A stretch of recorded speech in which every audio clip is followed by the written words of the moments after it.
Hello, this is Madonna Wambua, and I am an Android engineer. To me, progress, not perfection, means being kind to ourselves and always being our own cheerleader.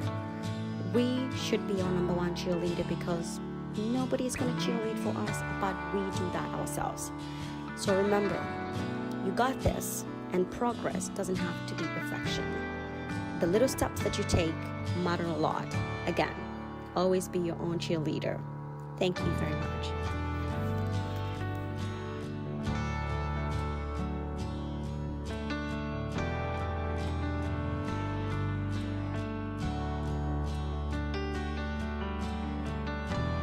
Progress, not perfection, because we need to act now.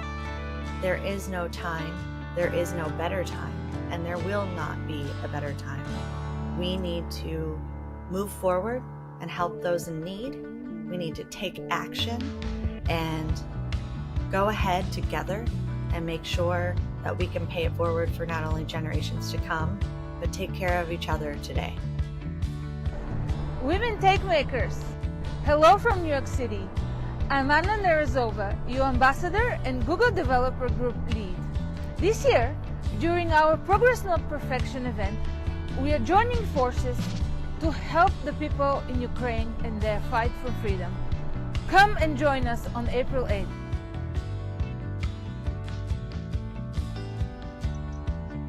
Hi everyone, I'm Caitlin Morrissey. I'm a global program manager on the Women Techmakers team at Google and lead our IWD efforts, so this theme hits close to home. To me, progress, not perfection, means letting go of that voice inside of our head that says we're not enough or we can't do something, and embracing challenge, recognizing that we don't have to be perfect, taking on new opportunities, taking risks, and not being too concerned with the outcome, because we know either way we're going to learn a lot. To me, progress, not perfection, means celebrating wins, whether they're big, monumental, or just small little baby steps that we might be taking.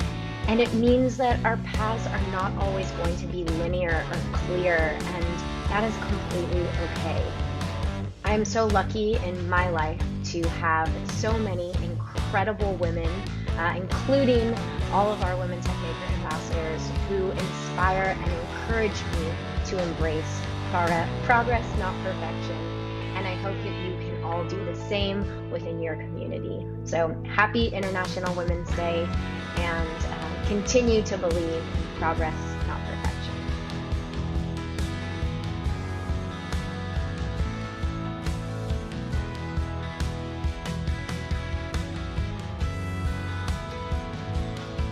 Hi, my name is Richie Kunsel, and I'm a lead customer success engineer. As a GDG ambassador, it is my pleasure to share with you a very important initiative to help the people of Ukraine. We are hosting workshops at our IWD GDG event and look forward to your support and generosity. Thank you.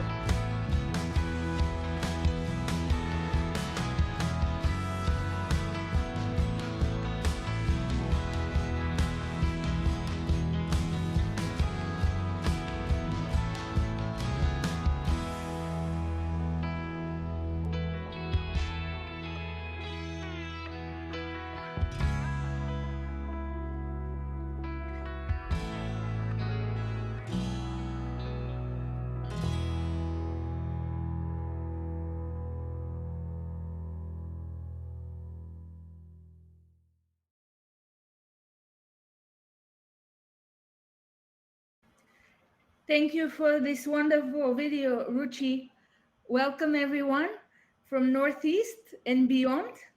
We are GDG NYC and Northeast. Thank you so much. And Bonita, I know you're going to put up a little.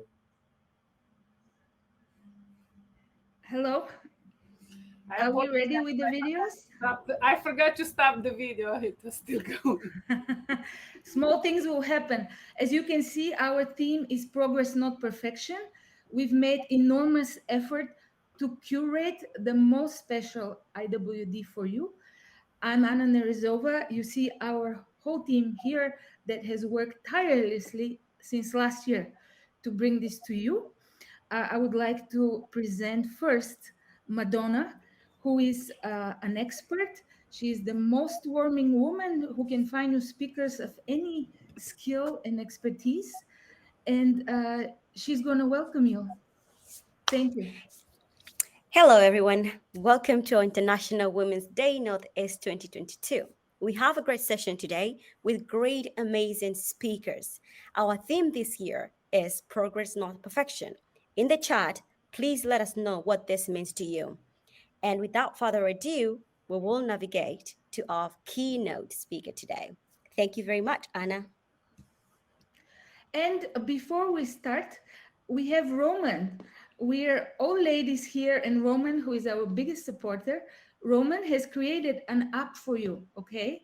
A Flutter app that you can use to create your own quotes. Start sharing on Twitter your quotes, and then you can make them into timeless, forever lasting NFTs. Roman, show everyone what to do.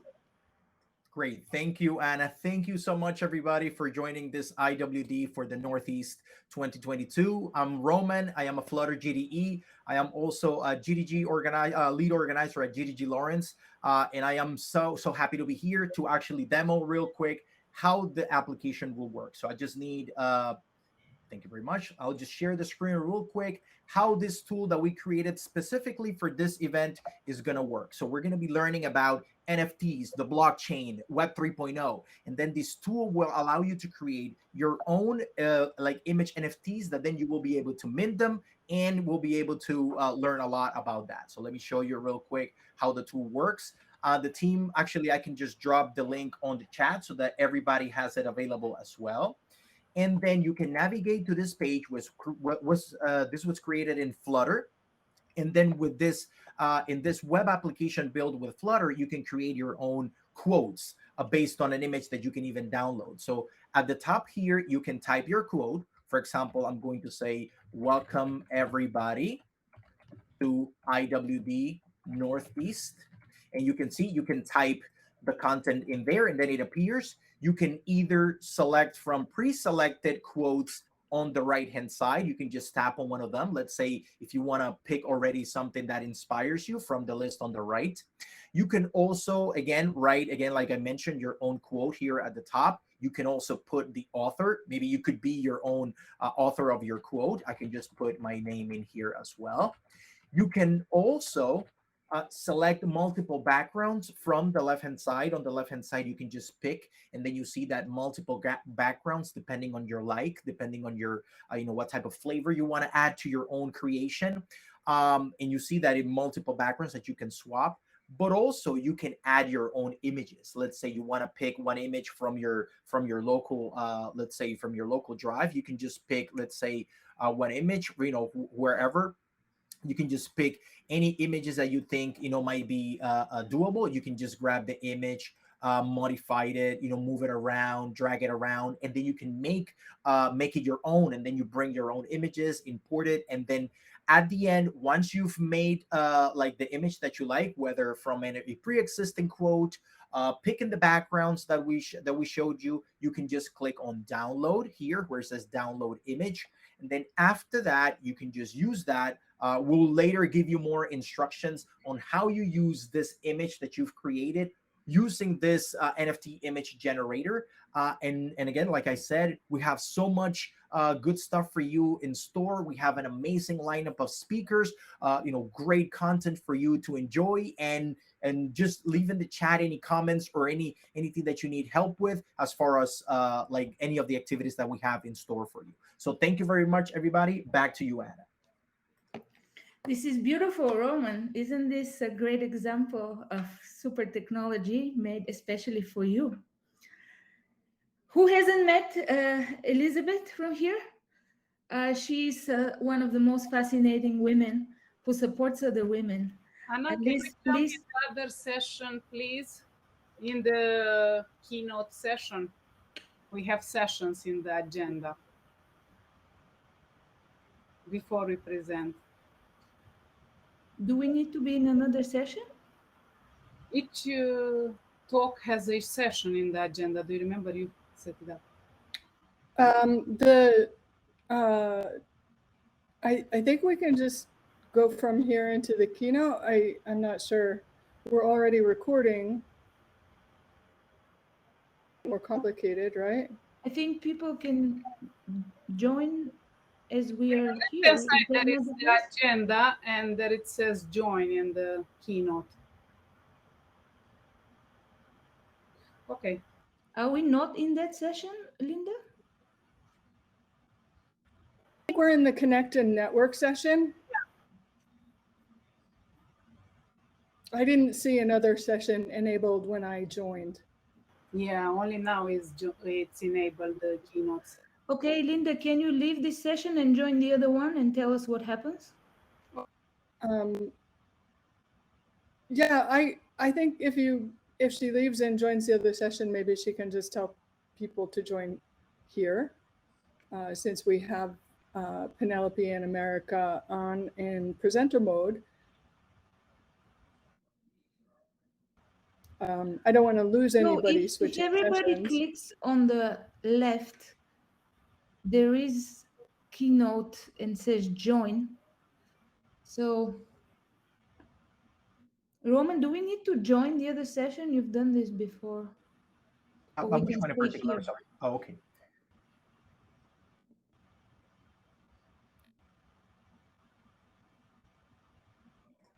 Yes. Oh, yes. We all have to go to that session because remember, these are individual sessions. This is just the connecting and like introducing session. We all have to join. If you click on the left-hand side, you should be able to see the agenda. And then when you go to the left-hand side, you have to click on that specific session. Why don't you share your screen now and show everyone what to do? Definitely. Sure. So let me share the screen real quick. Let me know if you guys, yeah, you may be seeing like something in here, but on the left-hand side, if you see right here, if you can just expand it, this is your, let's say the whole activity where everything is going on. There is a little icon on the top left corner right here, like the agenda. You can just open up. And then where it says today's agenda, you'll see all the activities that will be going on throughout the day. The one that we should be joining is this one right here where it says Keynote, ask us anything on cryptocurrencies. And there's a blue button that says join. You can, let me zoom in a little bit so you can see it a little more. You can click here, join, and then we all should be going to that session. Okay, let's all click join.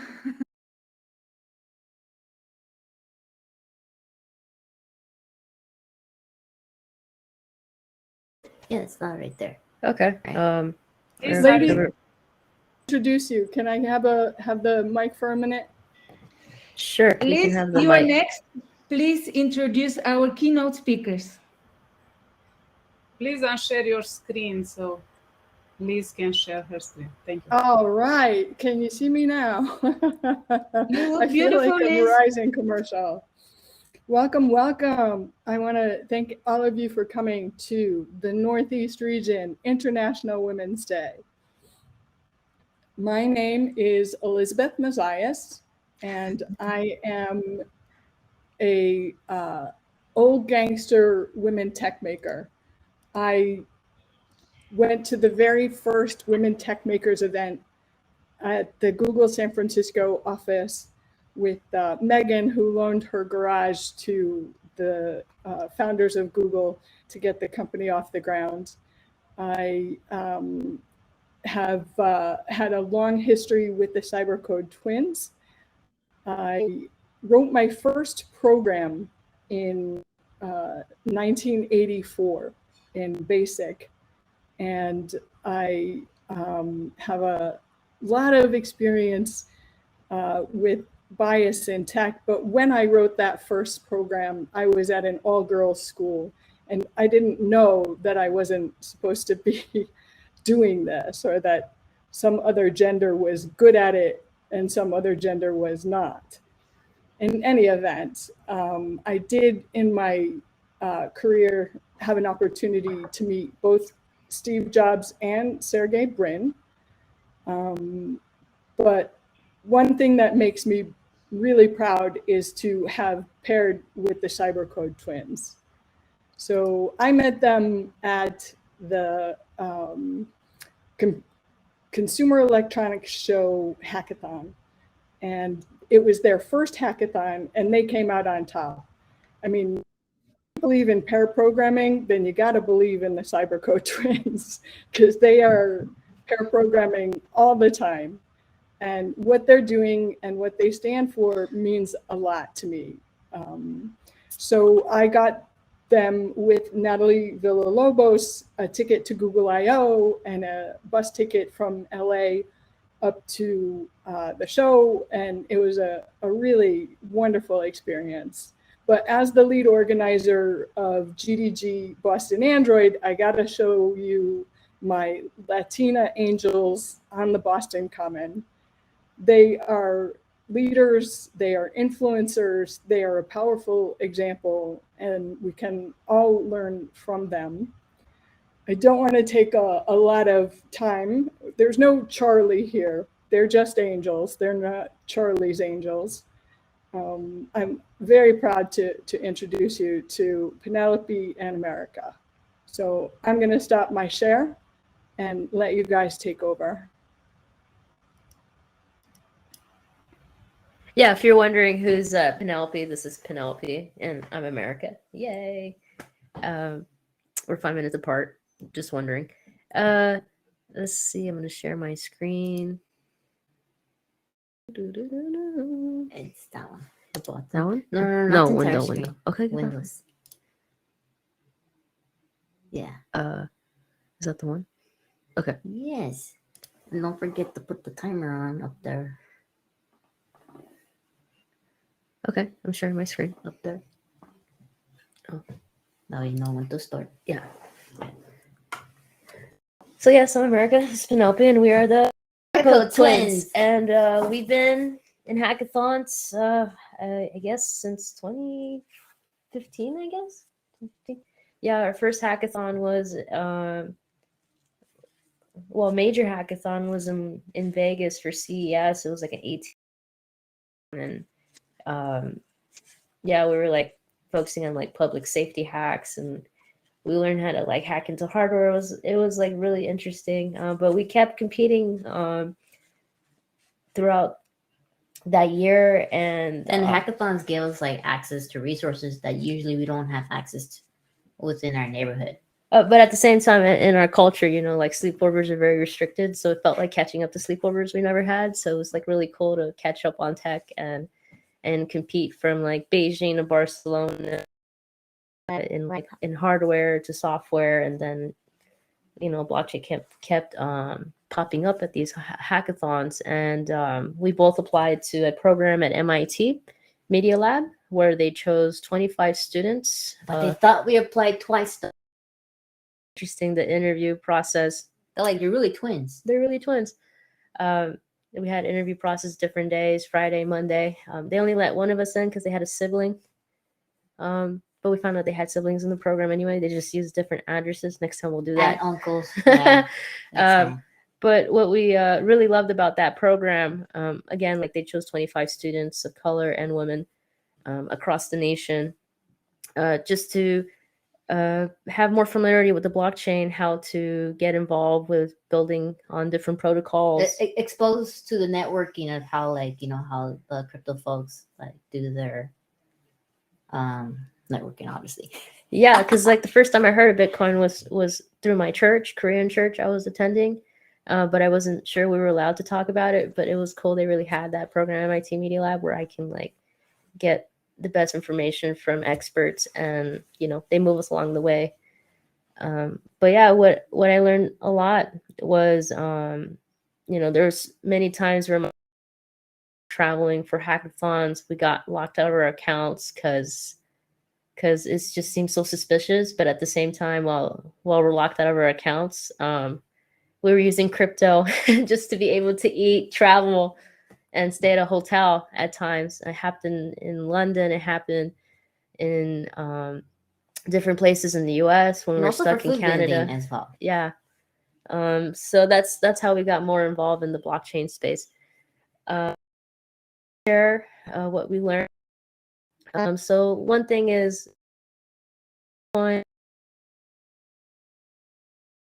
makes you think about what is money, what's the value, and a lot of it is just what the people and the family.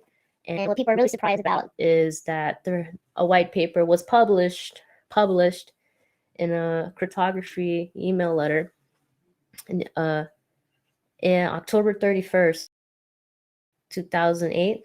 So a lot of people, they have different anniversaries for Bitcoin, and I always ask which anniversary you're referring to, which is the white paper, or is it like the network? Because the network was released a few months later, which was on January 3rd, and that was the Genesis block. So for us, this was really interesting to learn about. It got us interested to learn more about Bitcoin. We didn't hear about Bitcoin until 2014. That's when I was hearing about it from a church member, because they hit me up on LinkedIn and like, hey, do you know what's Bitcoin? I'm like, I'm not sure we're allowed to talk about this. But I really wanted to dive more into about this one, because I was like, wow, an alternative to banks. There was times we got locked out of PayPal because we were doing food vending just to help with our parents with their second mortgage. We were always interested, okay, where are the virtual currencies before Bitcoin? So what's really interesting during that decade in the 90s was a lot of people were saying, oh, virtual e-currency is a lost cause. And he referred to this many times in his white paper. Like, it didn't come out of nowhere. There were certain technologies that needed to be in place for it to be possible, like this distributed ledger, to be able to share on the network. And then how do you make sure there's no double spending? It solved a pretty good mathematical problem that the army was like funding, the Byzantine general problem. That was like 1978, I believe. But yeah, certain things had to be in place. The public key encryption with a certain signature algorithms. And I like to tell people, it's like, hey, it takes the best of each of these failed projects that happened in the past decades, and a lot of them were used. So a lot of it was used progressively into this network to make sure scalable for the proof of work. It was more scalable to make sure that the owner was the one who was spending the Bitcoin. So, what I was really more surprised with was like next in the next decade after Bitcoin was established, he started Ethereum, I believe, in 2013, and it's because his character got nerfed. Warcraft. You know how you are, guys. Yeah. About our gaming. It's like gaming. It's like, okay, he spent all that time gaming. He spent that, and they released a patch, I think it was like 2009, and he was just like, oh, forget it. He'll quit Warcraft. And he got into Bitcoin, and then 2 years later, he ran. Like, writing like articles for Bitcoin. Yeah, he was always writing how to improve the protocols and all. But I guess the frustration led him to like, okay, he's going to work on smart contracts onto the system. But the thing is, there's a lot of flexibility to that network that you trade for security. That's why you see like different standard for each contract and tokens that's established on these contracts. Now, how did you get to know about Ethereum? It's like, oh, so I got to learn more about Ethereum from a hackathon. This was in 2016. It was after the MIT program. Like, we were both in Las Vegas, right? Yes, and we met Vitalik at the Money 2020 hackathon. Really, but it was 2016. And we brought some friends over from our neighborhood too. Yeah, and he was wearing an Ethereum shirt. But what was so fascinating was like everybody kept saying they were the co-founder of Ethereum, so I didn't really believe he was until my friends, that's really Vitalik. I'm like, oh, okay, cool. And what was even more interesting was digital assets. They were talking about digital assets around this time. It was all about fintech. And I met the future founder of OpenSea, the guy who created the NFT marketplace. With him. He was like super skeptical about blockchain in general, so it's just sitting there answering questions, and Vitalik just like so yeah, I'm like, whoa, you got to meet like these really cool people from these hackathons. But my sister's gonna dive history of NFTs. Yeah, it's the fun part. Like, this is when like a lot of our generations are starting to get into NFTs because they see like a way for them to get within the wealth distribution. Yeah, so it gives them like they already know the culture and they already know what art that can be like more related to them and to their activityness. I mean, we were always collecting collectibles before NFTs, like Pokemon cards, Digimon, Yu-Gi-Oh! And now you're like trying to collect like whatever is considered historic or relevant to the blockchain space. Now, Bitcoin has NFTs, and this is called the rare Pepper cards, and you can find these within a scarcity rare Pepper directory and also on the exchange. And the reason like how this got created is because it was built on top of Bitcoin with Counterparty, your marketplace platform, and people searching within it, me cards, and that's usually how the start.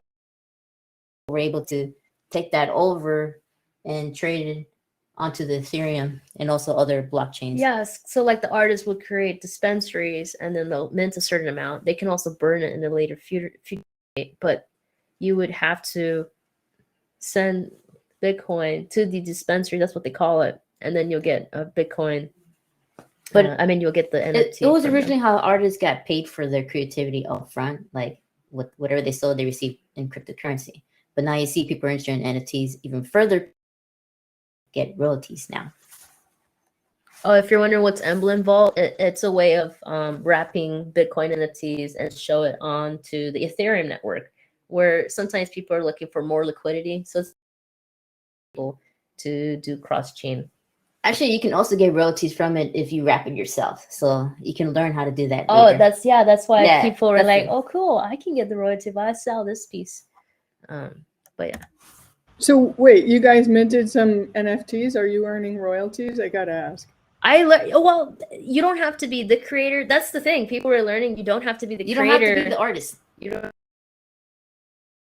for that Bitcoin.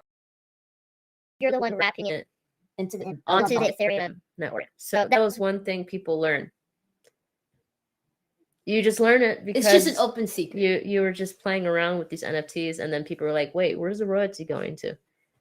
The one who wrapped it, yeah. And you can unwrap it and then wrap it yourself. So people, if they're not aware of that, yeah, that usually goes for the Bitcoin NFT. That's something we learned during the summer. The 3 moves, yeah, midnight mints, and yeah, and research, deep dive research, and talking with people from scarcity and Discord. Mostly it's on Discord, Twitter and Discord. But this is like a rough timeline because I don't really see like earlier NFTs. No, that's what it says, early NFTs on Ethereum. Yeah, because other ones that I remember messing around with was Colored Coin, and I remember playing with that at a Draper hackathon. I think it was like 2015, I think it was. We got a couple questions. Oh, okay, cool. What's the question? What's the best marketplace for Bitcoin NFTs? And maybe if you had a link for a tutorial about wrapping on the Emblem Vault, that would be welcome information. Oh, so yes, the guy I would trust. Daniel. No, it's Jake Bit. So Jake Bit is a YouTuber. He's been doing tutorials on rare pepes and how to wrap them on Emblem Vault. He's the one I was learning from. I was questioning him because I keep seeing him wrap his Bitcoin NFTs, and I'm just like, who's getting the royalty here? Because We know These obviously weren't originally Ethereum. So obviously I'm we like, know the Bitcoiners don't get the royalties. and yeah, we just had a discussion over Twitter on Twitter public, and that's when everybody was learning. Wait, you get the royalty if you wrap it. But like the best liquidity, people use Evelyn Vault. That way they'll be able to search. But at the same time, you have to be aware of fakes. Sometimes people will wrap a fake Bitcoin NFT, or it might be fractional and it's not really the whole NFT. so that's you why have to read the description and properties. And yeah, really dive. So we're So gonna look if- for if- Jake on YouTube. And On what's the YouTube. best marketplace for for- Bitcoin NFTs? one, I would recommend Scare.city. Like it's shown in this. Scarce City, right? Scarce.city. I love it because it's play on words on scarcity. But scarce.city. Yeah. And we met them at Bitcoin Miami last year, and they were just starting. It's on our YouTube. It was showing those physical cards too. Yeah, we saw the physical rare Pepe cards. There's not any, and it was before the popularity of Bitcoin NFTs. We're like, is this real? It's like, yeah, this is real. So we were learning from the Bitcoin gallery. Yeah, there's last year. Bitcoin conference there too. Yeah. It's hard to see the timeline, but maybe you could point out a few milestones. CryptoPunks is very popular, but what I recommend people to get as their first NFT is their ENS, your name. Yeah, You should try to reserve your name. like for example, ours is cybercodetwins.eth. Sometimes people are not going to remember the whole address of the numbers, And but it's they might remember your username. Yeah, it's easier to remember wallets than just a long output of numbers and letters. What's another one? Yeah, so CryptoPunks. What people don't know about CryptoPunks is that there's two versions of CryptoPunks by Larva Labs. Larva Labs, There's version 1, version 2. Yeah, there's So two check versions. which ones you're getting. What's Yes, we did rescue the Mooncast when it got rediscovered last year. I think it was like around March. Yeah, it has been 1 year. It Rescue was the Mooncast people 1 were year. like trying to look for abandoned smart contracts in art, smart contracts, and the CryptoPunks were sharing what they would call alpha on where we can mint these abandoned smart contracts, and it was a really cool community event of people minting all these Mooncats. And they were teaching you how from to the mint moon. it directly on the smart contract as well. They were teaching you You step don't- by step. You don't mint this like from a friendly UI website because no one knew where the devs were at. But what was really cool, the devs came like a couple weeks later after all the Mooncats They resurfaced. were discovered. And what was really cool was like you had to do like a proof of work to get this NFT, and Proof then of work on the mint it. CPU, like Yeah, you had and you to pick which Mooncat to rescue for that you them. like, and then rescue it. But yeah, CryptoKitties was like Who very minted popular. Yeah, who CryptoKitties? minted CryptoKitties? Who minted I'm CryptoKitties? really I curious. know some of you might have. Yeah, because we minted one back in 2017, and our first CryptoKitty loves Mariah Carey but likes a flat Earth. I'm like, It has the weird okay. bio. But that was our first NFT back then. But yeah, Decentraland is very popular. Metaverse NFT plays are growing. A lot of brands have been buying into these lands. What is it? A bank as well? They're like giving metaverse loans. It's really interesting. Axie Infinity is a really popular NFT game. They recently just launched, which is free 2 days ago, and it's And you free to play right now. So you get a starter. You don't Axie. earn You don't have to pay at for the it. moment, but people wanted time to learn before they start tokenizing the play. What else? Yeah, and also like early crypto artists. Yeah, the Mooncats are pretty funny. Like coin artists. Yeah. The Mooncats are pretty funny. They look like, 80s pixelated, but they're cool. They're cool. Picking up. Yeah, it's telling me my My internet That's a is funny sketchy. comment. What did she say? The flat Earth is an icon. Album. Record. Thomas Dolby is a musician, right? Oh, I'll have a look at that. Okay. Oh, what do you want to read, sis? Wait, how do I go next one? I'm going next. I think mine is freezing. I think you went back. All right, there you go. Okay, and like NFTs were exploding during 2021, and even though there was like a mini bear market in between, but we call that the accumulation period. It's like find the art that you think will stick out, Or the crab market because it goes sideways. That's it. And obviously, a lot of people know about NFTs because of Beeple. He was selling his every day. Who was trying to join those $1 raffles? Yes. Yeah. Those were the days. Those were Those the were early the days days. last Yeah. year. And also, a lot of people were able to, like, sometimes you can't compete.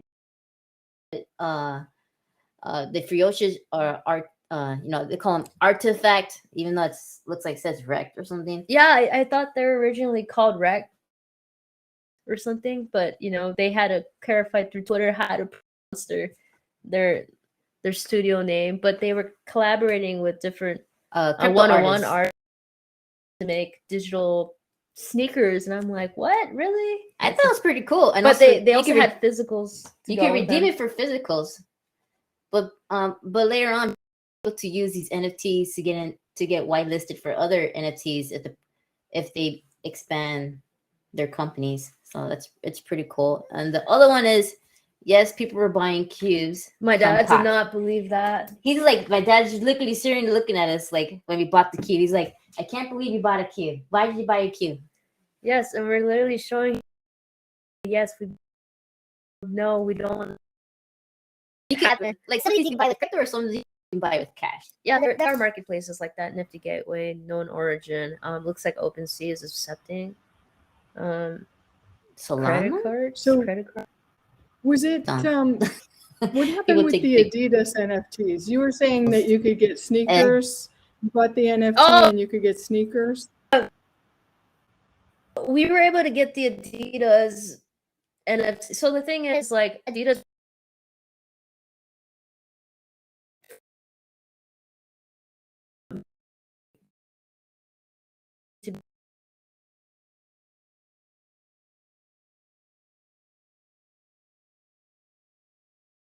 NFT comic. Oh my god, comics. Want to show the folks comics? You have some here. She'll show you. And because we were part of this community, we were on the allow list for the Nike Adidas one. Oh no, it's got lights on it. But yes, you can see that. Punks. Yeah, this is like. I mean, they finally got their IPs. It was ironic because Bored Ape. No, but her question was like on the Adidas. So like Adidas,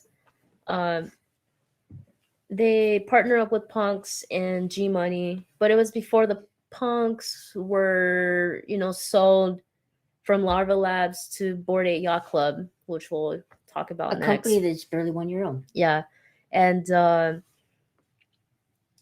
they were like, okay, cool. If you buy this NFT, you get to get the tracksuit. So we're like, okay, because like one like we flipped too soon. We sold it at 1 ETH. Now it's like 2 ETH, but this is how it works. But yeah, Adidas keeps more collaboration. I forgot that they had a collaboration with Gucci, and I missed out on that because there's too much things happening. Yeah, it's something to reward early holders and those. Because a lot of the communication is on Discord and not on Twitter, which is very frustrating because I'm more active on Twitter, and you can maybe join on Discord. All right. Right now they're asking regarding IP. Could you expand on who owns the art? That's the thing. If there's an artist, it's usually disclosed on the NFT, like you see in the description. Like for example, they own the IP. Whoever holds it owns the IP.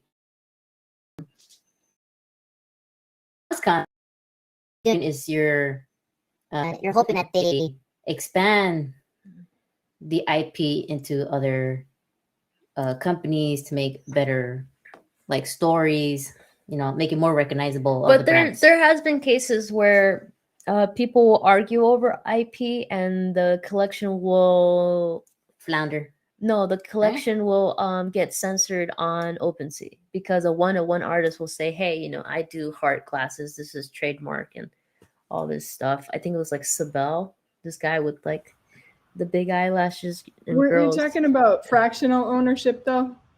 That's how. So fractional ownership is one way. Instead of like buying a whole NFT, you can buy a portion of the NFT. You dollar cost average, just like you do with So Sats for with us, you know, my sister she bought into Cool Cats and it's fractionals too. They're like when they were at 5E time, she like bought $200 worth or something, and then like it from there.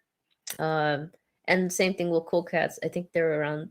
Oh no, I minted at the time. I know, but so she bought like there's this very popular fractional platform called NFTX, where you can buy fractionals of these NFTs, and it's just one way to be exposed to that NFT, and at the same time, people that don't want to play with the floor markets of NFTs because it can take a while for them to get offers. Because sometimes people make jokes saying JPEGs are illiquid JPEGs, but the fractionals, they have liquidity markets. There's always somebody trying to buy the tokens. Yeah. But yeah, that was one way that we got exposure to these popular NFT projects instead of just 5e, 6e. I'm like, no, that's like, no. But yeah, that was really. We started a little late, but Okay. I wanted to, keep it moving. And the royalties you talked about, right? Yeah. So the royalties for these collectibles can range from 5%. Some doesn't have royalties. Though. Yeah, so some of them didn't have royalties. Like a popular one was like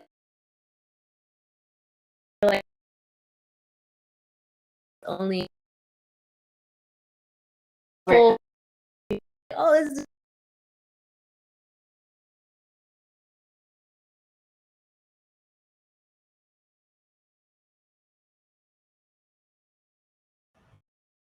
cutting in and out for me.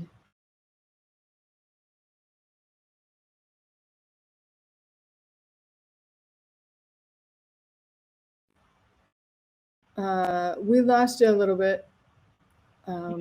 Yeah. They look froze.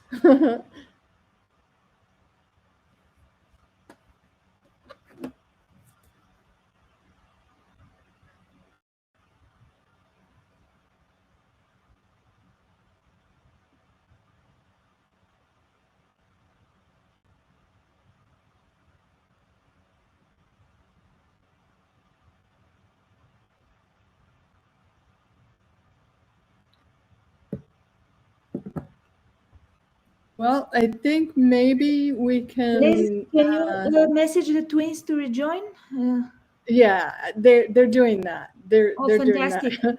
They said they're not mining. They turned off their miner, so that's not what happened to their internet. I hope their miner is separate. Another tip that I got from them that I can pass on to you. You can DM me. There's a token called Helium, and you can get an MREP miner for free, but that's not NFT. That's blockchain. That's crypto token, and I just set it up and it works, and I'm earning tokens. Yeah, this is for, yeah, there they are. I guess they can hear me. Are they back on? Do we need to make their hosts? Yeah, make them let's presenters? see if we can make them host again, or make them presenter again. Their host presenter mode is on. Twins, please show us your cameras and sound. Come back. Yes, we're coming back. Welcome back. Okay. Yeah, I just did a Welcome little back, MREC Miss. commercial. It's awesome. When did I get cut off? Just like, Yeah. I don't know. That was. I mean, if you glad guys you're back. did hear, that's still good. yeah. So one way we were fun places we were mining. I mined Dogecoin. Mining I anytime like there's a Litecoin. market or bear Your market. slides are gone though. Oh, there they are. Awesome. bull and bear. Awesome. Oh, Okay. I have it back. But yeah, the way we got started playing with NFTs is you got to have a MetaMask account. People were sending NFTs to their Coinbase account. I actually I'm want like, some that's NFTs. not how it works. I actually want some NFTs through giveaways. You know, before there was all these giveaway scams. Yeah, that's it all changed. populated. Changed since last year. But yeah, you gotta have a lot of the actions on Twitter. Gotta have alternative Twitter account because sometimes the Twitter algorithm is very siloed on your main account, so it's just start a fresh one. Discord, a lot of the raffles happen on Discord too. The event for their parties or for their metaverse parties is also on Discord, and they always ask if you have an ENS. Sometimes people are like, drop your ENS so you can be part of this raffle. You gotta have your name ready. So if folks are planning to buy the NFTs we're minting in the workshop, is Coinbase okay or to fund it and to pay for the NFT? Correct. On OpenSea? I'm sorry, it is lagging in general. What is going on with the internet? Okay, so I just want more. Yeah. Yeah, so the top applications to check what's going on OpenSea trending is like OpenSea on the trending applications. A lot of people that are trying to find rarities in the collection, they use Rarity Sniper. If they're trying to sweep the floor based, you buy the bottom portion of these NFTs. And it's you're buying a large And also amount. you can see the application MetaMask. That's why you have to have a MetaMask account. That way you can log in and check what apps you just do Web3 login. And DApp Radar is really popular. What are the most used applications for gaming, for NFTs, for DeFi, finance, lending? So those we use them. Oh, you want to go over this, sis? Yes, current use cases of NFTs. Right now, people are really flourishing from using their IPs. If there was one way to do it, there's Jerkins, the Bored Ape Yacht Club. Yeah, if someone that was like, hey, how are they managing their IP? Jenkins, the Valet. He's doing his writers club, so it was very interesting. He was managing his IP in that one. And you also got the AIDS, also tied to those raffles. The next one you want to mention is the people were trying to use NFTs in a way to market their books. So Gary V, he's like, you'll get an NFT. You buy my books. We bought like how many books? 24 books. I'm pretty sure it's more than that, but okay. Okay, we bought about 24 Our parents books. were like, why are these books on my doorstep? Yeah, just fill out a form, a Google, and basically, of course, to make Gary V the best. You see it trending on NFTs and also in Amazon and also Barnes and Noble. So yeah, but it was really interesting, like how he was utilize NFTs, using game theory in a way to push lots of his game book theories sales. and NFTs. And later it was dropped a few months ago, I think, in February, right? In February, I think it was dropped the tokens, and now he's using those book game tokens as a way to get into his allow list for VFriends Series 2. And luckily, we only had two book tokens, but we were able to qualify for one. So we're like, whoa, those are great odds. I have friends that had at least 42 book game tokens. Did not qualify for a single one. I'm like, wow, how many books? Yes. POAPs are very popular in the way like you are proving it's like proof of attendance protocol. It's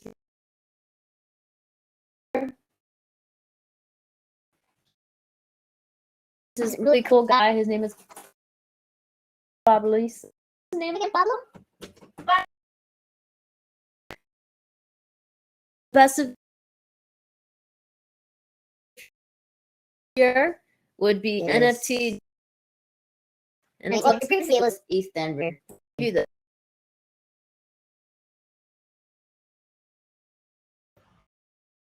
Been cool. Uh-oh, I think you froze again.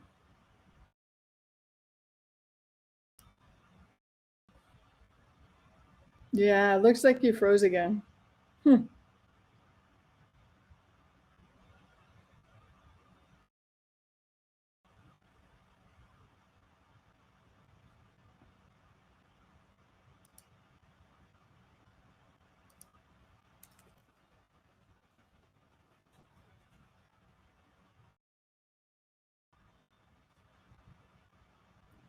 So everyone who is here, we are going to be wrapping up soon. And you can see where to join the next session, which is a hands-on workshop. We're running a few minutes behind.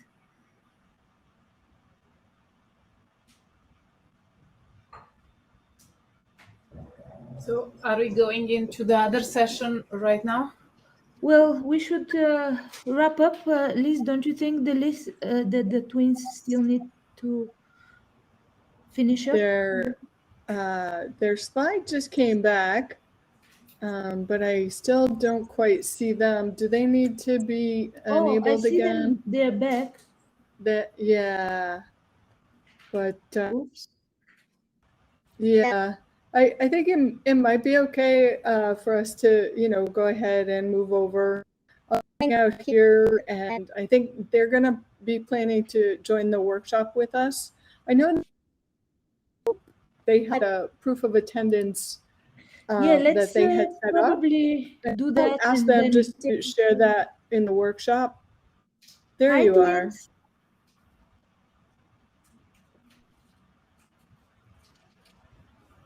Can you hear us? So we were saying we can't. There you are.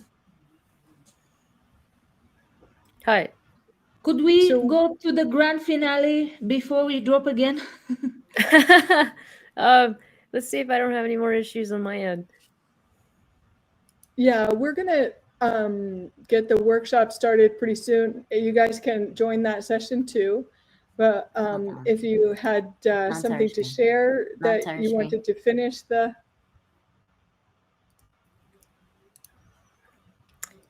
Yes.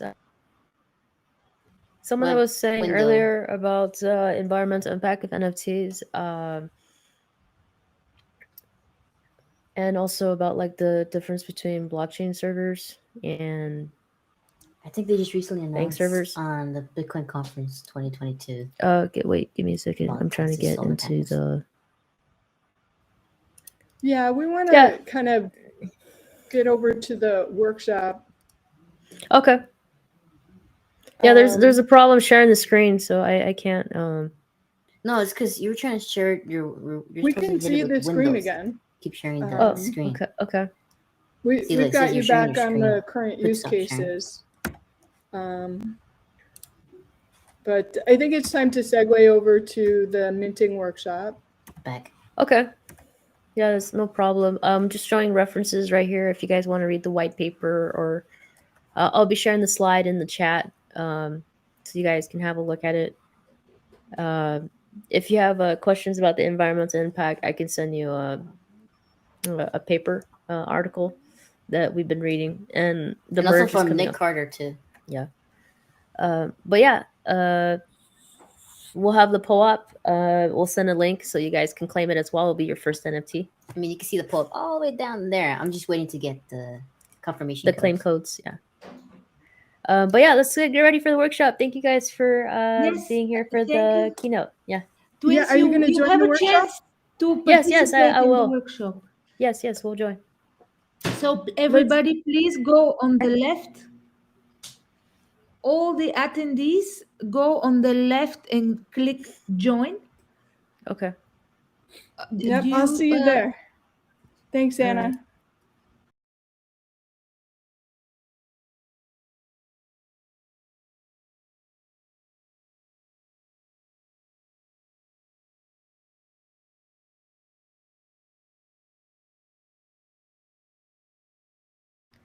agenda. Centric operations in terms of quality care with social engagement and technology to give these families peace of mind and help the seniors live a better quality of life. I am very excited to be part of this project because it's out of the norm. It's something different for founders like myself. I'm a female founder.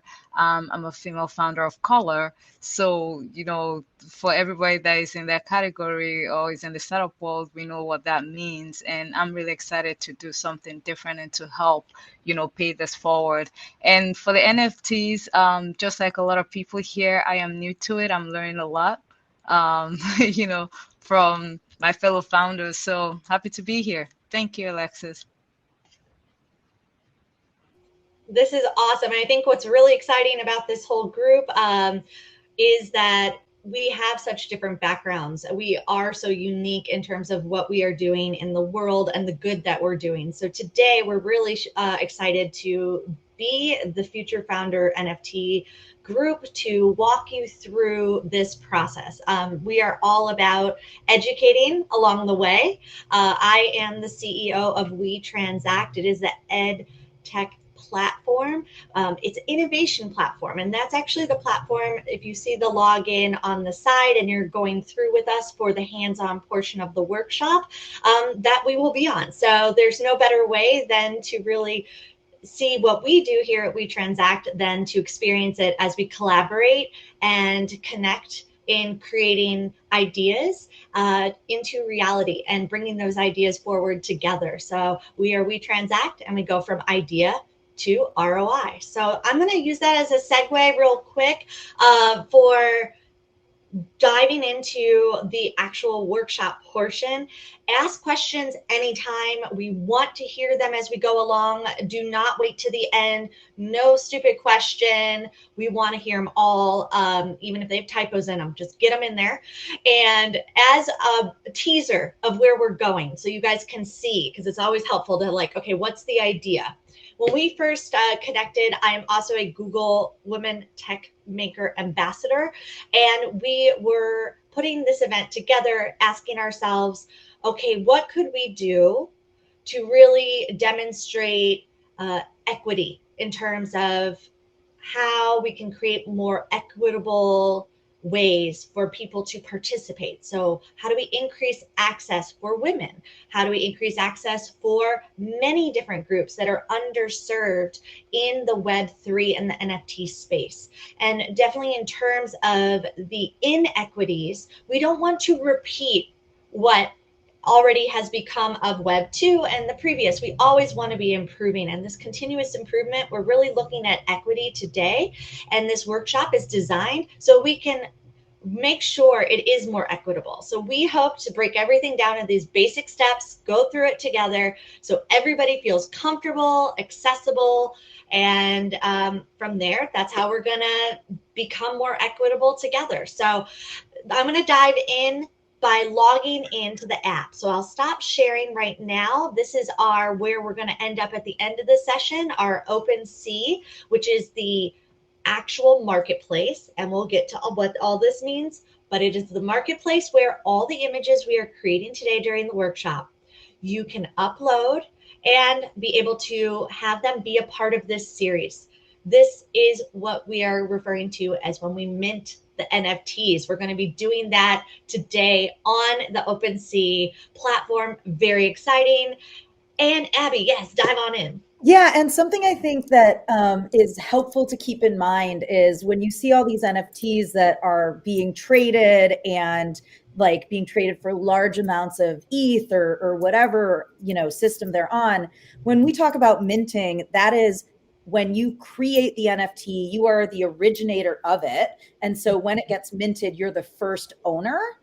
And so that's the original market. It's not a secondary market, such as buying it, like all of the trading that happens. I think it's just useful to know. Please, all of us dive in at any time. I mean, future founders, this is like full stage. You can have your mics on the entire time. Even from the audience, just please put it in the chat so that we can see it and respond to it and put it into order so that it makes sense for everyone. And I'm going to start switching to a different screen share. And this is going to be, the log is on the side. For those of you who've already been able to log in, we have already made you a user. So let me share my screen. And we're going to go to the We Transact. Great. All righty. So here we are. Once you log into the app, there's going to be a couple things on the board that we are going to do together. Some of you might have done this with the pre-workshop emails that went out. If you didn't, we can quickly do it together here. The first area is going to be the participant prep. So this is so amazing. We worked with Roman, who graciously created this Flutter app. You click on this link here, and that is going to send you to the Flutter app. That is where you can upload and create a custom graphic if you really want to personalize it, or if you want to click on this folder right here, this link, the second option, there's more of a generic folder ready to go. So if you didn't have time to create an image, but you still want to follow along today, you're going to be able to select or create an image. Once you're done with the item, feel free to move it to working, just like in a Kanban board. And of course, when you're done, we will click done. So as we go through, the second tab is what we need to make sure everyone can answer together. So we're going to start. Why don't we start here with the group? Do you know what an NFT is? And Abby, Michelle, Decca, feel free to just give some answers or explanation. What is an NFT as people are filling out this page right now? It's a non-fungible token. Yes. Okay. Yep. We've got non-fungible token. And now that that's exactly what it is, what does that mean in layman's terms? How do we convert this and make it simple for everyone to understand?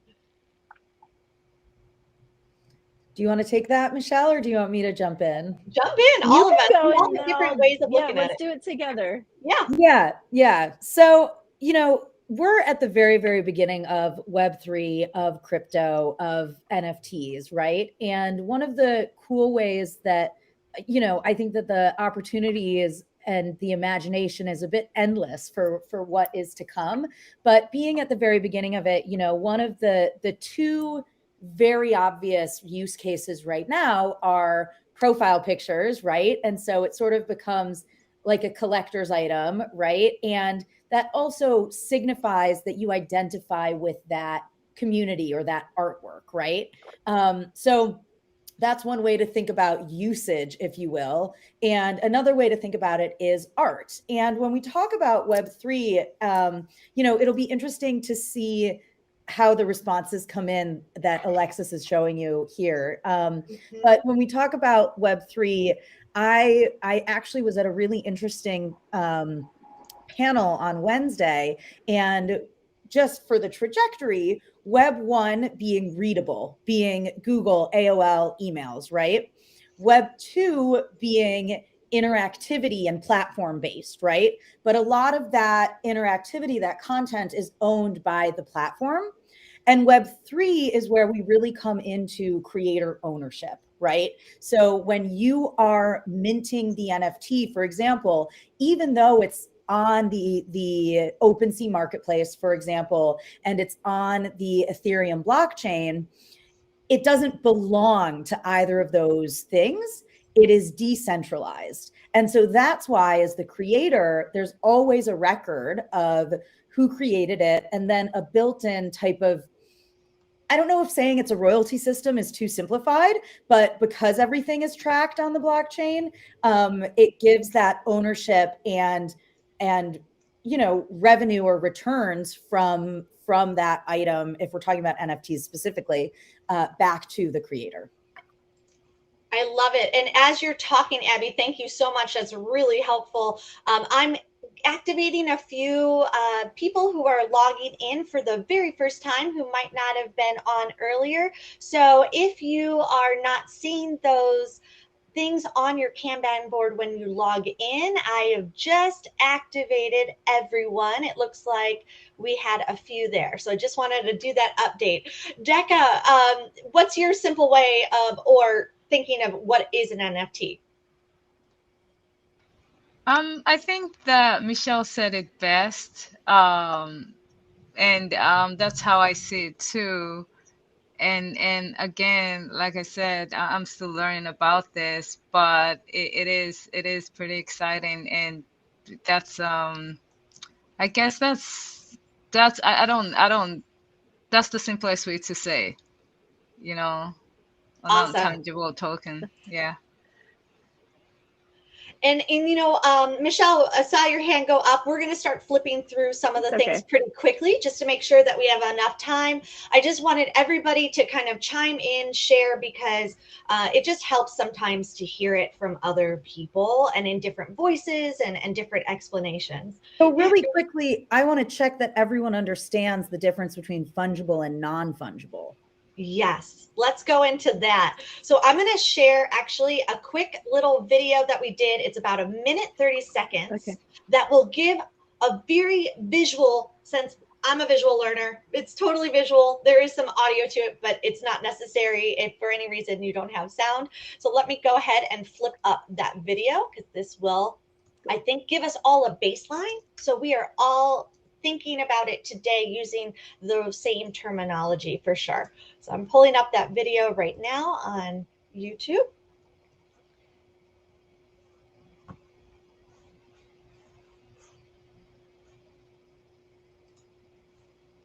There it is. All right. So stop sharing, switch screens. All righty. So here we go, and I'm going to start from the top. If you cannot hear the music, that is okay. We are really, it's just background music. So I'm going to go ahead and play, and we can kind of talk over a little bit too. So this is what is an NFT workshop. That's what we're doing here today. Everything in the simplest term, you have a buyer and a seller. When you are looking at what you are doing between a buyer and seller, you have someone who's offering to give you X, and you will give me money for that item. So that is right now what we do, and that is fungible. That means you could exchange it for money, which can be purchasing or exchanged. So think of fungible as exchanged for money. Then we go to non-fungible, which is you're trading a very specific, unique item for another specific, unique item. So you give me X, it could be carrots, and I'll give you something else. And I'm going to stop there. Simplified meaning that they're not interchangeable, right? So if I give Alexis $10 and she gives me $10, the dollar bills themselves are fungible. They're changeable. They are the same thing, right? Non-fungible means that they are not like equal and they are unique, one of a kind, cannot be exchanged in that way. Alexis, can you put the video in full mode? Yes, let's definitely do that. And we'll also share let me share the link as well, just in case it doesn't allow me to go full screen. How about there? Is that better? Thumbs up. And I'm going to put the video on YouTube if you want to follow along there as well. Let me go back to where we're at. Okay, perfect. So now as we go in, that's fungible and non-fungible. Sometimes the words can be really intimidating. Now, once you have a sale, there are items that you might have that are very complicated sales. They're not just a simple exchange. It's not just a word of mouth or a handshake. They're complicated sales that may require a middleman. That could be a broker, a bank. This is something that we just want to bring up because it will help clarify the terms as we bring up blockchain and things like that, what those mean. So once you have more complicated transactions, you have terms of sales, what both parties are agreeing to. And what they do then is have a receipt or contract that is proof that these agreed to terms have been met. So this is visible to both people who enter into a contract. So we're used to seeing contracts. We're familiar with that, whether it's for a bank loan, whether it's for your car loan, your house loan. These are the contract terms of sales. So as we go into smart contracts and what a smart contract is, this is the digital version of that. So now instead of having a physical person in the middle, the computers are able to auto-generate or create this smart contract. So now it's being done by a computer on the blockchain.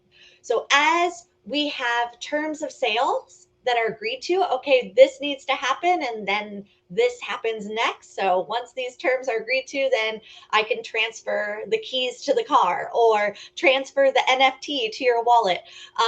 Then once those things are met, then the smart contract will automatically say, okay, it's just happened. Transaction complete. It's like signing your name on the dotted line.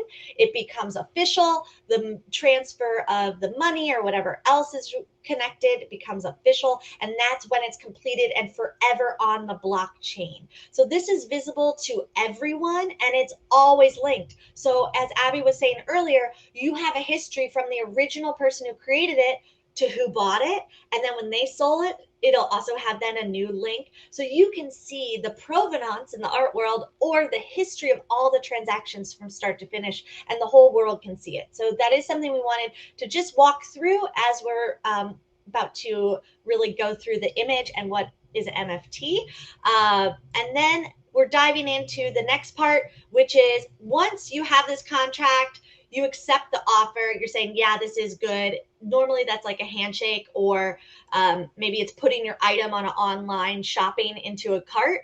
And what happens? You next need to check out. So that's where the blockchain is able to now see a proof of sale, that the payment was processed, that now the computers can verify the payment went through, and then that is publicly kept on the blockchain forever. So if you think of the receipt, the blockchain is giving you that recorded receipt, and then you have the delivery of the item. So that could be an item if you're shopping in a store. That could be shipped the item via mail if you're buying online. It could be an instant digital item that you download. That's kind of what we're used to in the real world right now. But getting into NFTs, now you are going to be able to have this receipt. The NFT is actually your token or receipt. So this is your proof that you own it, that you have rights to use this digital asset, and that is forever on the blockchain. So before I go any further, let's go into some of the NFT examples. I know the short video we have kind of whips through them kind of quickly. So I'm going to stop there because it's been a lot of talking, and let's just open up digital assets. What is a digital asset? Like, here's some examples. What can you guys help enlighten to make everybody comfortable before we get in our information on an NFT? And if you have questions, let us know too. Yes, Michelle. Oh, I'm happy to share a different example, more of an art-based example than the, kind of like membership example. Artists could use, you could use the NFT as like a screensaver, or you could put utility or into this, digital object to promote your event. So it's kind of like an entry RSVP, like unlocks, an event.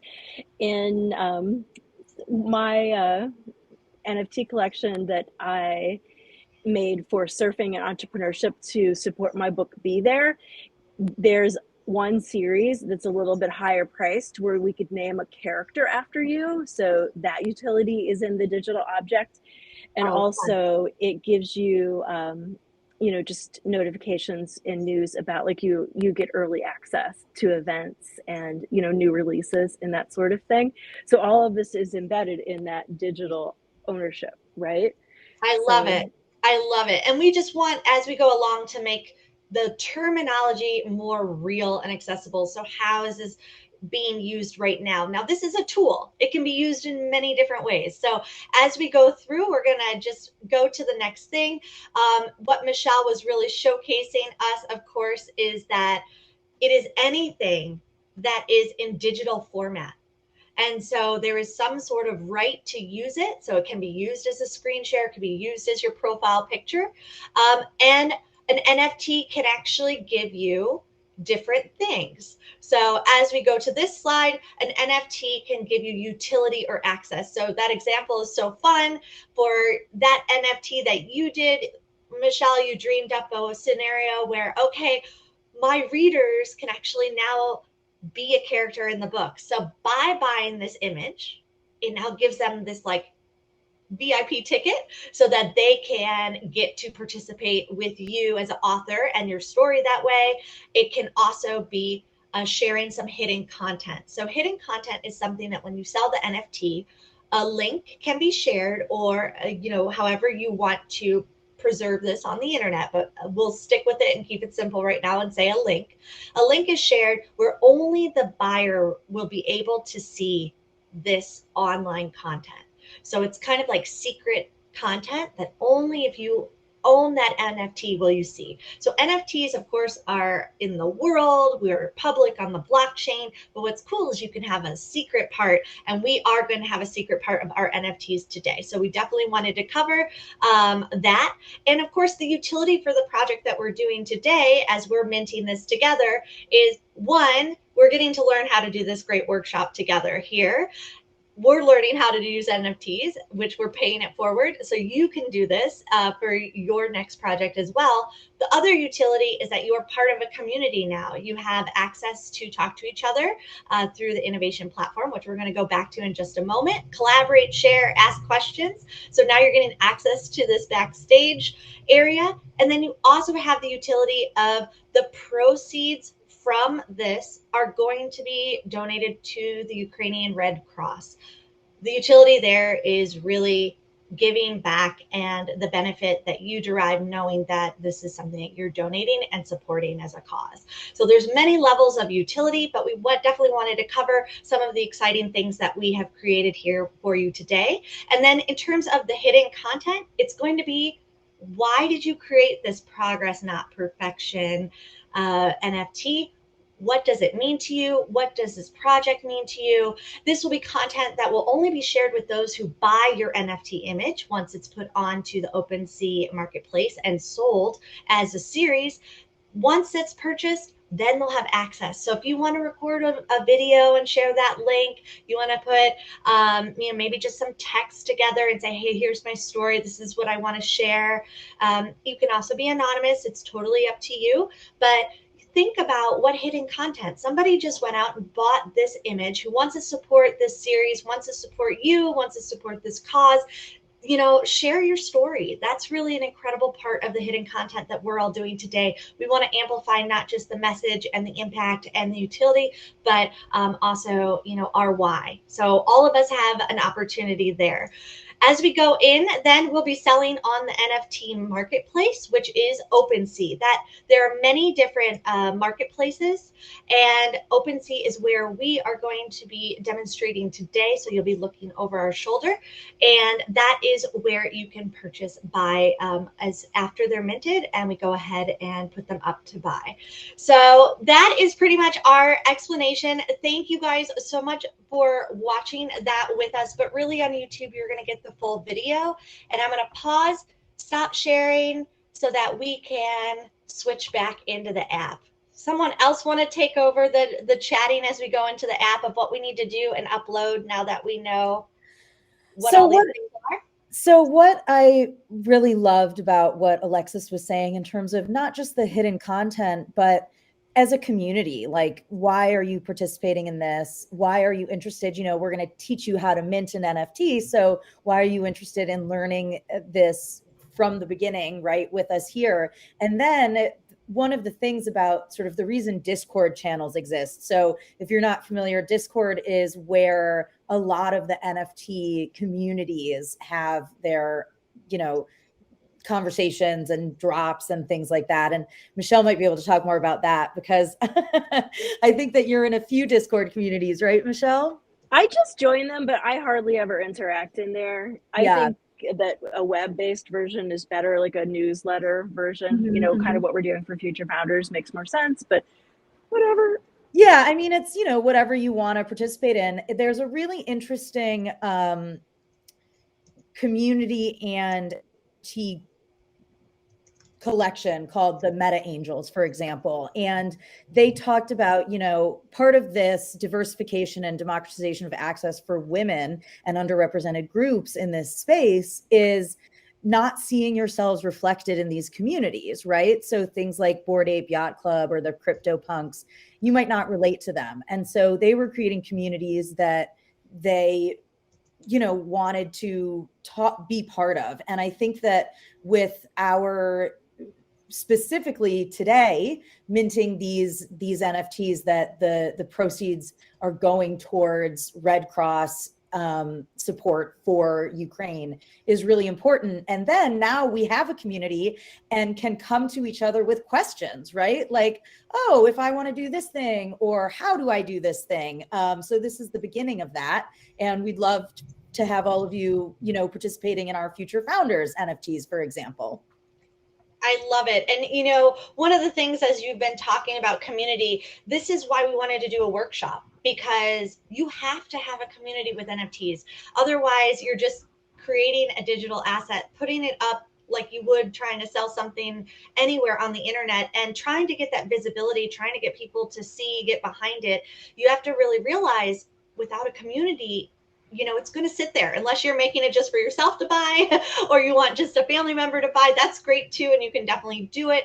But, you know, this is something that is accessible, that everybody can create. So with that in mind, in order to really organize everybody, that's one of the reasons we're going through the platform here together, is we want to organize us all together so we can create this community as we're going through it together. It's a built-in community. It's totally organic. We're all lining for this same cause and mission here today to support the Red Cross, the Ukrainian Red Cross, and yes, learn together, and yes, create more equitable access as well for other people in the world. But, you know, this is something that is really, really a big reason of why we're here today and why we're logging in together to do this. So I just went ahead, and you probably, hopefully, are going through and answering the questions. It's poll questions that I just quickly flipped through while Abby was talking. You could update your Twitter handle, your Facebook handle. Keep in mind, everything in this section, which is your participation information, this will be, of course, with your permission, which is one of the other questions. This will be shared publicly. So these are going to be the things that will live on the blockchain connected to the minting of your image. So please, if you want it to be anonymous, say your full participating name as anonymous here. We do have your login, so we know on the back end that it's you. But what we are going to be able to show publicly on the blockchain. So why is this important to you? This is going to be the secret content area. So I have here, why is this important to us? I put in some text. If you wanted to link to a video, which I can show you really quick, we did create a video that I'm just going to put in here real fast. I'll show everybody how to do that. You could either do a link to a video that you are hosting, or you could do a video that you have uploaded online. I'm just showing this really quick so everybody feels comfortable, and then you would just paste the link there. So that is going to be the hidden content, and then their content, your contact information and things there. Once you've put the information of how you want the hidden contact to view, how you want the name as a participant show up on the NFT, just click send. Then we have everything we need from you to know that we're properly identifying you in the series the way that you want to be seen and heard. So as we get to the next part, now you're going to upload that image. So as you recall, first tab, you went through, you can create that, upload your own graphic here by using the amazing Flutter. Can everybody still see as this switches to the Flutter app? I just want to give it a moment. Good, it showed, awesome. So this is that amazing Flutter app that Roman created Thank you, Roman. You can type in your information right here. You'll be able to click download and boom, you've got your image that now you can upload into the platform. So have fun with that. You don't have to. If you want an automated quote, there's some great ones there, or you can pull from our other folder. So as I go back here, let's go into, oops, wrong tab. Let's go back. Progress, not perfection, right, ladies? Got to get to the correct tab there. See what we've got. I'm looking for that area right now. Okay, perfect. So now I'm going to go backward. Alrighty, so that's the app, so you know what you're clicking on if you want to create your own, or you go to the folder and upload. So pick that file from your desktop, wherever it may be. So I'm going to click on the little icon here. I'm going to upload a graphic. Let's look. I'm sure I've got some recent ones that we've been playing around with. I could have had this one. I'm going to use this GIF. And now, give it a second, you'll see that image load right there. And it is a GIF to the one that I uploaded. A GIF is just an image which is moving. So I see it's working. That looks right. I'm going to go ahead and send. So everybody, you can upload your image now. If you are not wanting to do it right now or would just want to follow along first, you can. We are going to give time, of course, for everyone to complete and upload this together, since there are a lot of people not attending today live who may want to do so later and still be included in the series before we have it purchasable on OpenSea. So don't worry. But if you are, definitely this is a hands-on portion. Dive right in. So as you have uploaded your image, you've got your hidden content, now you have how it's going to post and be credited to you. That's all the information we need. We just did that as a group. Big round of applause. But we're going to get to the exciting part where you start really seeing where the magic happens, because it becomes real once you see it on OpenSea for sure. So one last thing here, when you have time, I'm going to skip over. If you have any questions that you think of later, put it in here. We want to know. We're going to be asking you this.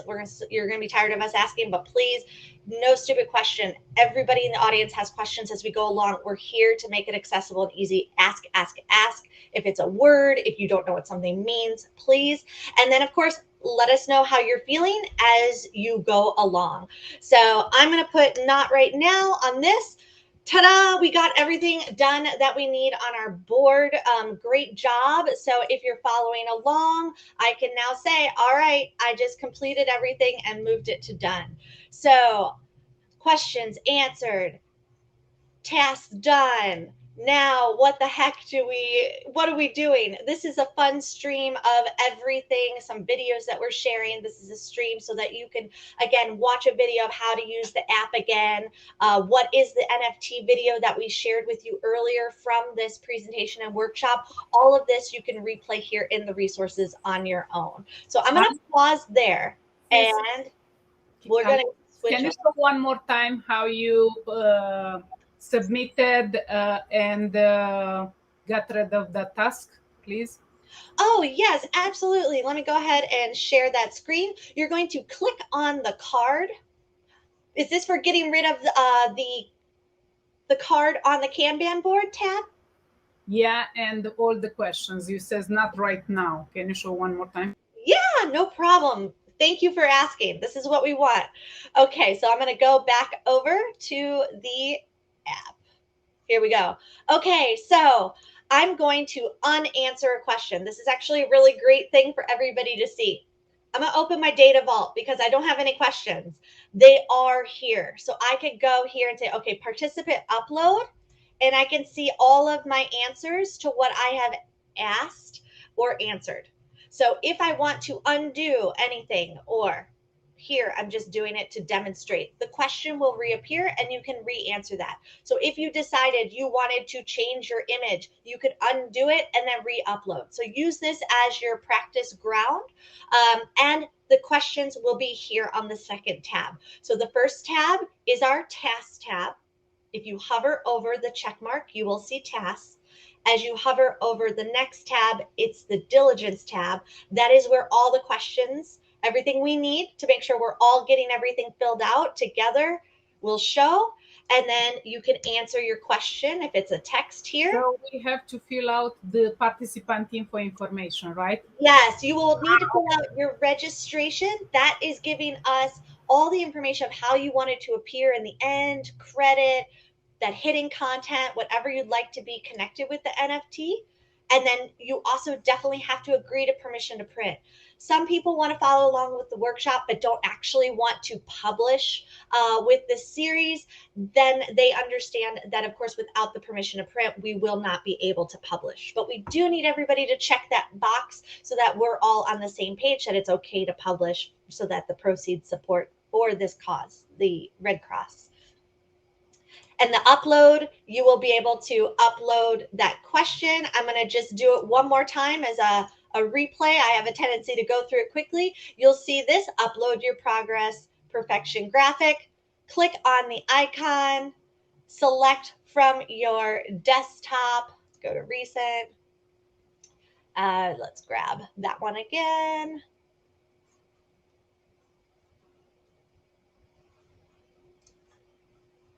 I totally lost where it is. I'm going to pick a new one just for this. And of course, the icons, we do want you using the creator so that they are consistent. So the images are also square, which is really important. The series looks consistent.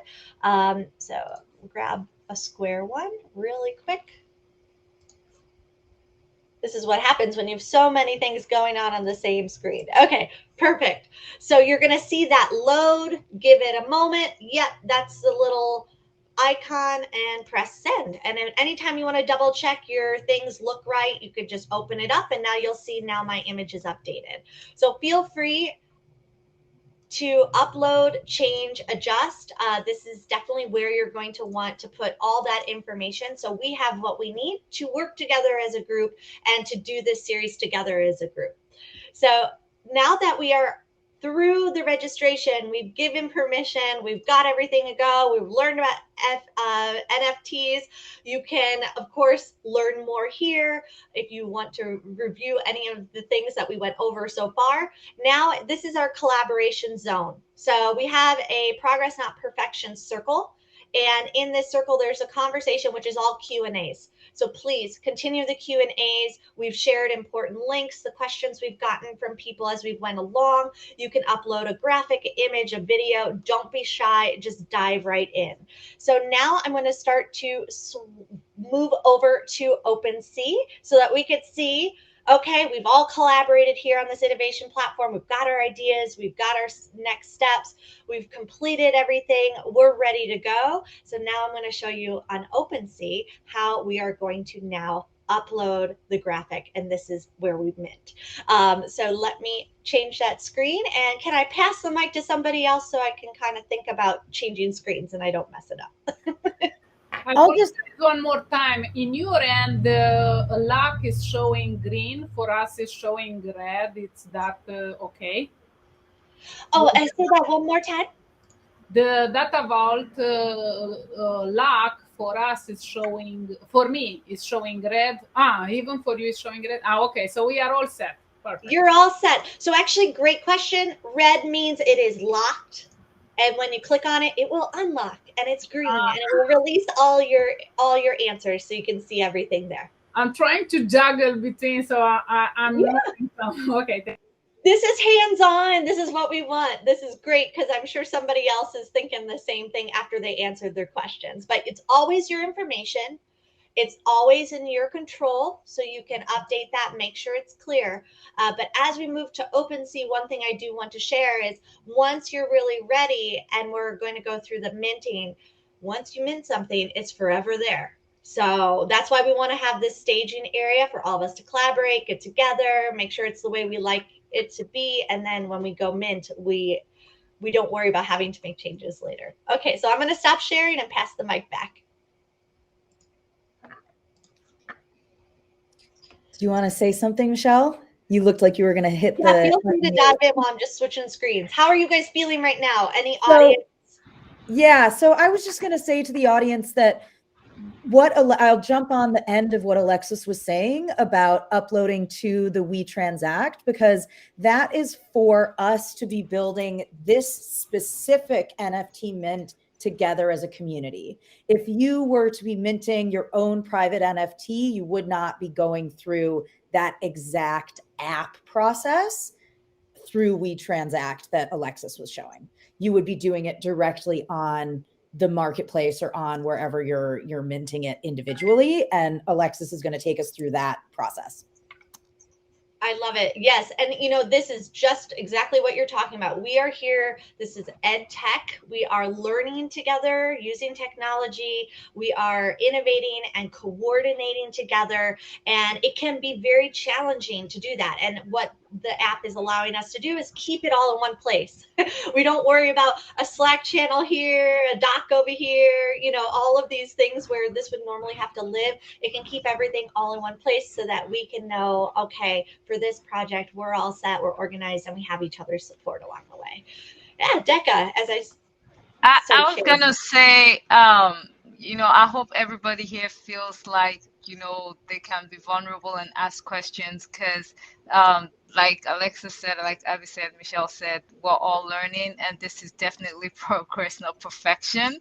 And I think that, even us as, founders, us presenting, we're still learning new things. So please feel free to ask questions, because I'll be asking questions too. I feel like we're making it up.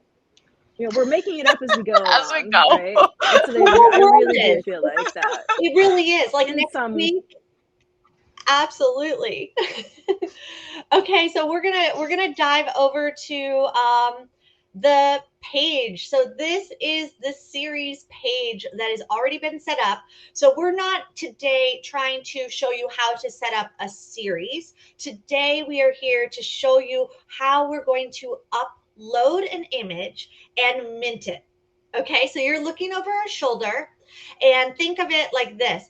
You have to upload and mint an image, which means it exists now on the blockchain. So before we do this minting, everybody know this is live, this is happening, and it is public, and it is forever immutable. It cannot be changed. So this is why we've got our safe zone on the Innovation Platform app together.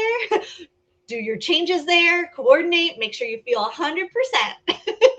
And then we're going to upload the one that we're doing here today. And I'm also going to show you how you can do it and then transfer it to us. If you don't want to do that step, we also have a shortcut for that too. So let's just dive right in.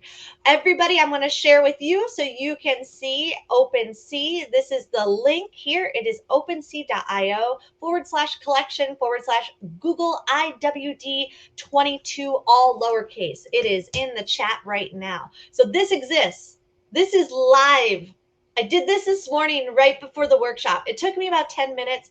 I have step-by-step videos, screenshot of me doing it, so you can totally follow along and do what I did.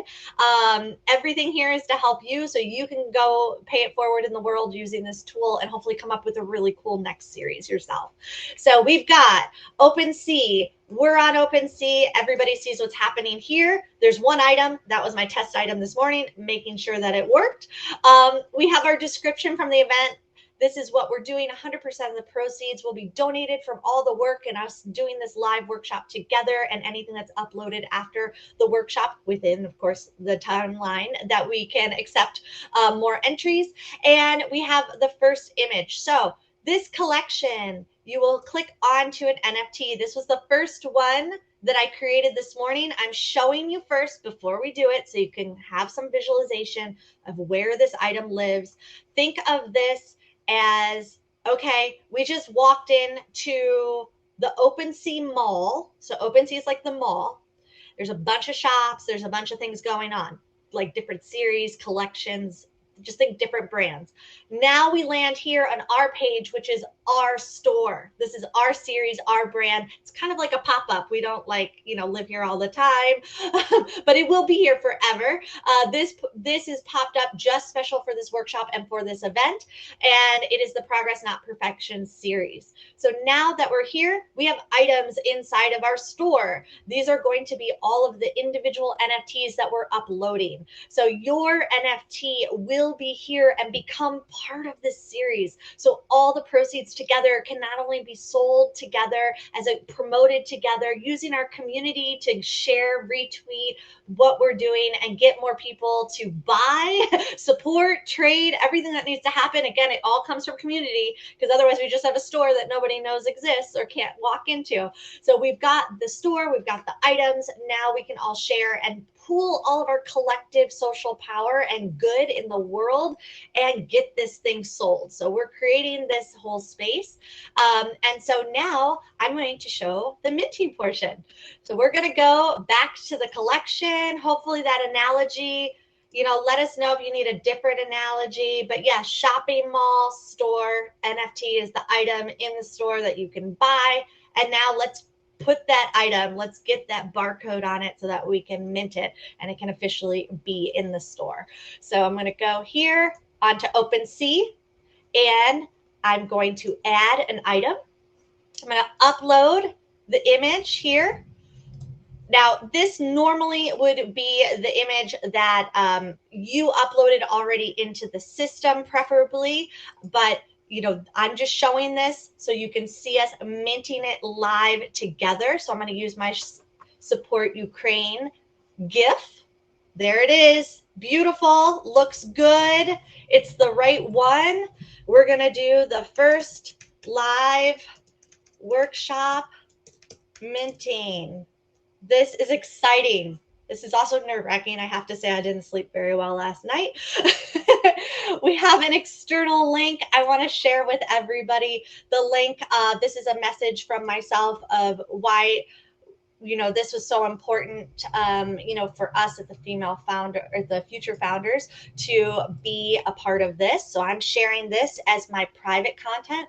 And now the description, I'm just going to put in the description for the event to keep it very universal for us. Okay. And we are going to copy and paste that. I have, of course, I can log through. Everybody following along should be pretty straightforward, but honestly, I have a question for you, even from the chat. So if we are not able to do this because we don't have a wallet. First, we have to create a wallet, right? Correct. And we actually will guide you through. So one of the reasons we've got that community page on the app is we will guide you through how to create a wallet and what wallets are able to be used on the OpenSea platform. So think of your wallet as where you keep your digital money. So whether that's your digital items, like your NFT that you're going to put onto the marketplace, it could also be the currency. So you can buy things on the marketplace. That's what your wallet is. And you need to know that different marketplaces, think of different stores. When you walk into a store, you've got Visa, MasterCard, Amex on the front. Not everybody accepts Amex. You want to check that before you go to the store. This OpenSea entire marketplace and our store, you want to make sure that you are working with a wallet that we accept. So currency that we accept. So that's why we are here for you. We will help you set up that wallet. We have step-by-step. Those videos are going to be up. It's in the Q&A. We're unfortunately not going to be able to help you with the wallet while we're minting today. We had to pick what the most, high value thing was. So ask away. We're here for you, but hopefully following up even today after the workshop, that step. So if someone doesn't see add item, means that they don't have the wallet, right? Correct. It would only be once you have your wallet, and we'll walk you through the wallet side of it. So today you're just watching us do the first minting of the series, the first image being minted live. And then we're going to take all of the things that you submitted through the We Transact, and we'll either upload them for you, or you can do it yourself. And we're going to show you with the wallet how you can do it. You're going to duplicate what we're doing right here. Thank you so much. Yes, no, ask away. This is the first time we've ever done a live minting. I don't know if anyone else has seen a live minting before. So we are totally progress, not perfection here. And let me scroll down and we are going to go into, all right, now we're going to select. Alexis? Yes. Hi, Alexis. This is super exciting. I do have a quick question. I did create a MetaMask wallet. Does that work? Because I created it, but I don't know how to connect it to OpenSea. Awesome. Yes. So connecting the wallet to, you definitely will need to connect it first. You're absolutely right. Let me get this one minted and then we can dive into that just so that everybody can see where it's going, and then we'll show how you can connect that wallet next. But yes, if you have MetaMask, that is one of the approved wallets. And let me show you guys, I'm going to share that Q&A. We have a link here. Oh, might not be able to share it right this second. Okay, but let's do one thing at a time, and we're getting to that one next, but it's coming. This is part of the workshop. So once you pick the collection it's going to be part of, we do have unlockable content. So we're going to put that in here. Oops, grab that link again. Great. Thank you guys for all these questions. This is perfect. This means it will only be revealed to the owner now that we all know what that means. Of course, everything else, I don't know if we want a drum roll here. I feel like we needed a sound effect. Maybe we just do like a bunch of applause. Now that we have everything filled out, let's look, double check, because once it's on the blockchain, once we mint, it's forever there. So we got first live workshop minting. We've got a link, which is external. Oh, that's to learn. So this is actually, I just caught myself. This is a link that will allow them to learn more about the project. So I, by accident, put my hidden information here. So I'm going to fix that. This is why we double check everything. I'm going to put in a link to our whole project here. Let me get the real raise. Thank you guys so much. This is why we double check. You're seeing it in real time. And these are the things we all want to catch ourselves. I didn't make that mistake on purpose, I promise, but we are proving that point too. So this is going to be the link that will be something that can be detail about the image. So this will be visible to anyone who looks on OpenSea. So now this is going to be something anybody walking by in the mall, browsing in the store is going to see, and they can click and go to. So it's a great way to promote your event page and build your community. So we have here a link, which is going to the event page where people can actually join the community, build that wait list so we can sell out this series quickly. So that was the external link that we chose. The description looks good so people know what this is all about. And we've got the collection. It will appear in the group. So as everybody uploads yours, yours will appear here. And then the unlockable hidden content. This is that private video that I'm sharing with only the people who are going to buy this particular NFT, whoever the lucky owner is of the very first one. So now, all right, deep breath. Did everybody else double check me? Do we feel good to press the button? Are we good? Are we going to create? This is going to be the minting moment. Thumbs up.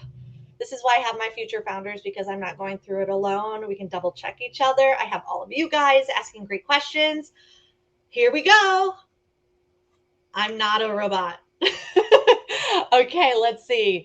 Hills, make sure I'm human. All right, let's make sure I'm human. Please wait. Fingers crossed. It's probably going to ask you to verify your wallet. Woo! Oh, you did it. All right. Woo! I already verified before. We created our first live workshop. You have to actually sell it. You have to list it for sale, though. We're not listing yet because we're going to allow everybody the ability to mint today. And okay. So, woo! Once you have this screen, this is where community is key, okay? We minted. Now I can take this link and copy it and share it with the world. This is going to be something you can tweet on Twitter. I'm going to go ahead and do a Twitter. We did our live. I'm going to put this on NFT workshop minting. And this is for our IWD 22 Google Progress. Oh my gosh, I'm so excited. My hands are shaking. Progress. It looks gorgeous. Perfection NFT series. Okay. Now, of course, we should also probably tag, I'm trying to remember all the hashtags I should be using. Please use the hashtags. Oh my gosh, it looks so beautiful. Our first live minting.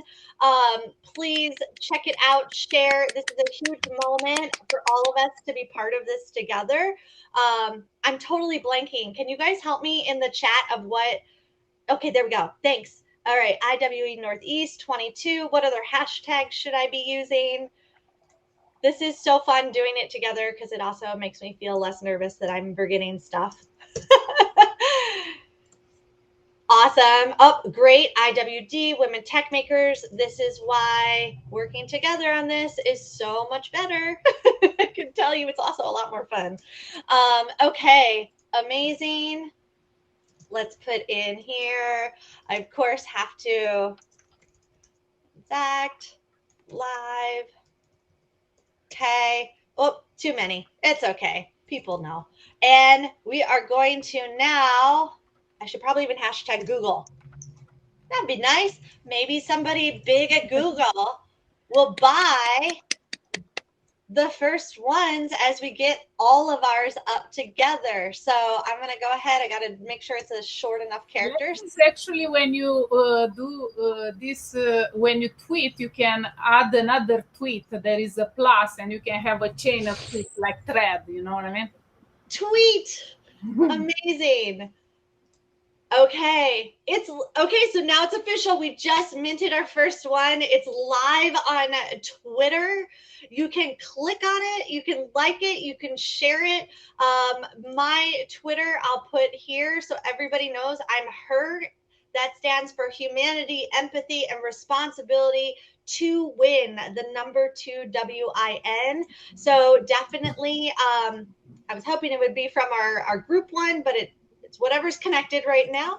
And you can go ahead and share this.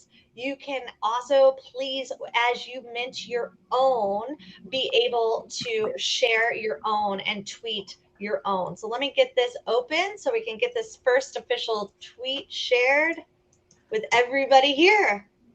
Perfect. Oh, there were more hashtags. Just keep adding the hashtags. just share, add. This is where community becomes so important, you guys, because there really is nothing like, you know, when you create this, what it's going in the world and it's doing. It's a digital image. We created it. Anybody can create it.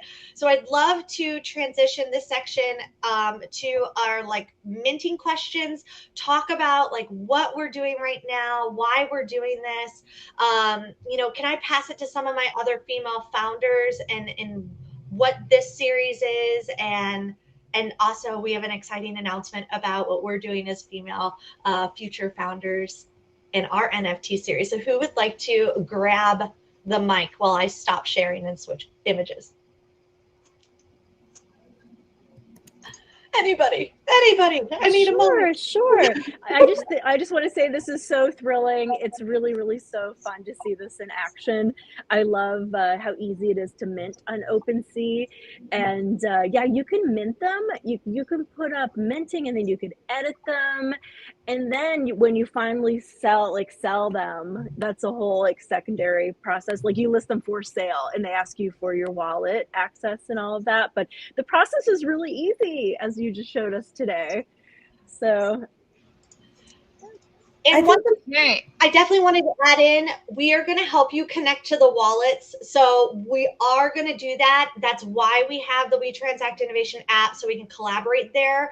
We're going to get everybody so your wallet is there so you can upload it. Go ahead, Abby, but I know that's a concern, and we are going to address that. We're just rolling with it as we go here. If you have a chance, can you show everybody how we can collaborate? Because I saw even in the chat there was a question on the platform. Yes. Did somebody hear the full? I think I heard part of what Linda just asked.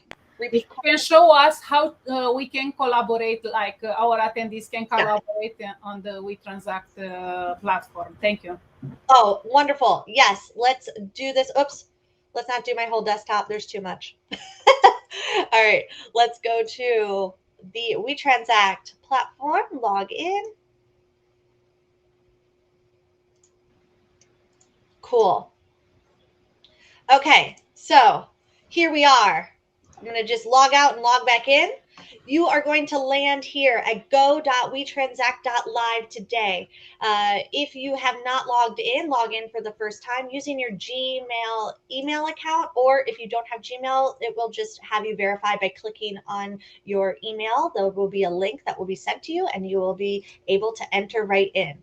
Once you enter in, you will land on the first tab here at the top called Tasks. That's where we guide you through how to create the graphic or select one. This link sends you to the wonderful Flutter app that was so graciously created by Roman and the team here at Google dev team. And it's amazing. You can use that to create your image and really personalize it and make it consistent, so everything in the selection looks good. Or you can go from our folder of just royalty-free approved images, where we've got some we auto-populated just to make it easier for you. Some people just want to grab the picture, and what's more important to them is sharing their why and the secret content. The second tab is going to be your diligence, where you are going to answer the questions. And of course, I've got quite a few here because I logged in as the wrong person. And then you'll have your resource tab, which will be all the information, videos, everything that we went through today. You can rewatch. We even have a cool area here where you can engage. So feel free to browse this resource area. And the most important, exciting part is this Progress Not Perfection circle you are automatically a member of, and you can go in here and be able to ask any questions as you go along. This is also where we're going to be helping you with the wallet. We're going to be getting everybody so that your wallet is connected to OpenSea. And then when you're able to upload your image like we just did together today live, you will feel 100% confident and comfortable that you did it right. So the only step you probably need next is going to be your wallet and connecting the wallet to OpenSea. So I'm going to stop sharing there and go back. Yes, any questions? Because sometimes when I'm showing, I can't see people's faces and reactions. Question. Yes. So once a card is minted, can it be edited, or that's it? That is it. That's why we want to make that innovation area where we can fail, fix, upload, support. All of that's got to happen within the app there, because once you upload it to OpenSea and you press that, so I double checked, I had the wrong link and I caught it, thank goodness, or you guys helped me catch stuff. You really, I mean, it's now forever there. I mean, we just made a historic moment. It's on the blockchain. Awesome. So as we go through now, we're going to be helping you with videos, putting in about connecting your wallet. So what I'd like to do to just kind of give you some things that you could do right away so you can start to upload yours today and you can start to mint yours today is share the screen for how to set up that wallet. So I'm going to go in here so you can really follow along with us. You guys have been amazing. I love the questions that we've been doing it real time. I'm going to log out because I want to log in as if I'm the demo version. Here we go. Okay, so you're going to be able to log in, see all your answers in the data vault, double check everything that looks the way you want. Once everything's all set here, now one of the main questions is going to be, and it is a top question, how do I buy it? What is a crypto wallet? Do I need a wallet? Yes. And let's start there. Do I need a wallet? Yes, you do if you want to buy, sell, trade, which we are. So if you want to actually do more than create the image and learn how to mint here in the workshop, you want to be part of this series, you want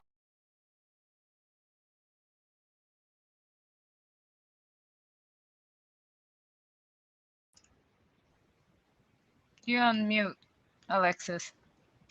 I was wondering if it was my computer or if it was... Oh my gosh, I'm so sorry, guys. Thank you. I apologize. So basically what I'm showing you right now is you went into the collaboration area, and that's one of the questions. I need a wallet. Yes, you need a wallet. What wallets can I use? Of course, MetaMask is the one that I used here. It was very easy to set up. I did my videos. It took me about 2 minutes to set up that wallet. So I've got play-by-plays. I'll be uploading those videos after this presentation so you can follow along. And everything you need for knowing what wallet. So think of this as your Visa, MasterCard, Amex. We got to make sure it's a credit card that is accepted. And once then, let's say the next question was, how do I connect my wallet to OpenSea? Because they want to see you on OpenSea so that you can upload your NFT and mint. So you need to connect the wallet after you create it. Okay. We're going to have videos on that too. I'm not diving into all of it because I know it's a lot and there's probably people that are learning about this the very first time and it can feel overwhelming, but we're going to take you step by step through the app, through the WeTransact platform, so we can help you each step of the way. So definitely, if you have any questions as you go along, you can go into, let's stop sharing and I'll change the tab. Just reminding again, and I know I probably sound like a broken record, but I just want everybody to be comfortable and know where we're going. Let me get the correct tab. There we go. Let's go into the WeTransact one. Great. So this is where you're going to log in so we can help you connect your wallet. So setting up a wallet, getting the wallet connected to OpenSea, and then you're going to go through the minting, which is exactly what you watched us do here today. So the two things that you're going to need to do if you want to participate in the actual selling portion of the workshop. Today was all about minting, but the selling and the supporting of the Ukrainian Red Cross by selling and having the proceeds go forward is going to be in here as a community. And we are here to help you guys. We're here to collaborate together on this. And one thing that I definitely wanted to just share with you as a group is, you know, we're doing this as the future founders because we need more people in NFTs. We need more people who care about the world. We need more diversity. We need more equity. We need to make sure that as many people get into this world and this opportunity, because look at what we're going to be able to do together. We're going to share and keep you updated through the WeTransact app of how much money was raised. You're going to see all these amazing stories of all of us, that why we all created it. All of this came about through leveraging this technology for good. And that's really what we want to put out in the world about NFTs. There's a lot of tools can be used for good or bad. You can use a hammer to build a house. You can also use a hammer to hit somebody on the head with, you know? So we want to build the house. We want to use this technology for good. And we definitely want all of you to feel comfortable picking up that hammer. Like, oh, okay, I could do something with this. So hopefully today's minting workshop live gives you the confidence to get started, to learn, to fall together, to figure it out together, to ask these questions, because really it's like riding a bike. Once you do it, it's natural. You'll forever, for the rest of your life, know how to ride a bike. It's something you don't lose, you don't forget, and you have that skill now to carry forward into all of your projects and your things. Can I pass it to Abby, Decca, or Michelle to share our announcement of the Future Founders? I do have a little video from what's coming up, but our goal here is that we pay it forward and help you, and you could help us back by joining our community, signing our petition, because we're building our community to get our wait list so we can, as future founders, be able to sell our own trading cards. So who would like to share a little bit about our trading cards? Abby, saw the goal? Okay, perfect. I guess I will. So what's really exciting about our Future Founders trading cards is exactly what Alexis was saying in getting inclusion and participation. And we see this working with WeTransact and creating the Innovate DAO as a way that we can build a community by founders, for founders and everyone that wants to support them, of trading cards. And this is really cool, the way that you think about baseball trading cards, for example, right? And so we're going to be releasing Future Founders trading cards and building this community, and you can join the wait list for all of the information about preparation and when they're going to be minted, how you could purchase one, and that type of thing. I hope I'm providing good enough information on that, Alexis. Someone else chime. Amazing. Feel free to chime in. I'm also going to just share a visual as you're talking. I'm in this real San Francisco moment where I don't know if you can hear behind me, but my neighbor is like playing the guitar. But I'm just going to give a quick description of our future founder playing a trading card series. So the Real Raise movement, we've launched the first in the series of founder trading cards, future founder trading cards. The waitlist is open, and it's our mission to provide this alternative source of funding and ensure success for groups that have been overlooked in the past. And we've created an Innovate DAO, a community to hold investment and issue grants to founders. And purchasing an NFT will provide one-on-one access to individual founders. Projects will be ongoing and profits equitably shared, with 100% funding going directly to the founder on the card. And how cool is it to have your own founder trading card? So, sign up for the wait list. We're excited to launch this.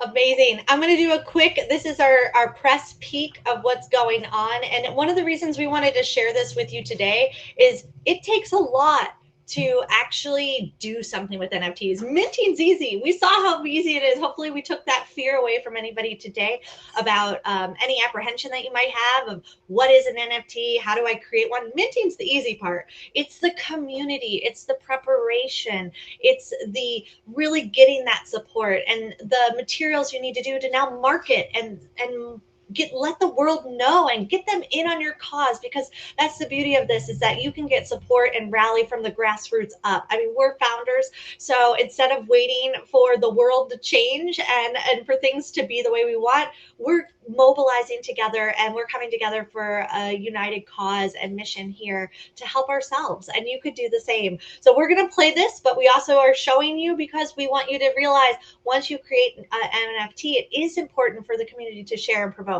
So I'm going to play real quick, and then we'll come back to how you can share and promote these series we all are in together here, because you can be part of many series. You don't have to be part of Future Founders or this one or another one. They're not exclusive. You could be part of as many as you want. We definitely hope and encourage you to do so.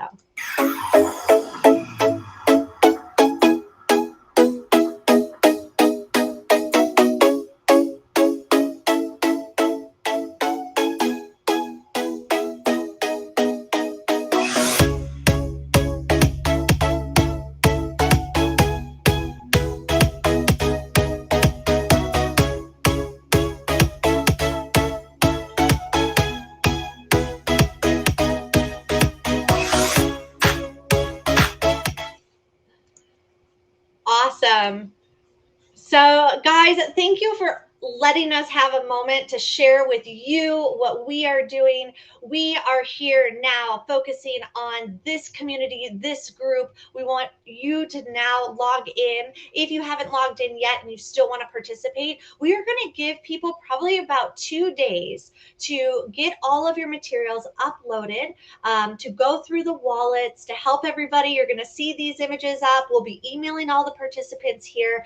We want to give you a moment to digest everything. We know a hands-on workshop isn't going to make you necessarily feel like you're ready right this moment, but over the next few days and this weekend, let's do it. Let's all log in. Let's get our things uploaded.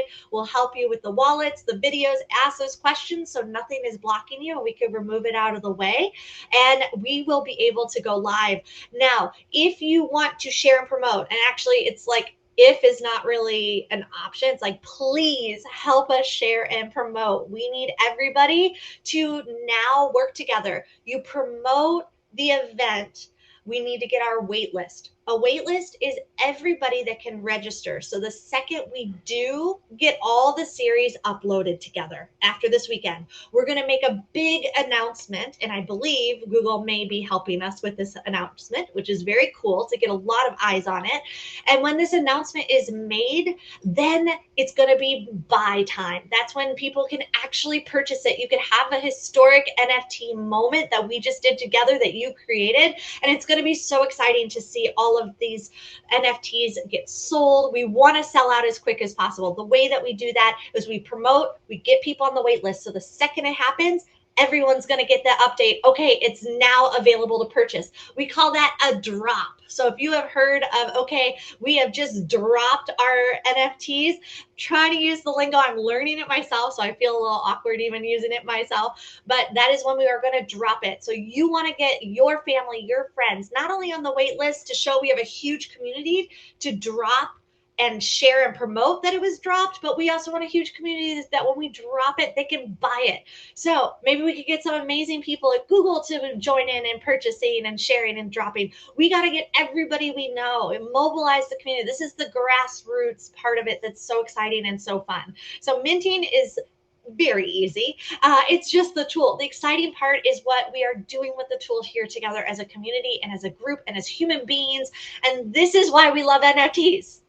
It's not the actual minting. It is this right here. So I'm going to go ahead and share the link, which we need everyone, even while you're doing this yourself, uploading. If you're not going to participate and you're too intimidated, it doesn't matter. Every single person we know needs to be sharing this link so that we can get this gathered together. And I'm grabbing that link, searching through my book right now.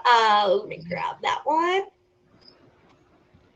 Oh, happy to do a second session anytime if you'll have us back. This is our first one, so we're really honored and so grateful. Anna, Linda, the whole team, Roman, everybody, we can't say enough. I mean, being a Google Tech Ambassador, I am just blown away at the commitment of the organization and the volunteers and all the efforts to make things like this come together. It does take a village. It does take a team. We are all remote. I haven't met hardly 90% of you. So to do this virtually with you is such an honor and a privilege. And we hope we continue to pay it forward. So yes, we will come back for any other sessions that you would like. And I'm just an awesome session. Thank you. Thanks, guys. So Thank good to you, guys. see you. And we'll make sure you got the link for sharing. All these tips with us. We really appreciate it. That was a great, awesome. Oh, thank you guys so much. We really enjoy it. We can't wait to see you at the other workshops. Bravo, Alexis. You're so inspiring. Alexis is an Olympian level skater, and she brings the exact same energy, resilience, discipline, innovation to the AI world to support women founders. Alexis quit her job during the pandemic to do this, to support women founders, to support founders, to find funding. And she's built this herself with her husband. Alexis, you inspire us every day. Oh, congratulations. Thank you, Thank guys. you, Alexis. Thank you, ladies. Thank you so much for everything. This was amazing. I've already created my NFT. So we're going to start minting. Yay. Amazing. Look forward to seeing everyone on the platform, and definitely we'll send an email out for all the registries, everybody that registered. So don't worry, look for those. We're here to help you. If you have any questions along the way, I'll also share an email so that you can also email us directly. So we need to keep this collection link. Is that right, Alexis? And join this collection. So what we're going to want to do is, and that's the link actually here that I want to share.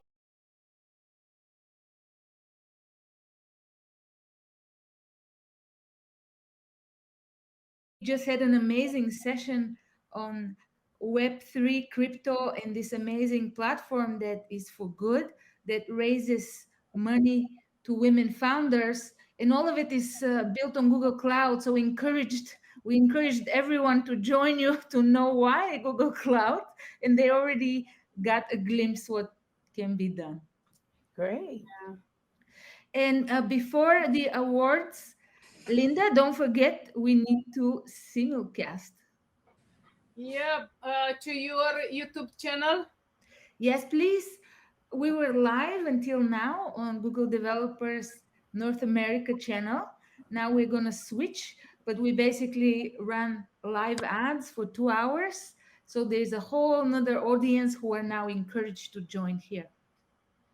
If you give me just 1 second, so I'm setting up the simulcast to go to New York City.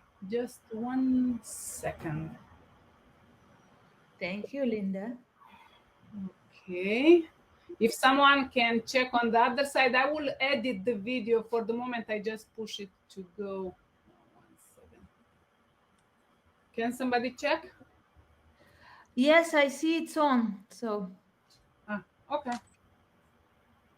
Fantastic. And of course, we do have our partner ROI Training, who provide cloud architect or associate cloud engineer training for free for everyone who tweets. Linda, are you ready with all the info? Yeah, we will have 5 vouchers for the cloud certifications training for associate engineer, for professional architect, and I think they have data engineering also. So a value of $500, and for O'Reilly will offer 10 books, ebooks, approximately a value of $50 each. So if you tweet a picture from our event with this hashtag IWD Northeast 2022, you will get a chance to enter our raffle, because we will use the wheel of names by pulling the hashtag. So it's very important that even if you retweet one of our tweets, to have this hashtag in it, so we can pull your name. And of course, this event will not be possible without Google's support, GDGs, and Women Techmakers ambassadors programs. So we are really grateful, and we are happy to be here with you. And also, we have NFT future founders, and we transact as our sponsors. And we are very grateful for the workshop hands-on that we just had going on before.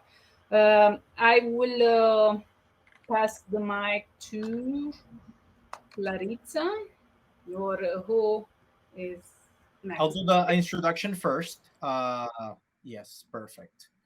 Great, awesome. So just wanted to reiterate, welcome everybody to IWD Northeast 2022. I am Roman Jacques, Flutter GDE, lead organizer at GDG Lawrence and GDG mentor for the Northeast as well.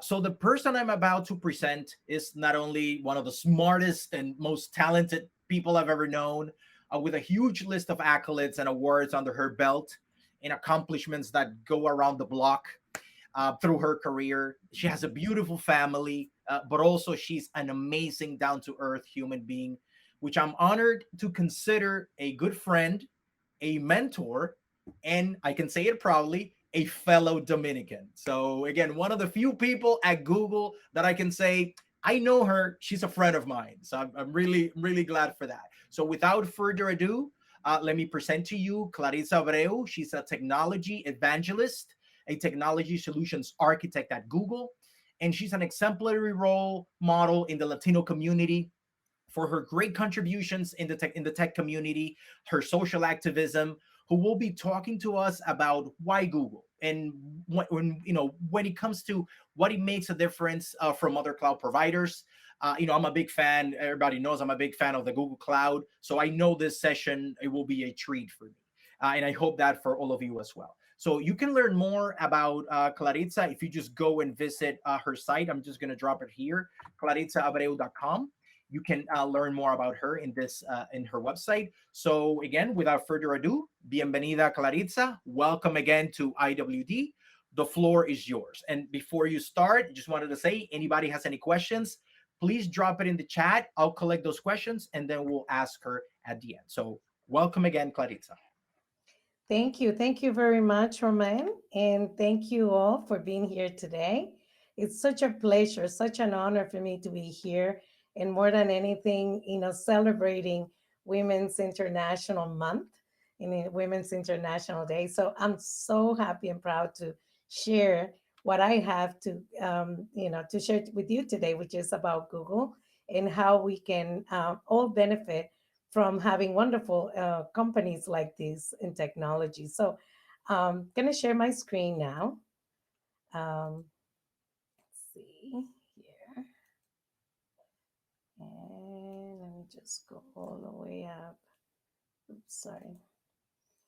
All right. So my name is Clarita Abreu. Thank you, Roman, for such a wonderful introduction. I feel very humble about everything you say. It's actually a pleasure for me and an honor for me to be count with you as a friend. So thank you so much. Um, I've been with Google for about a year and a half. My role there is a principal architect, and I'm assigned to financial services vertical, and I've been more than excited to work in such I would say, powerful industry, right, around the world, and contributing with what I can add value not only to the industry but also to the whole society as a whole, right? So I wanted to start by introducing what cloud computing is, just in case some of you may not be so familiar with cloud computing. And then I want to go into what Alphabet and the Google culture, why I'm so happy and excited to be at Google, and then what is Google Cloud. If that makes sense to you, I'll get ahead and start. Just a little bit more about me. I came originally from Dominican Republic to the Boston, greater Boston area. Has been around for a while. I have about 20 years of experience in the healthcare industry, working for government agencies and also a lot of nonprofit organizations.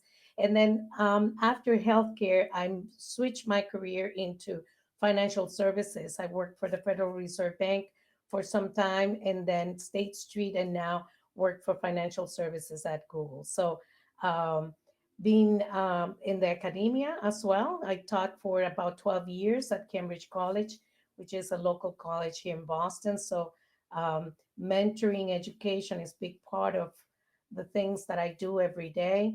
I continue to do it more in an ad hoc basis, but it's one of the things that I really love and enjoy. So, I call myself a technology evangelist because technology have changed my life ever since I took that choice as a career.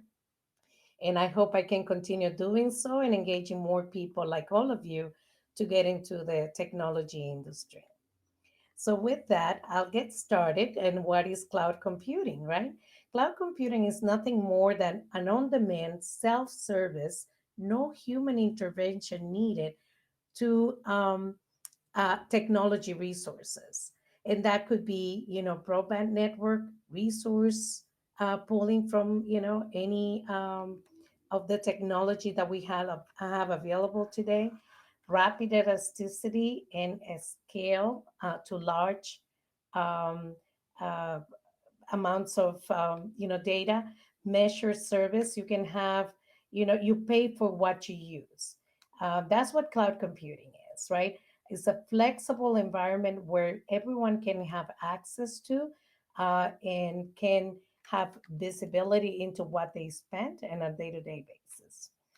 So how do we get here and where we going, right? So originally, we started being in a physical location, right? Data centers used to be, in each of the companies, we have a big room that was, the information system area, or, different places will call it different ways, the data center, the computer center, etc. Right? So that was user configured, was manually configured most of the time, was managed and maintained by in-house.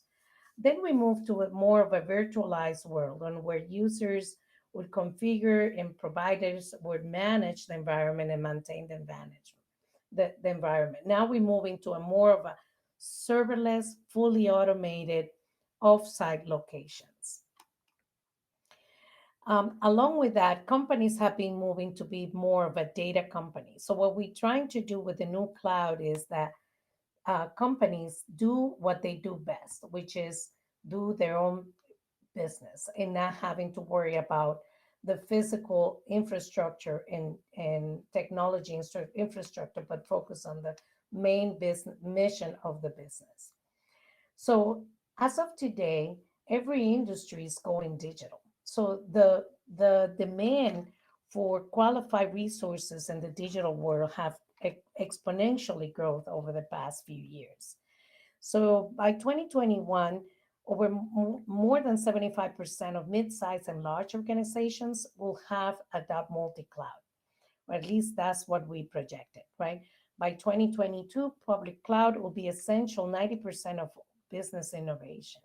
And by 2025, the world's data is expected to swell more than 5 times of the current size. And if you think about that, that's a lot of data that we need to manage and that we need to be able to access. So how is Google helping with that exponential growth of data around the world? I want to start by talking to you about our culture and how we have been so successful. Most of you are familiar with, the search engine of Google. And that's just one of our products that have made us so proud over the course of the years. But Google Cloud is part of a larger family under Alphabet, which is the umbrella company. Alphabet owns and operates many different innovating companies around the world. Google Cloud is one of them, and we all work together in bringing innovation and value to society and to companies around the world. As of today, Google has 9 products with more than 1 billion users. That's a lot to say, right? So that proves that our company has been not only successful over the years in attracting users to their products, but also the innovation and the changes that the company has brought around the world. If you see our history since 1997, when Google Search started, up until 2019, and even up until today, we continuously deploy new products and services, bringing innovation and efficiencies around the world, including being the leaders in artificial intelligence and machine learning to continue to contribute how we're changing the world and transforming data as we go along. If you think about where we were in 1998 when the company was founded to where we are today, the company was created with the mission of organizing the world's information and making it universally accessible and useful. That was the mission that was created in 1998, and as of today, that's still our mission. So with Alphabet, we have more, this is by 2021. As of today, we have probably more than 150,000 employees. And these numbers have year by year continued to grow at a 20% or more growth. So those 9 cloud products with 1 billion users have proved us and around our users that we can bring a culture of innovation around the work that we do. We manage a concept called moonshot. And what is a moonshot for us? Moonshot for Google is a big problem, a huge problem that needs a radical solution with breakthrough technology. And that's what we like to work on, and that's what we usually go after, because we like to be innovative. We like to be able to solve, problems and bring solutions that impact the whole society. So based on that, our culture is based on our focus on the users and how we can be useful and relevant to everyone. We protect our users by having strong privacy standards and practices. We collect information. Our information collection policies are transparent. We protect the way the data is being used. We try to be inclusive. We think 10 times. This is the moonshot, right? We try to tackle challenging and complex problems by bringing breakthrough technology solutions. So we try to be disruptive, but at the same time, incremental. So that way, the solutions that we bring to the table, they're used, and they are not only used, but they are sustainable over the years. We support innovation, and that is supported across the board. For example, in our company, we have what we call the 20% project, which is time that we allowed or that every employee has to work and pursue any idea or project that they would like to pursue. So a lot of the product ideas that we have currently in place have come up with those 20% projects that employees have worked over the course of the years. We also have a culture of sharing. So we share a lot of information among ourselves and with our customers. We try to be as transparent as possible with our objectives in our reports. That's easily able to find if you Google it, right? But not only that, we try to share and collaborate in everything that we do. For example, every time I have a question in a particular project, I can just throw the question in a chat and I get the support from coworkers and people that may not necessarily be in my same area, but that everybody's willing to help. We try to build the right team. So one of the things that I encourage people is to apply to Google, because Google tried to find the best candidates for each one of these roles. But what we look in those candidates are, what are the different contributions that you as a person can bring to the table? It's not just about technical skills. It's about, your personal traits that can bring the team together, that you can bring to the team that can make a better team, right? We have what we call role related knowledge, which is a part of what we look in candidates, but we also look at leadership. We look at cognitive abilities. We look at your Googliness, which would be, how do you work and share and collaborate with others? So I highly encourage everyone to take a pick of what opportunities we have and how you can fit it into those. And we try to be open, right? So we share with the world everything we do. We are big in open source, creating an ecosystems of open source communities, and we foster those communities. Most of our products are open source, so that that have been around for quite some time. And the ones that we currently work on, a lot of our products are made open so everyone can benefit from it. So Google have based their culture and innovation. All of these products that you see, not only the ones in Google Cloud, but also in other companies related under Alphabet, come from those, from the culture of innovation in Moonshot that we spoke earlier. So what is Google Cloud and how Google Cloud can enable innovation for different companies around the world? I want to talk to you a little bit about what Google Cloud is all about. So since 1998, Google has strived to build the fastest, powerful, and high-quality cloud infrastructure. So what happened was that at some point down the line, Google decided to share all that infrastructure with others. So the mission of Google was, as we said, it was organize the world's information, make it universally accessible and useful to all.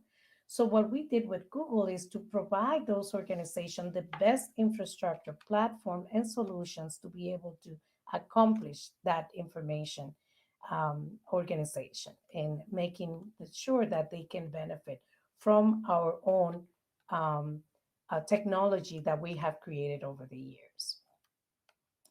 So the business model for Google is that we work business to business.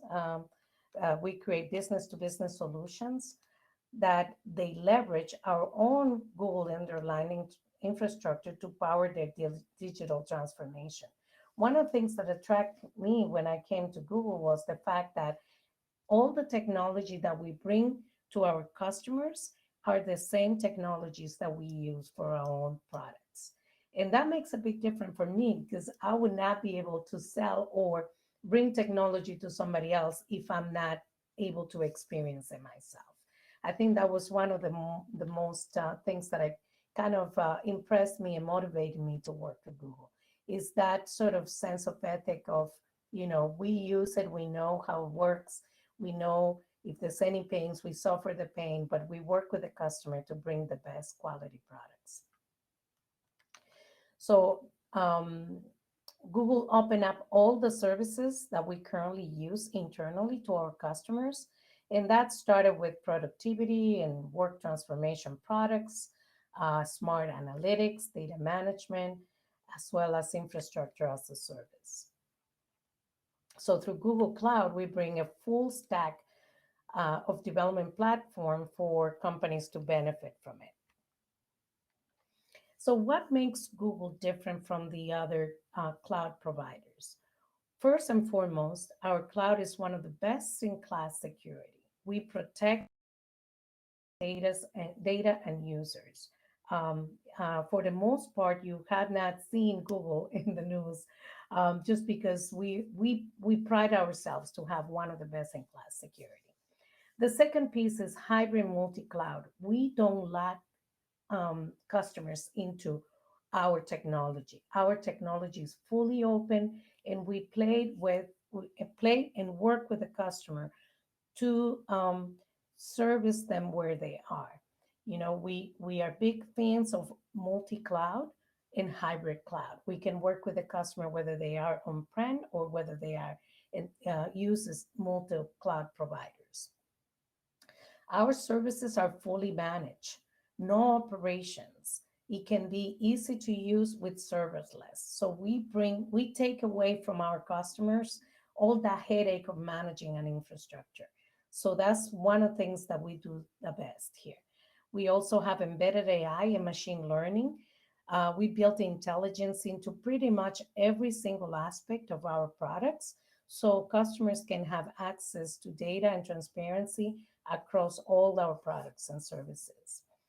And the other piece that actually impressed me a lot was that whenever we work with a customer, we bring the best of Google, meaning we bring not only products and services, but we bring our culture of innovation to our customers and partners. We work with them, we develop them, and we help them transform their culture in the way that we have carried on our culture for the last 20 years. And that's why it's so important for me to present the culture to you at the beginning of this presentation. So Google is secure, reliable, offers secure, reliable infrastructure. We don't lock into one particular vendor, so we are pretty open in terms of our products and services.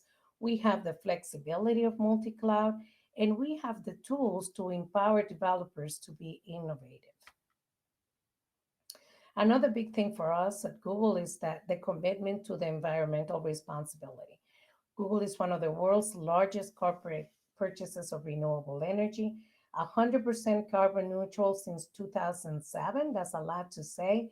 And we had the first data center to achieve the ISO 14001 certification that had to do with environmental responsibility. So when I say that we bring the best of Google to cloud, is that we bring not only the culture of innovation and agility, but we bring our full portfolio of products and services. And with our industry experience, we bring our customers the best of Google in terms of our best products, our best reference architectures, our best resources to make them successful. So bringing the best of Google or bringing one Google means not only bringing the people and the resources that we have in Google Cloud, but all the other resources that we have across Alphabet. Sorry. So our enterprise have journeys in many different companies. These are just some examples of companies that we have worked with around the world. And people will say, why do I choose Google? Well, basically because enable developers to build, test, and deploy applications that are highly secure, reliable, and scalable. When we get to a customer, what we do is that we bring the best of Google to meet them where they are, right? If a customer is still on-prem, we have solutions that can be hybrid, both on-prem and off-prem, right? That can bridge that gap between the on-prem services that they have, and we bring that bridge, we implement the bridge for them to help them to go to cloud. And over the course of the engagement, we help them not only go from on-prem through the journey of being in the cloud and bringing all their services to the cloud. Not only we do that on-prem, but we can do that all around the world, right? So we help companies that may be in one region or in multiple regions. Um, we have regions all over the world, as you can see here in the map. So far, we have about 13 different regions across the United States and across the world. But here you can see how we have different points of presence in even more countries around the world.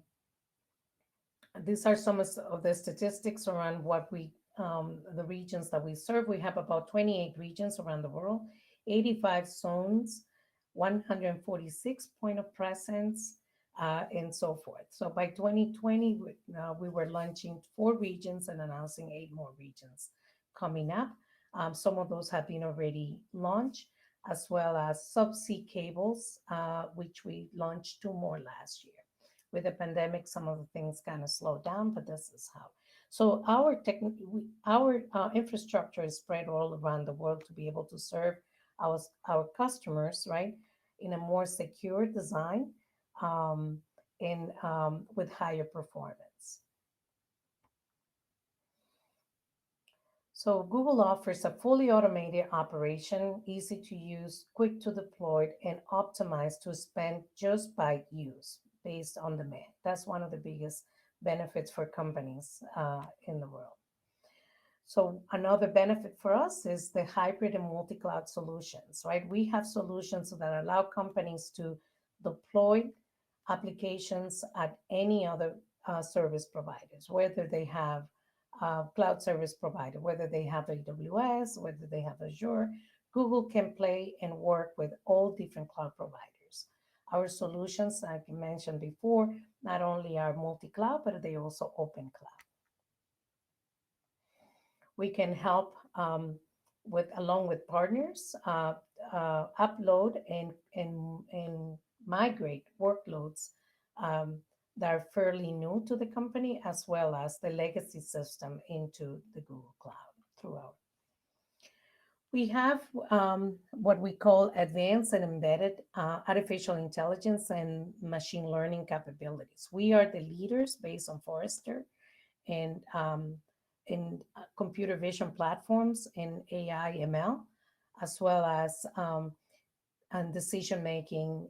For example, we have a customer contact center AI, which is a combination of multiple AI solutions and machine learning that can help customers improve their customer experience and support their customer in up to 120 languages, for example.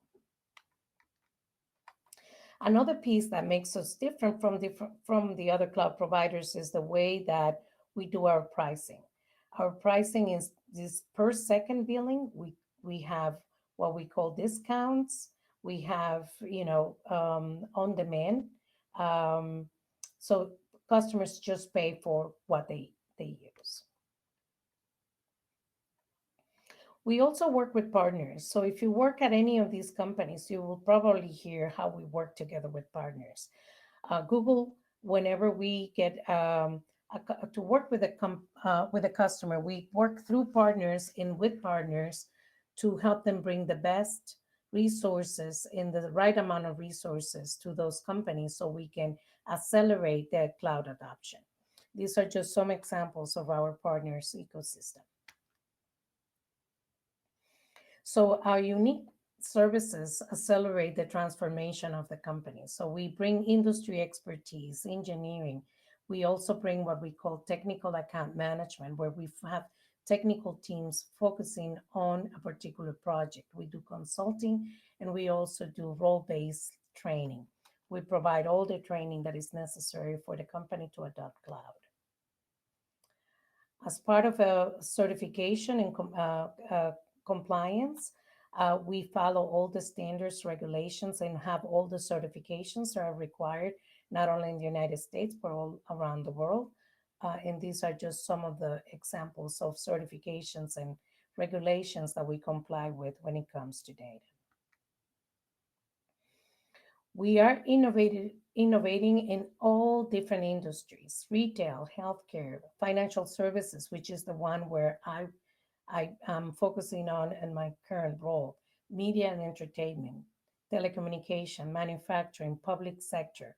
I had the opportunity to work in public sector last year, and that was really very exciting to me to see how Google is transforming the way society is advancing technology, especially in the education and when it came from the pandemic, how we were able to help government to mitigate a lot of the issues related to the pandemic using technology. So the way we work with our customers is we help them define their workloads and their projects. We help them migrate from their on-prem current environment, and we move them to what we call digital transformation, which is to deliver new customer experiences to their customers and redesign the way they do business. So I hope with that I can had provided an overview of what Google is all about and how do we work with our customers, and hopefully encourage you to think of Google not only for technology, for the use of the technology, but also to be a contributor and come to our organization as well and share our culture. So I'm happy to answer any questions now.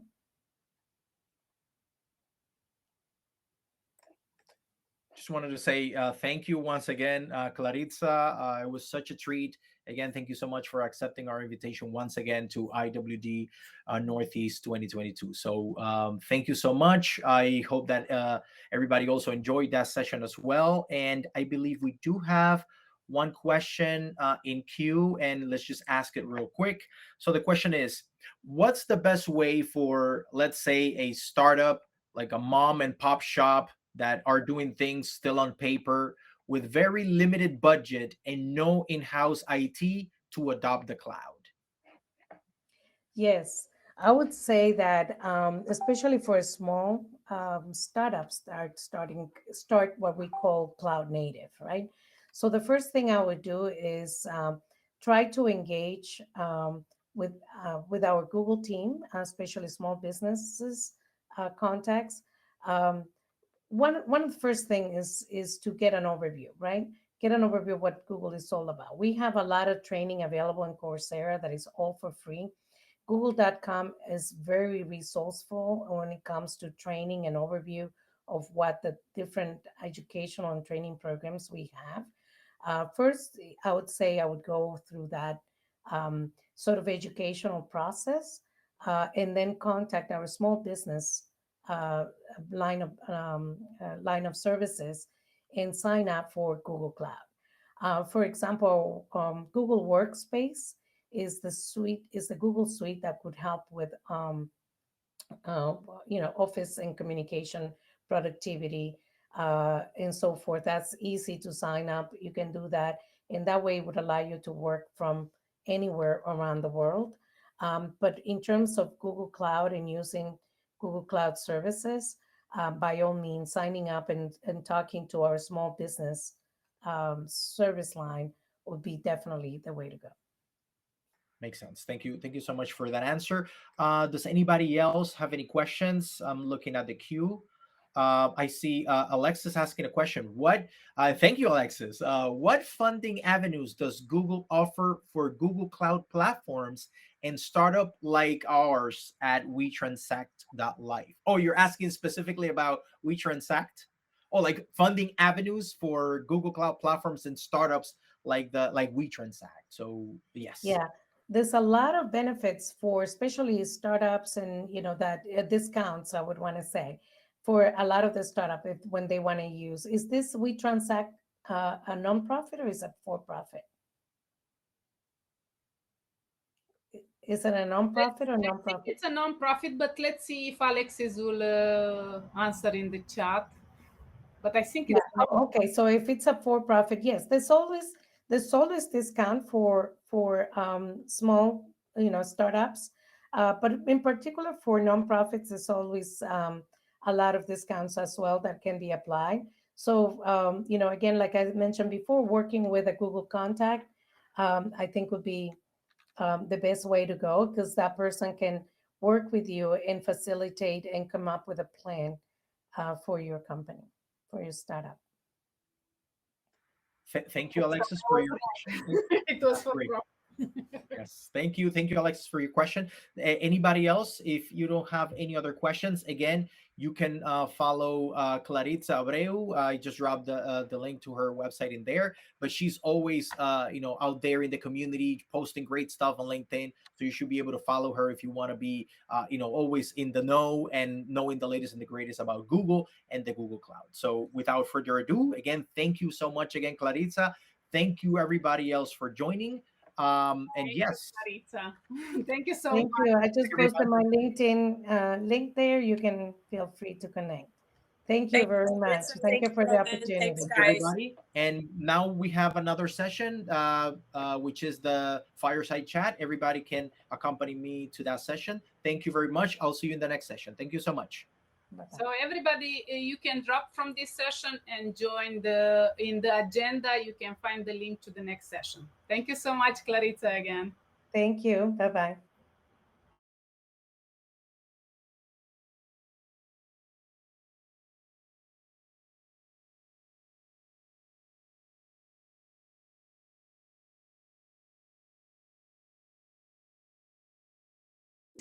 It was a pretty historic moment, and now I see Alexis is here. She was the previous presenter. Thank you for staying on, Alexis. She did so much work today. Well done. And we have our organizers. Linda, you know all the ladies already. We also have so nice to see you again. 1 second, I want to restart the stream, because when we jump from a session to another, evidently it's stopping the stream. So if you allow me a few seconds to set up the stream, that will be great. In this way, we can make sure that your presentation is streamed too. Meantime, we can have a small yes, talk. of course. We'll give you a few minutes, Linda. Linda has been taking care of everything, from presentations to simulcast to recording to tweeting to minting.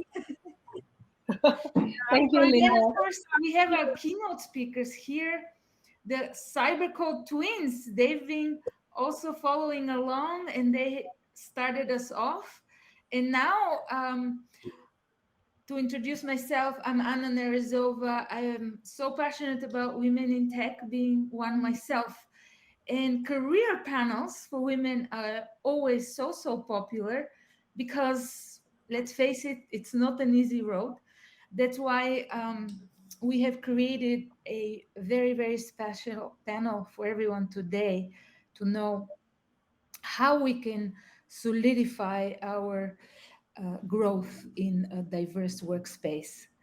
So let's give a few minutes for, I see Linda is live on our simulcast and people are joining.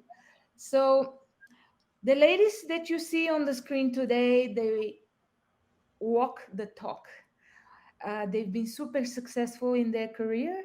It hasn't been easy, and they'll be able to share really what actionable steps you can take to be happy in what you do. Diana and Ijeoma and I have volunteered for a nonprofit called Positive Planet US last year, and Diana was the mastermind behind Accelerator Hub for Minority Women Entrepreneurs. And Diana has always set her mind on growth, and after climbing the corporate ladder, now is an entrepreneur herself. Ijeoma has been super successful in her career as well, but I'll let you, and we have our moderator, Mia. Mia, we literally talked about yesterday how we want to have more HR people, more recruiters who can give tips for people how to proceed in their career. You know, everyone needs help, and nobody knows the road. So our theme today is literally progress, not perfection. So ladies, you have the floor. Please One join me second. in welcoming our panel. I will reset the streaming key. Somehow it's not going live in YouTube. Can you check? Can you check, Anna, if it's live on YouTube? I'm not sure. I apologize, everybody. No worries, you're good. I will start again. 1 second. Stop. Start. Reset. I will edit the video for the moment. It was streaming, so I'm not sure what the issue is. I can see. Oh my God! I just stopped it. 1 second. Yes, I see it's on. So in my end, it doesn't show it's spinning. Fantastic. And of course, we do have our partner ROI Training, who provide cloud architect or associate cloud engineer. No, this is a previous session. Yeah, great. While we wait, this is of course an event for the Northeast, but we always ask, because there's no, you can be virtually anywhere. Please, our attendees, share where you're joining from.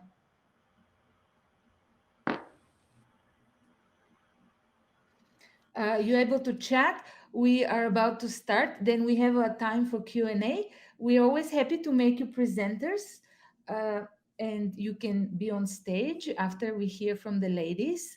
So please feel free to I'll start the Q&A. You can ask your questions there.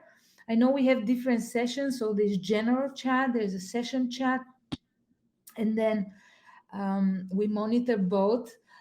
Linda, how is the simulcast going? I don't see it on, but we'll give you a few more minutes. And I already mentioned our theme is progress, not perfection. So one question that we should ask ourselves is either what progress, not perfections mean for every one of us, or what progress, not perfection, will you celebrate this year? We are would live. like to hear from everyone. Also, we are live. All the technical issues are ironed out.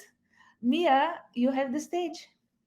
All right. Thank you very much, Anna. Thank you, everyone. Thank you so much for joining us today, and welcome. Welcome to our panel. So my name is Mia Mudayo. I am the HR manager at Value Momentum Inc. It's a software and service company. Joining us today during our session is Ms. Diana Agu and Ms. Ijoma Michelle, and they will be talking about their career and how they've been able to take it to where it is today. So ladies, welcome, and thank you so much for joining us. Thank you. Absolutely. So everybody.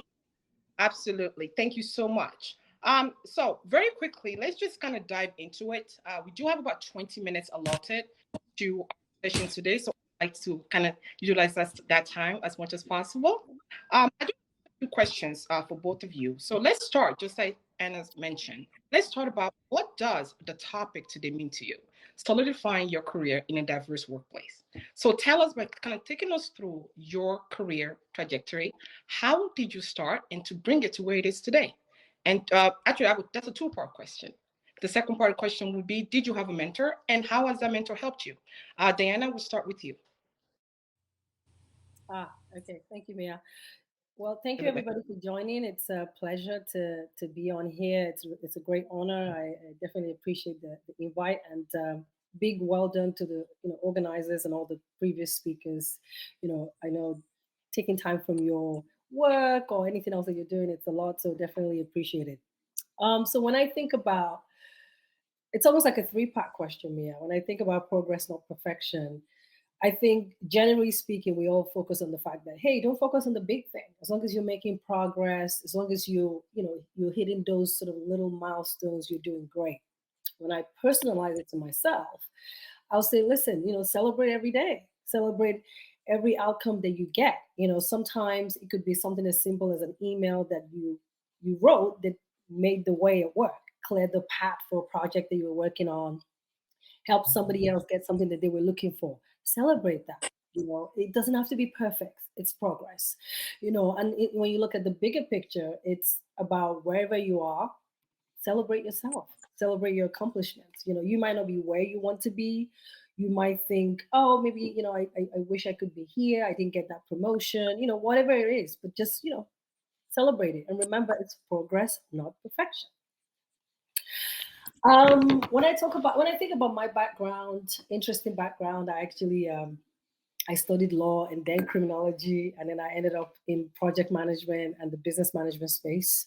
And so I've worked many years, in the PMO space as a CEO, chief of staff. Prior to my current role, I was, global head of strategy, focusing on marketing, communications. So I've definitely worked in diverse spaces, and it's been an interesting journey, just sort of progressing. Every so often, I feel like I'm almost having a career change. There's something new I have to learn. There's something different going on, and so it's definitely been an interesting journey. But I'm glad to be here. Like Anna mentioned, now I run my own company, which is a home care agency, but we also have a technology firm, a technology startup, and it's really, people first. Everyone matters. How can we use technology to innovate? How can we use technology to improve how we look after each other? And definitely, I've had mentors. I've had a champions. I've been very privileged, actually, at work, outside of work, to have people that have believed in me or taken an interest in me, or even people that I've reached out to.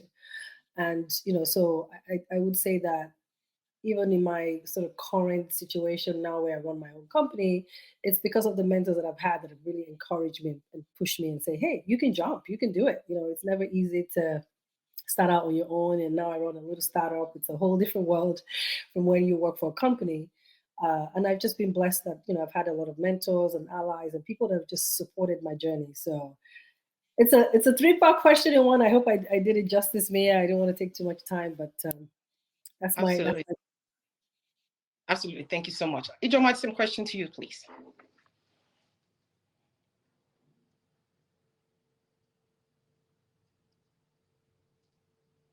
Not sure. I'm not sure if we lost Ijoma. Maybe we lost her. Okay. All right. So let's move on while we wait for Ijoma to rejoin the meeting. So Diana, next question would be, when it comes to talked a lot about working in different diverse roles. So that means you've been privy and you've had visibility to seeing company grow their diversity in the work. So tell me, what do you think contributes to that growth? Especially where we know diversity is a challenge. What do you think contributed to it? And in your previous role, what are some of the tactics in which you've been able to increase diversity in the workplace? So Mia, I got the second question, which is what do I think contributed to diversity and what are the tactics? I kind of missed that very first question. I apologize. It kind of went off a little bit. Okay, that's actually the question. I just mentioned, you mentioned that you worked in different diverse roles. So how have you been able to increase diversity in those roles? Oh, thank you. That's a very good question, actually. I think that obviously for us as women, or, if you look at it and say for us as minority, it's very important for us to stand out. I've always been in technology, actually, even though I'm not a technologist, which is very interesting. I don't think we'll have enough time in this conversation to go into that. But I've always worked with technologies. I love technologies. I love technology. My husband is actually a software engineer himself. And so, as you all know, women, we're not the biggest, percentage in technology. And so I think it's always been my goal to always see how I can participate in events, activities, actions, anything that will increase the workforce. On a personal level, looking at my positions, more recently when I was at Capgemini, I was fortunate enough to be able to set what the diversity quota would be for gender diversity for women. And I made it 50%. I did a lot of pushback, because people are like, we don't have a lot of women in technology and all that. But I said, you know what, we can do this. We can find this, let's go out there and proactively search for, women such as the people on this panel and people listening in that have great talent, that are willing to learn, that are willing to try new things. And so that was very hard, I think, for the recruitment team at first. But, we figured it out. We made it happen. We actually started with a campus program, the college graduates, and then we kind of, basically rolled that across the workforce. Another thing that I think I was fortunate enough to do was I actually created a program called Return to Work.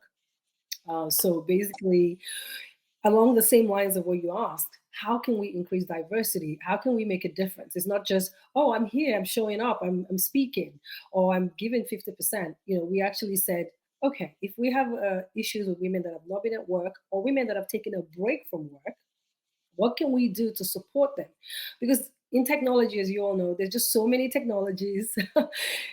Again, I'm married to a software developer. He's constantly learning something. I'm sure you guys all agree with me.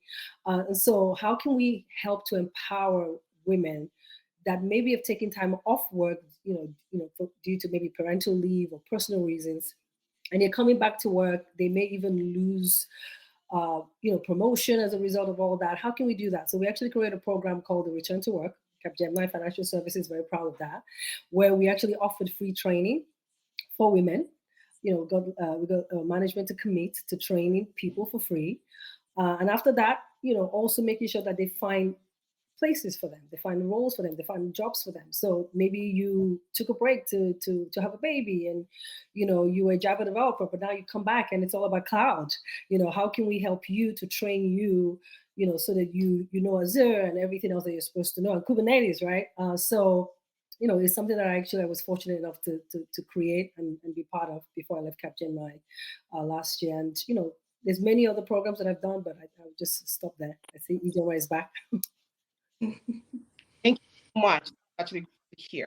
All right, Ijoma, the same question for you, which is, Okay. Oh, thank you. Welcome back. All right, can you hear me? Yes, I can. Can you hear me? Absolutely. You're all good. So just tell us about the topic. What does solidifying your what solidifying your career in a diverse workplace mean to you?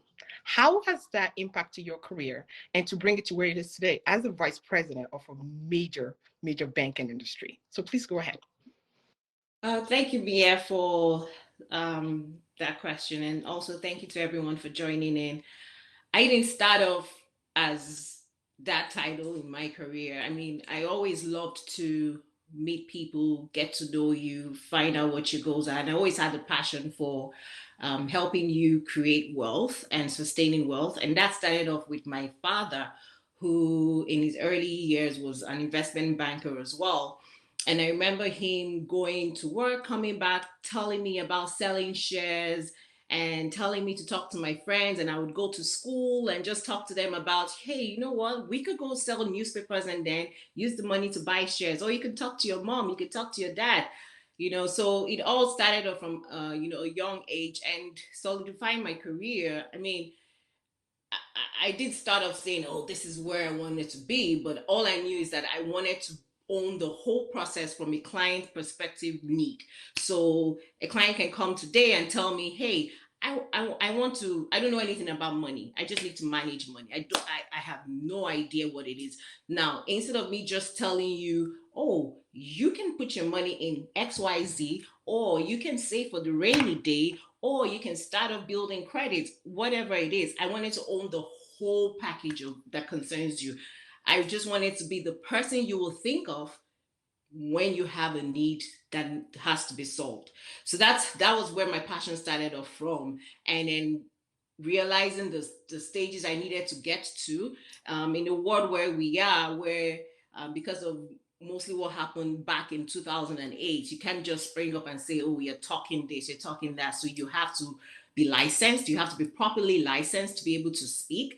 And so most of the things that I needed to do was make sure I get licensed, do the exams that are required of me. Now, those exams are not particularly easy. You may fail once, twice, but that should not discourage you as long as you know what it is you're aiming for. And of course, I had people to look up to in the workplace. Now, not just in my workplace, but in where I found myself. And I'm in the habit of, when I'm entering a new organization, whoever is hiring me or speaking to me, or whoever I realize is going to be my direct boss, I just throw it at you. You're going to be my mentor when I come in.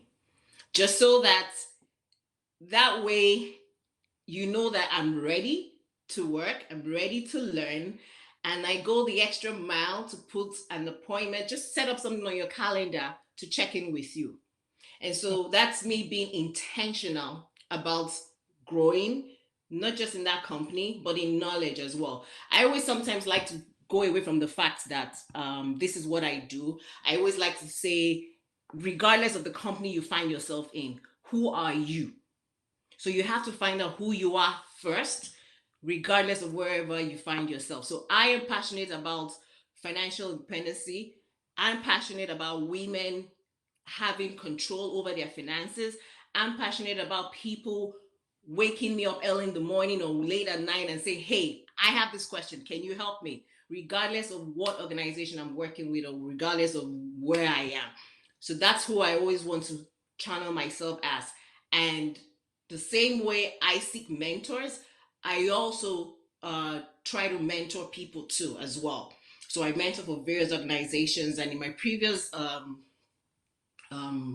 office where I worked, I was part of the Chicago area mentoring program, and in where I am right now, I do the same thing as well. So I am also passionate about seeing people grow in their careers as well. So it's not about just me only solidifying myself, but I also want people around me for us to be able to do that.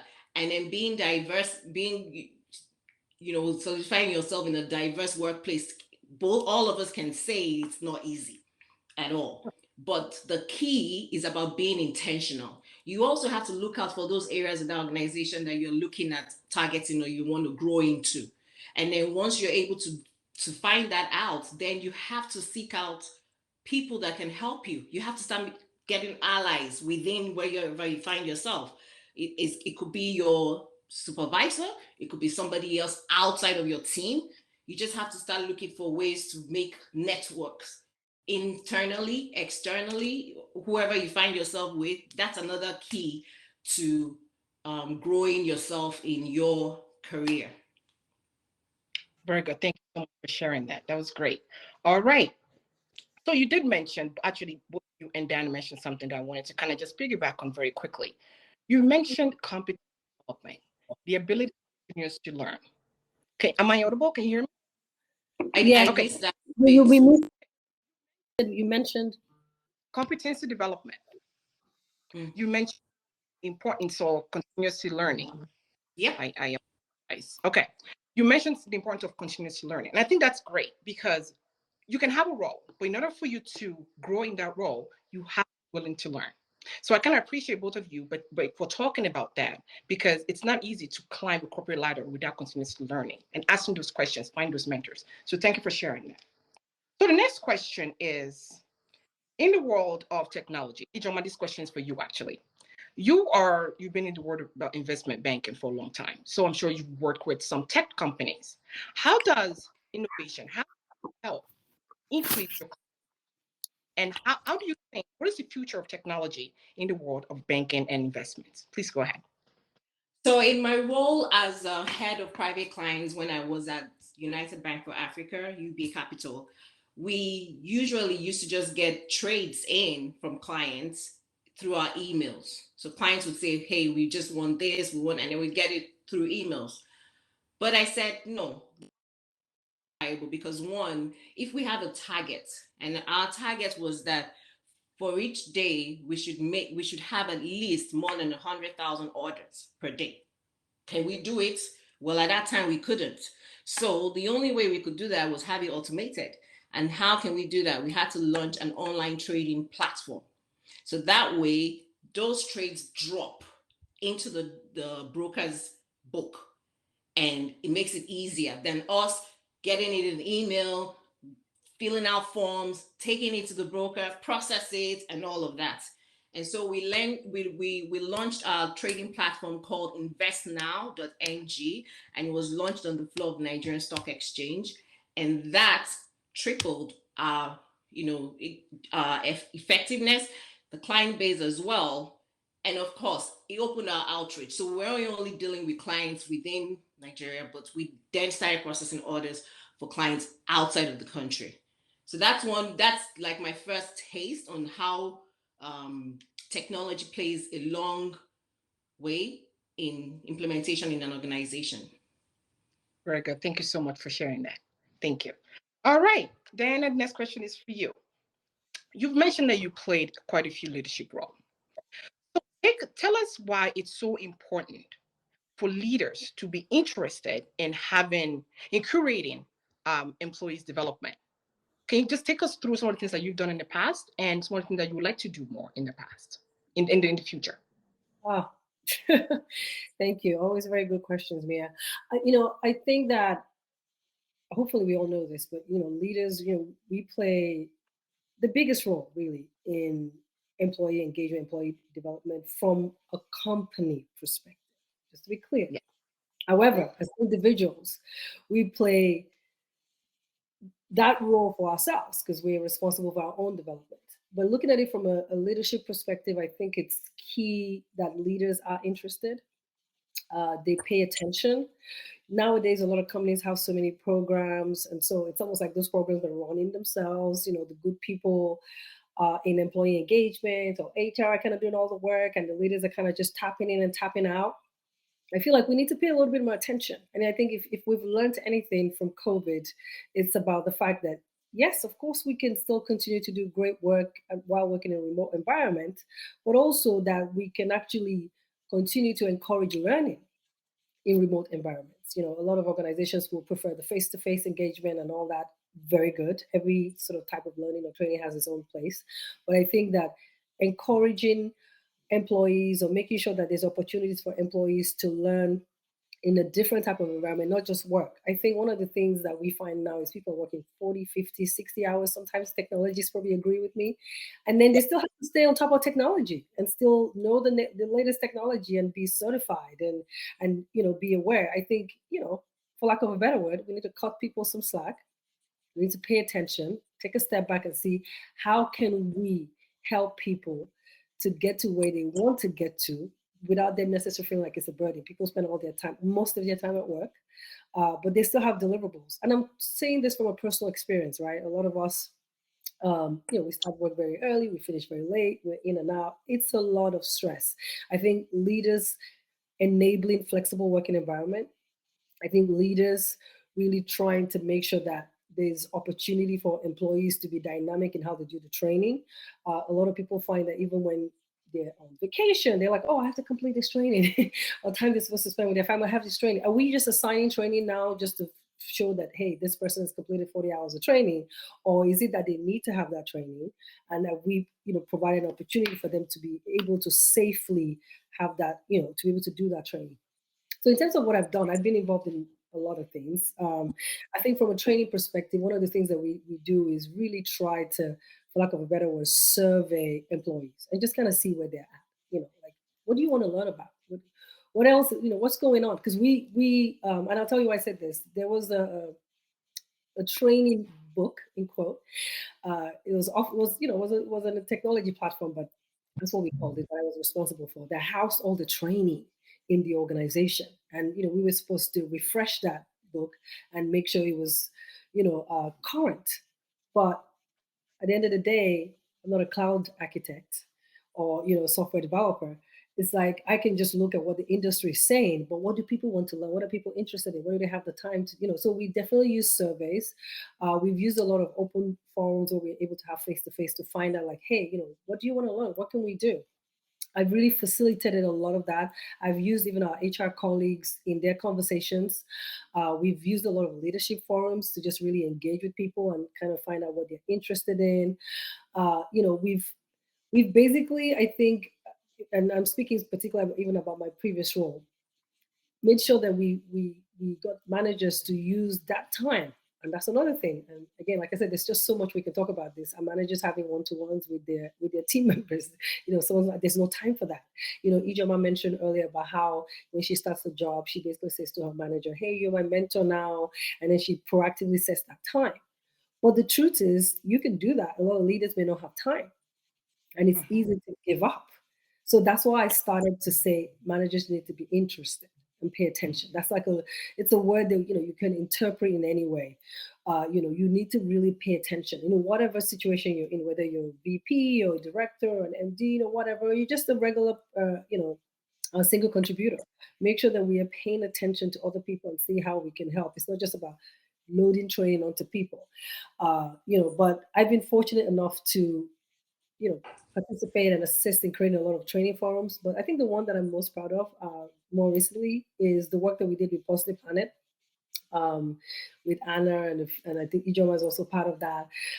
Positive Planet US is led by, the amazing Ingrid Gonzalez. She's in Google. And, we were able to create really, for lack of a better word, a learning system, a learning platform for entrepreneurs, in order to accelerate their business, to help them take their business from ground zero to the top. And, we literally put together the curriculum ourselves, did some research. We got some SMEs, experts in the field to come.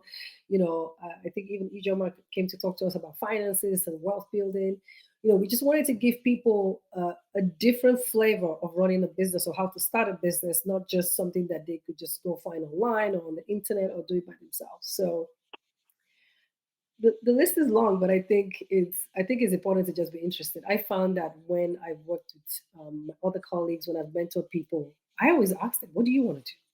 What are you interested in? Because I might feel like, okay, I'm a software developer, I should go down this path, but is that the right path for you? And I'll finish with this, you got to bring your authentic self to work. It's hard sometimes, especially in the corporate world, where you feel like you have to act a certain way. And if I talk to women, sometimes we feel like we have to be a certain way as well. Well, let me demystify that for you. You do not. You should be yourself. You are powerful in yourself, and yourself is unique. And it may not work for everybody, but I guarantee you that it will work for you and create a path as long as you're focused. So be authentic. And so speak up. Sometimes people will beat you down. Sometimes it won't be easy, but keep raising your hand. Yeah, if you have to email that mentor 5 times, mentorship, championship is always something that can be a little bit controversial, because sometimes you might want somebody as your mentor and they don't want to be your mentor. You got to be very mindful of that, or maybe they just have their hands full. It's not necessarily that they don't want to support you. So I would say, find somebody that perhaps is in a position that you want to be. Find somebody that might be a good listening ear. And, there's a difference between a mentor and a champion. I don't know if May is planning to ask me this question, so maybe I'll just put it there now. The mentor is somebody that, you can tell them every single thing. Those of you that don't know Carla Harris, go check her out. She defines this more articulately than myself. But, you can tell them everything. You can say, hey, I had a rough day. I didn't deliver that project on time. And they'll use the experience that they have to guide you. So sometimes, it might not be good that it's people that you necessarily closely work with, although they have their own use. But a champion is somebody that will speak up for you, or sponsor. Every organization has different names. Will speak up for you when you're not there. And for those folks, they only need to know the good, and the good.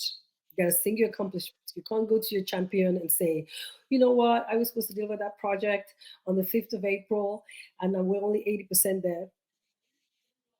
You only want to tell them the great accomplishments, not necessarily saying that you should not tell what is happening, but just keep it to the great accomplishments. Also make sure that the champion is somebody that does have the power to be in those rooms that you are not in. Carla Harris said the most important decisions about your career will be made in rooms that you can be. So the champion, the sponsor, is the one that speaks up for you. And then lastly, we'll talk about allies real quick, guys. This is very important. This is International Women's. Let's talk about that. Allies could be your fellow colleagues, could be your friends, could be other people you work with, could be people in different organizations. However, there's something about them. It could be specific to your role. It could just be to professional accomplishments that you want to focus on. Whatever it is, you need to build your army of allies. Those people that you can go to and you can say, hey, I'm struggling with this. Can you help me? Or I see that you've already delivered this project. What did you do? Can you share that? And then you also be a good ally, right? It's not just about receiving, but let's help each other out. I think that in the workplace, sometimes we're so focused on ourselves that we forget to bring other people up with us. Women, we need to help each other. We need to bring each other up. Sometimes people don't even know that they need you to bring them up. You bring them up anyway, you know. Because we are supposed to be allies and support each other. So, if you're a software developer, why don't you work in Google? Yeah, go talk to somebody in JP Morgan or talk to somebody at Meta and see what they're doing there and see how you can learn from them and see some innovation that you can bring to your work. Just so those three things I think are the type of people or persons that you need in your life. So the allies, the mentors, the champions, and knowing how to work with them and interact with them is very key. Perhaps, Anna will do another session on that specifically, but I think I just wanted to really share that so that, all the people that are listening can really pay attention. Now we're in this evolving workplace now because of COVID and, flexibility and of course the great resignation, right? We're in the great resignation. This is a great opportunity, guys. Don't shy away from it. If you need to change organizations, do whatever you need to do. Sometimes you have to move sideways to move up. Take advantage, raise your hand, speak up. In terms of actual actionable steps, always speak up. Honestly, do not feel like, oh, I don't want to say anything. I don't want it to feel like I'm only after myself. No, if you don't advocate for yourself, who's going to advocate for you? Speak up. If you want something, go after it. And even if you think you're not ready, sometimes as women, research says that, men apply for positions that they feel like they're 70% qualified for. And we as women, we feel like, oh, we have to be 150% qualified for it. Put yourself out there. If, for me, I just told you guys, my last role, I was, responsible for a marketing team. I had to work with a chief marketing officer. I'm not a marketer. I didn't have a marketing background, but that was the role that they felt like I needed to be in because they needed help to, for lack of a better word, rejuvenate that space. I took it on and I did my homework. I did my research. So, just put yourself out there.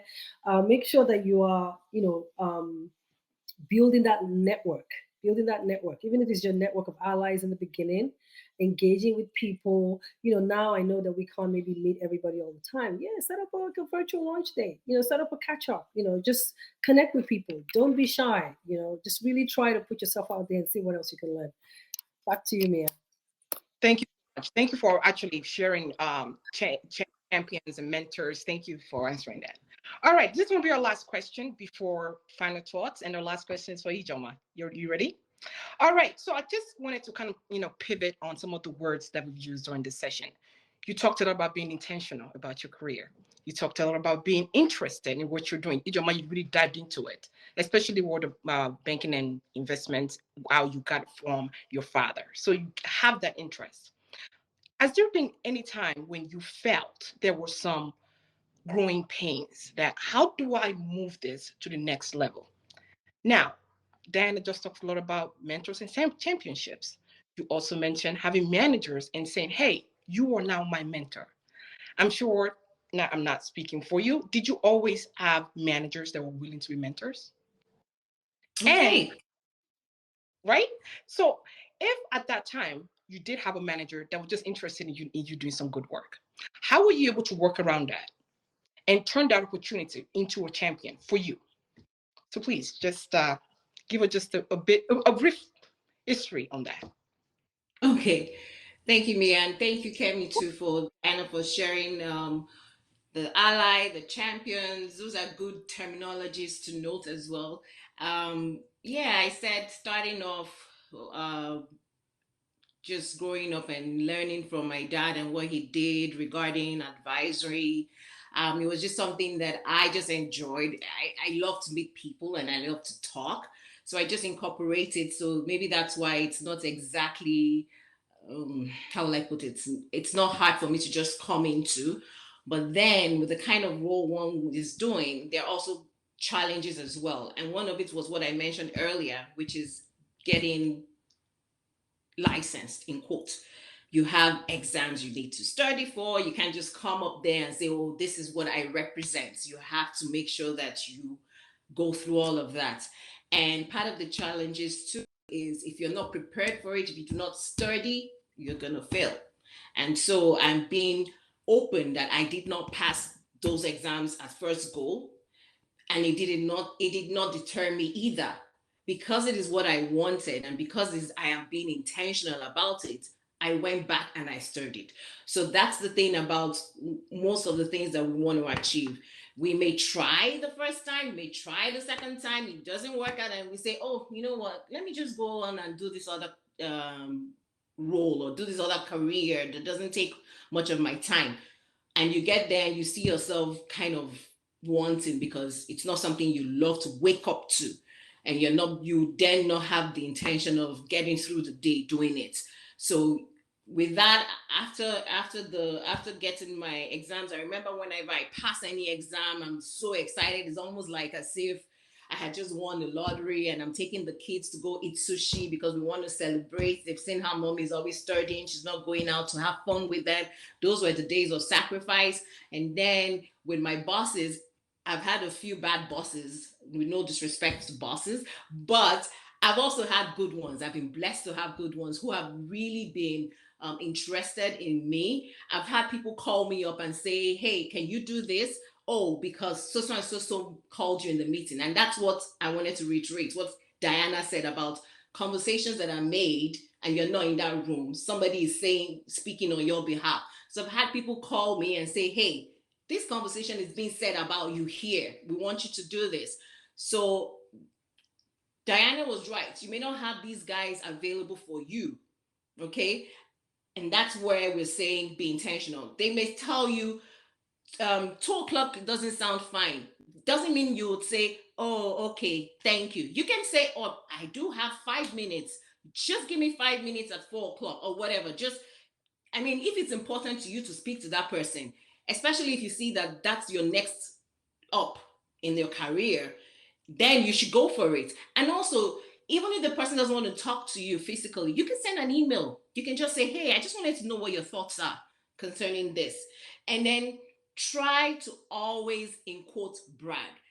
I was in a meeting once and they asked me, oh, what did you do? Can you tell us more about what you've done? And I was just talking casually because in my culture back home, it is my job to do. So I'm not supposed to brag about it. I'm being paid to do it. So anyway, I'm just telling you what I did. But I just said it casually. Oh, I was able to do this. I was able to take care of this. And my boss jumps in. What Ijoma is trying to tell you is that she did this, she did this, she did this, and she said it. And as we left the meeting, my boss said to me, I'm going to teach you how to brag. So that's what we're talking about. Women, we sometimes think that what we've done is not so much of so much of a noise making. But for every little opportunity that we have, let us blow that trumpet. Because 1, we don't know who is listening. 2, we do not know whose morale we're actually encouraging or we're boosting while we're doing that. And also it helps us to learn more. I keep saying every time we learn something new, every day I learn something new. Coming on this platform is something new too, again, for me. Like I'm having to get more ideas, listen to my friends talk, and we're able to share ideas, share knowledge. I mean, it doesn't just stop here. It just gets better and better is what I'm trying to say. Very good. Thank you for sharing. And just wanted to kind of make a point very quickly. You mentioned meeting with your boss, who at that moment was your mentor. And when they asked you a question about your role, you kind of downplayed it. But in that moment, your mentor became your champion. Exactly. Because that doesn't always happen. So I'm glad that you sharing that. Exactly. All right. We're going to move in. Thank you so much, ladies. Thank you so much for sharing. Thank you, Diana. And I'm going to go into our final thought very quickly because I want to leave about 10 minutes for the audience to ask the questions. So we've talked about the topic. We know now what we need to do. We must be intentional. We must be interested in what we're doing. We must be open to have mentors. We have to be open to be mentors as well. So can you just give us your final thought about this topic? How do we build the next generation of women leaders in different industries, not just IT? Please, Diana, please go first. I wasn't expecting to be called. So listen, I think doing things like what we're doing, let's put ourselves out there. Let's try to share our knowledge. Let's take an active interest. I think specifically for women, just the way that we're conditioned kind of goes back to what Ijoma was talking about. We don't like to brag. We just like to do our own thing. And so, you need women leaders, women mentors to really draw it out of you. I created a group which was Women Leaders Roundtable when I was in Capgemini. And, the goal I told all the women leaders that was at that roundtable was for them to actually help the other women that were not leaders and kind of bring them up with them. I said, listen, this group is not about you. It's really for you to help and bring up the next women leaders that are coming up. And so we did everything from putting out events, we did programs, we did mentoring sessions, we brought speakers in, we played an active role in mentorship, and we even created a specific mentorship program that was run by one of my colleagues, Minta Dioka then, just to make sure that we provided that access to ourselves and to other leaders, even the men, because, we're all in this together. To bring the men on as allies, just to make sure that they did have that guidance and they could kind of look at things differently. So I think that there's so many things that we can do, but really going back to sort of I think what is now maybe the operative word for today, just being intentional. I'm very particular about helping women. I'm very invested in women. I take an interest in anything women related, just because I tell you why, because I never really had that. Right. So, coming up in my career, I didn't really have a women leader coming to me 20 years ago, 15 years ago saying, oh, you know what, I take an interest in you. What do you do? How can I help you? Do you need guidance? Do you need advice? I didn't really have that. And so, when I see other women at work and I'm able to encourage them and support them and say, hey, listen, if you need anything, I'm here. I've solved problems from simple things like working hours, where women say, listen, my boss is not going to allow me, he wants me to work this hours. And I'll say, don't worry, I'll take care of it. Even if it's not something that I could take care of, I go and, make it happen. I find who the right person to talk to, and I advocate for that woman. I make a case and say, hey, we got to do this. How can we support this person? I've done things like helping people to get salary increases even when they didn't know that they needed it. We've run benefits workshops just for women to be aware of the benefits that is available. Do you know that a lot of us don't even use benefits that our company offers? We're not even aware of it most of the time, especially as women. So we've done just so many things just to try to give the attention and just really uplift other women. And that's very, very important to me. And, Anna likes this. I don't want to sing, but those of you that know Kenny Rogers, The Gambler, I recommend that you go and listen to the song. It really just talks about you have to know when to hold, when to fold, know when to walk away, know when to run. Again, about owning your career, women. You got to know when the right time is to make that leap. And sometimes, where you thought was the right place for you might not be the right place for you. You might need to move a little bit. You might need to find other opportunities. So it's okay. You don't have to stay with the same company for 20 years. It's okay. If you're not being promoted, you can have that conversation with your boss. You can, but remember, go with your accomplishments and say, hey, this is what I've accomplished, this is what I've done. Like Ijima said, let's brag about it a little bit and say, I've been able to do this. What does this tell you though? It means you have to do good work. Don't just think, okay, because I'm a woman now, you have to promote me. No, we have it in us. Let's do good work, speak up, build that team of ally mentors and champions. But women leaders specifically, let us just make sure that we continue to just support and reach out. Don't wait for somebody to come to you and say, mentor me.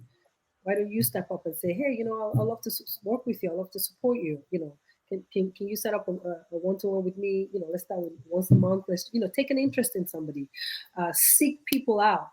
Sometimes people that are of different gender even, or, whatever it is, just try to be the one. I've brought women into groups that I've set up or that I'm part of that most people probably would be like, why is this person in this group?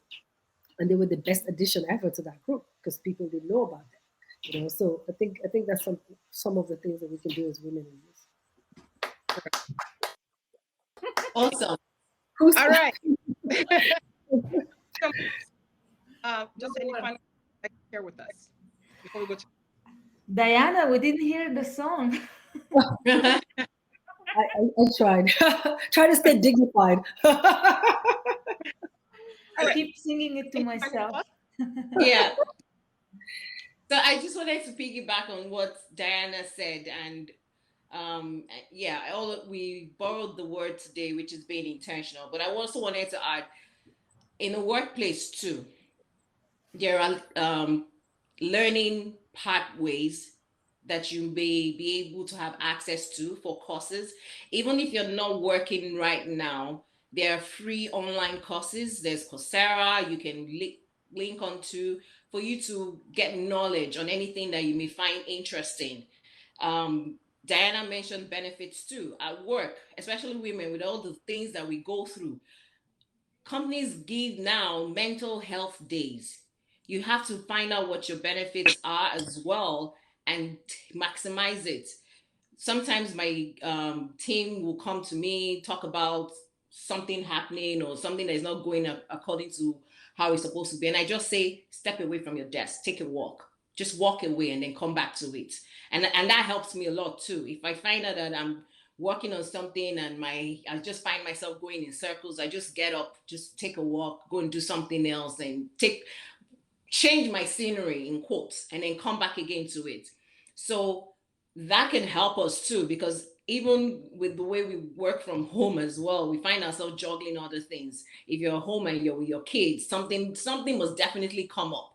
So find out what type of benefits your office is offering as well. Like I said, in my organization, we offer mental health days as well. You might have that in addition to the sick days, the vacation time off that you have. That may also go a long way. And we also mentioned mentorship. Now, some companies too offer mentorship programs. Find out if your company offers that as well without you necessarily wanting to speak to your direct boss to be your mentor. If it's something that may not be feasible, sign up to be a mentee or something. Sign up, and it doesn't have to be also in your organization itself. Seek out companies that do offer these programs. And remember, we're all talking long term, which is investing in yourself. In all this conversation we've had right now, the key is for the woman to invest in herself. Nobody else is going to do it for us. And that is why we're emphasizing the need to build your network, to build your ally, to build the person, your champion, to build who you can say is your go-to person if you have any type of questions, work-wise. And it doesn't have to only be career-wise. It could be any other thing, something else that you find joy doing. It could be making wine. You go out to make wine, and from making wine, you meet somebody else, and conversations start from there. So I hope with these few points of ours, we've been able to convince you and not confuse you about the power of the woman in the workplace and working intentionally towards growth. Thank you. I know we are virtual, but sometimes it's like different when we have an applause, right? Yeah, no, this is very good. I mean, do we have any questions, guys? I do have a small point I want to make before we wrap up. Did we get any questions, or we can move on? Linda, are you monitoring the questions? I don't see any questions. I think if you like to wrap it up, we should be good. And then at the end, one second. I do have a question though. I do have. If there is one thing you would advise the audience here and everyone else who is watching live and later, one thing to learn, whether it's tech skills, whether it's soft skills, what is your choice? Joma, you can go. Yeah. Do not deter. If someone tells you no, don't take it personal. It just may mean that you need to go back and just improve on whatever it is that you were speaking to the person initially about. I'm just saying, do not be deterred by whatever negative or any pushback you get now. If it is something you know that that's what you want, just go for it. As comes with success, there must be some type of holding back, but do not get discouraged. Just keep pushing on and you'll get there. Very good. Thank you, Ijoma. Ijoma, I love what you said, because I was going to say don't give up. So I love it. It's just, I think it just really covers everything. But I think more importantly, guys, listen, speak up. Speak up. Like, brag about yourself. speak up in meetings. You know, I've been in situations in the past where you had that idea and you sat on that idea, right? Or you had that point to make, and then somebody else made the point, and it looked like they just, you know, said something that was so amazing. So speak up in every situation. Speak up to stand for yourself. You know, communication is key in everything that you do. Obviously, not be combative, but just make sure that you're able to express yourself clearly about what you want, what your goals are. And so to wrap up, there was a phrase I came across, I think it was sometime last year, that I love so much. It says, live your life like a diversified portfolio. This was by the Whoa. I like that. Former CEO, Consumer I Banking. think you do that, Diane. now CEO of TIAA. And what it really means is you have to keep reordering things going on in your life. You know, it's okay. Sometimes you might have 20% allocated to study because, you know, the other 80% is taken elsewhere. And sometimes you have to rejig that and say, you know what, I'll put 10% there, or no, now this is a good time in my life. I can put 50%. This is for everybody, men, women, you know, whoever you are. Try to live your life like a diversified portfolio. Allocate time for everything. You know, say, hey, 5% for friends, 25% for family, 15% for work, 10% for personal development. Literally just put on paper all the things that are important to you, and just try to allocate time to it. So like Ijoma mentioned earlier, if you have professional interests, you know, like me, I'm very much into building up other women and designing NGOs. As a matter of fact, I'm going to be launching a new NGO very soon. Allocate some time for that so that you don't overexert yourself, and try to always juggle. And it's okay to juggle that portfolio, by the way. You know, you can reevaluate this at the beginning of every year, every 6 months, every 3 months, whatever works for you. So, you know, you're not a failure. You might put certain things and it just didn't work that way. It's okay. Realign it and just try to live your life like a diversified portfolio. I also wanted to add to it, Diana, have an accountability partner, if you will, because most of us have all these goals we've set aside for ourselves and we just have it. Nobody knows, you know, if you did have it set out at the beginning of the year or at the end of the year. But it's a good idea to have an accountability partner, someone who you can share that with, someone who you know is there with you all the way. Somebody you know that is not going to judge you if you do not push on. It's somebody who's going to, you know, sing your praise, like even if you just as much as wrote a business plan. Even if that business didn't take up, but you wrote a business plan and the person can tell you, good job, small steps, we're going there, we're getting there. You need an accountability partner. Just something else to add to what Diana said. I love it. Thank you so much. That's amazing. Thank you, ladies. Anna, do we have any questions yet? So, no questions. All right. I think in the chat there are some only comments agreeing with what you were saying, and there are like big letters actually. If you have time to go to read, I don't know if anyone wants to. I see it. Yeah. So, I see. Thank you. All right. Thank you. Thank you so much, ladies. Thank you for Ladies, everything that you. Thank you for your time. Thank you so much. Thanks for the opportunity. Great. Thank you so much. You are so talented, so beautiful. I'm sure we will be together again very soon. All right. Absolutely. Great. Thank you. And now we have our grand finale. On the left, everybody can see our open mic community chat where we have our youth attendees from Girls Who Code. So it's generations and generations of women in tech. Please join us. Just look for the blue button on the left side under today's agenda. So we are waiting for the next session. Thank you so much, everyone. Thank you. Sure.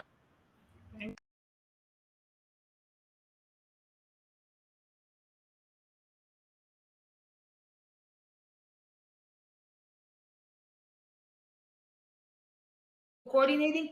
Let's have a screenshot. Please take a screenshot right now. Take it. Somebody has to take a screenshot of us. And let's make this is very spontaneous, cross generation. Oh, should I get my dog? Screenshots. Okay, hang on. She's right here. Hang on. And let's make everyone presenter so we can see our faces. So true. Look at that. Wait. Oh, We got recording on. Look at this. So it means we're officially Wait, I'm good gonna to join. start. I'm gonna join. Yeah, I have only to start. Linda, we need you for simulcasting, please. Oh, okay, I take another screenshot and okay. So we have few. Oh yeah, take your time then. If we're doing that. And 1 second, I will start the simulcast again. 1 second, it's just up to the. Anna, do this. Come on, we want you. We want to see your face framed. We want to see the face framed. Come on, Pujita, join us. Come on, Linda, join us. Join us. All the attendees are in presenter mode. You're welcome to join us. Lower, and turn lower. on your cameras. Frame your face. Alisa Stinson is here. I'm glad. Welcome, Alisa. I will make you in presenter mode.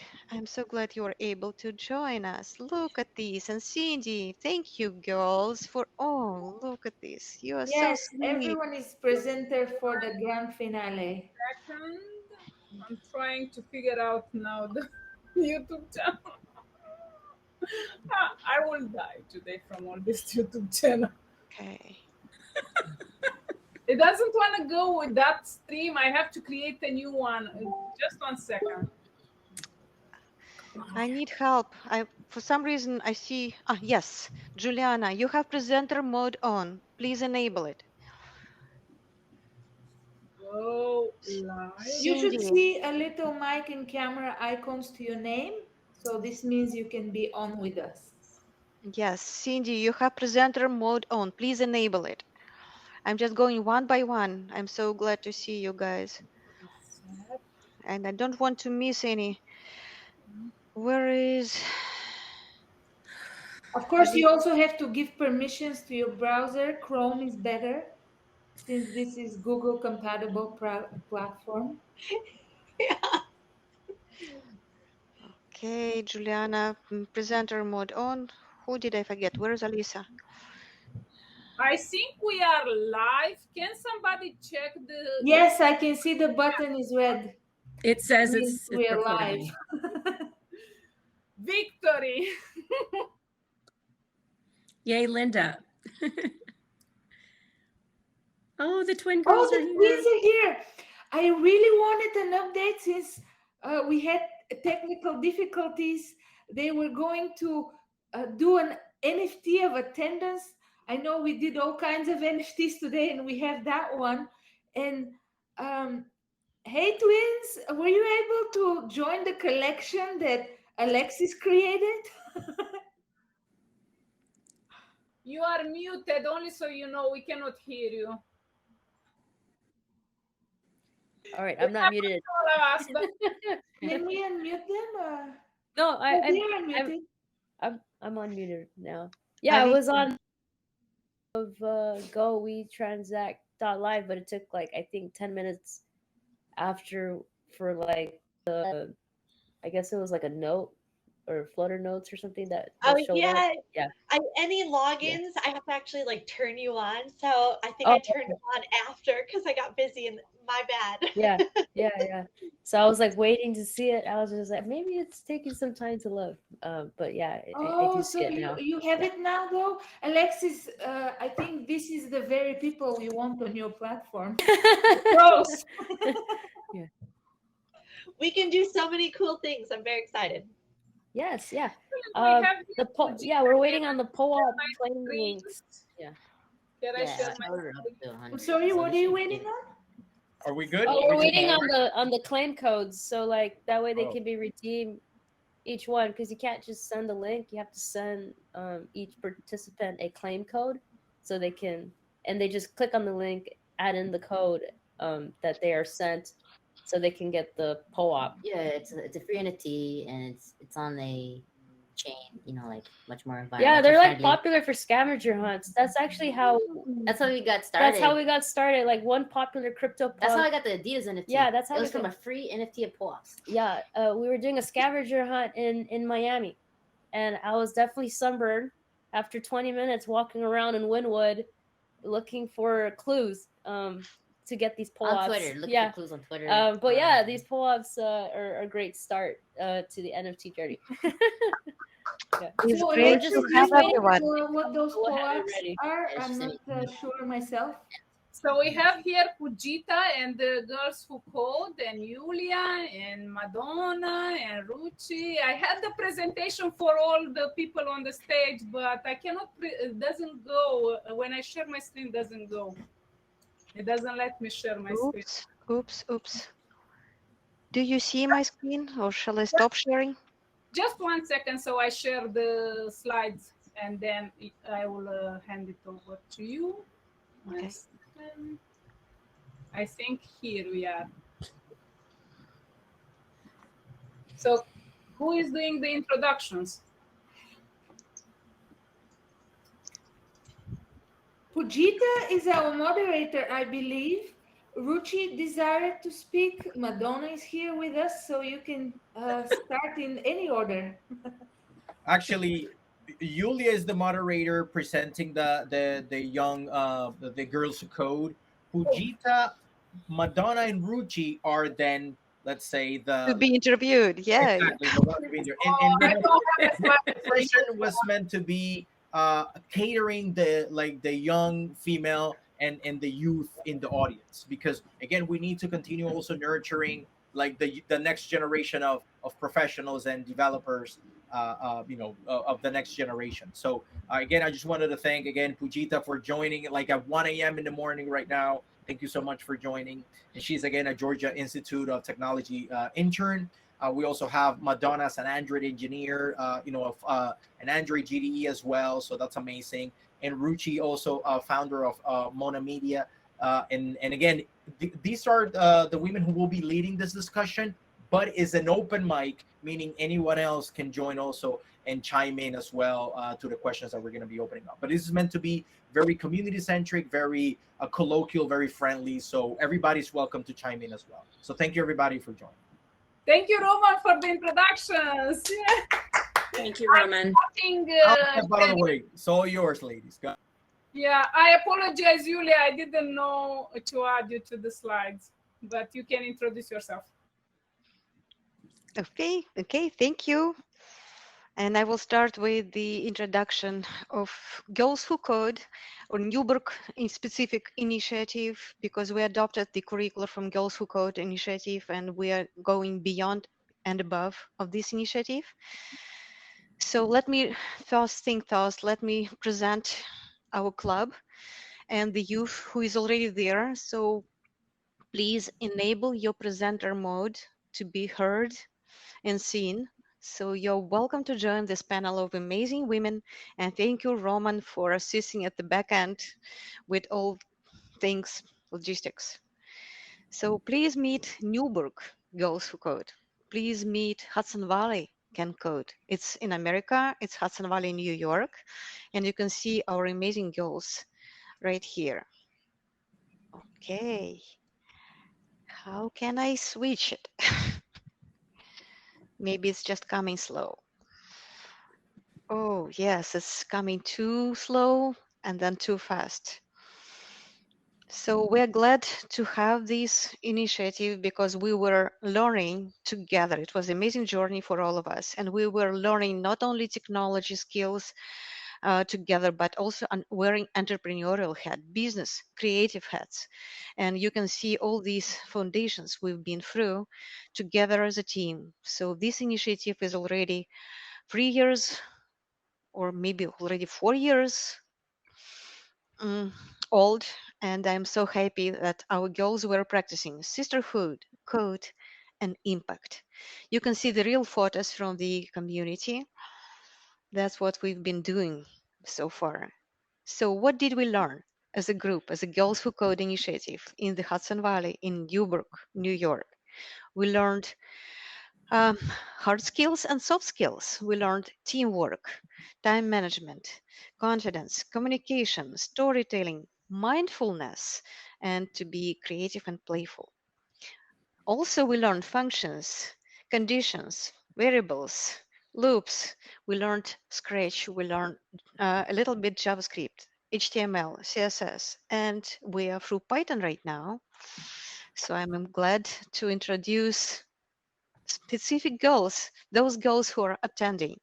Please unmute yourself. Please wave us. Let's show your beautiful faces. I am glad you are here, and we will be excited to hear from you. Maybe presenting some of your projects. You see the links is there. You see the age against each name. So our girls are 10 to 15 years old, and they've been practicing with Scratch, and you see Python, and you see the real glitch and websites, real websites. Saying that, I will stop sharing for a minute, and I want to hear from our girls.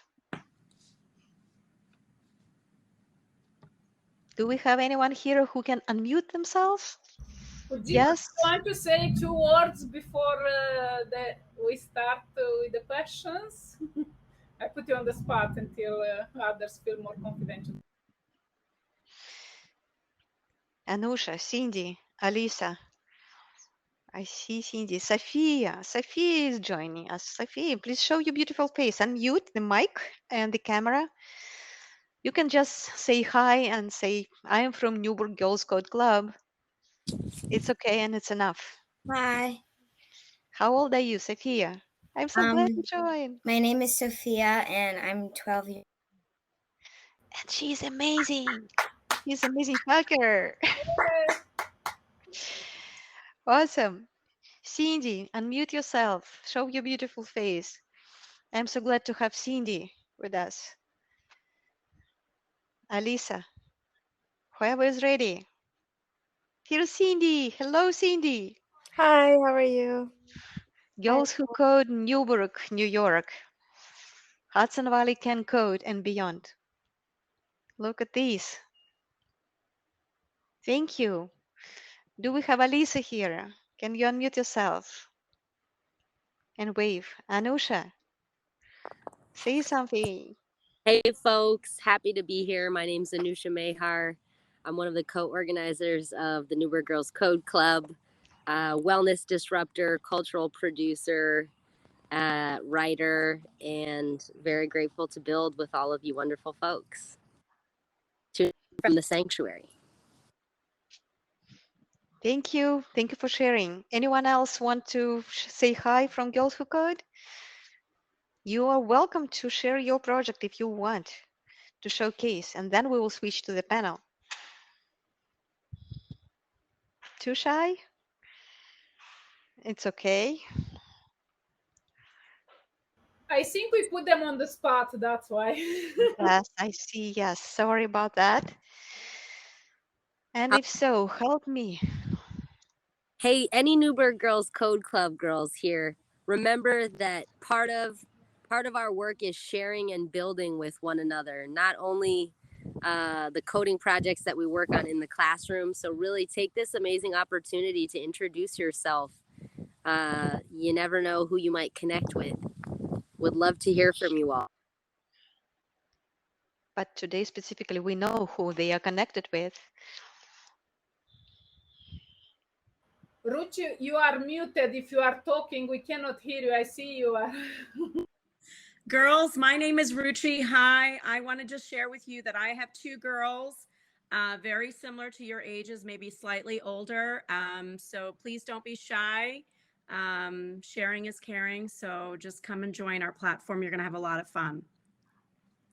We welcome you guys, really. Awesome. What I will do, I will put in the chat the, oops, what is the chat? And session chat specifically. This is who we have here. So I had to switch computers because my personal computer is very slow. Okay. Hi, Alyssa. Welcome. Hi. Hi, my name is Alyssa. I am 14 and I really like to code. I have just started working with Python, which is what Yulia is currently teaching us, as well as I have made a Google site about snakes, and we have all made a chatbot using Python. And my plan is to integrate the chatbot into the Google Sites, and it's going to have information on different types of snakes that you can find in New York and how to tell if they're poisonous, etc. Isn't it cool? I Kudos, love it. Alisa. Yeah, I really love it, Alyssa. Actually, I myself am really fond of like Python, and recently I worked on a Python chatbot project. So I would really love to connect with you, like after this also for the chatbot project. Love to know what you're doing with that.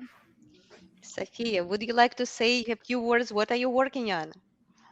What you're up to? She's a little hacker. I'm in the podcasting cohort that meets on Right now. Wednesdays, and Right now. it's basically a this or that podcast with do you prefer wearing sneakers or do you prefer wearing Crocs? Do you prefer? We're gonna go around interviewing different people about it. And that's what we are doing here today. Amazing. Kudos. Kudos, Sophia. You're brave. I'm That's also amazing. in the podcasting class with Sophia. Juliana is texting in the chat. Oh, Juliana, can you unmute yourself, enable the presenter mode? You can say hi. Another young girls. I see somebody's typing.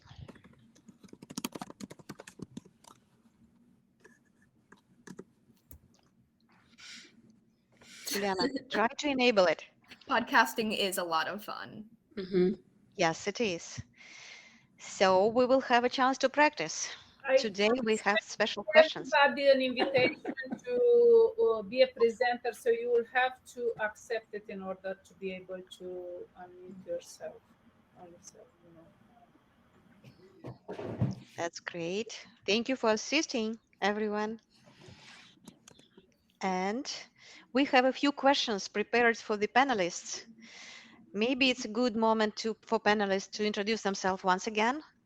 And I will put the questions into the chat, and I can have the slide on if we want.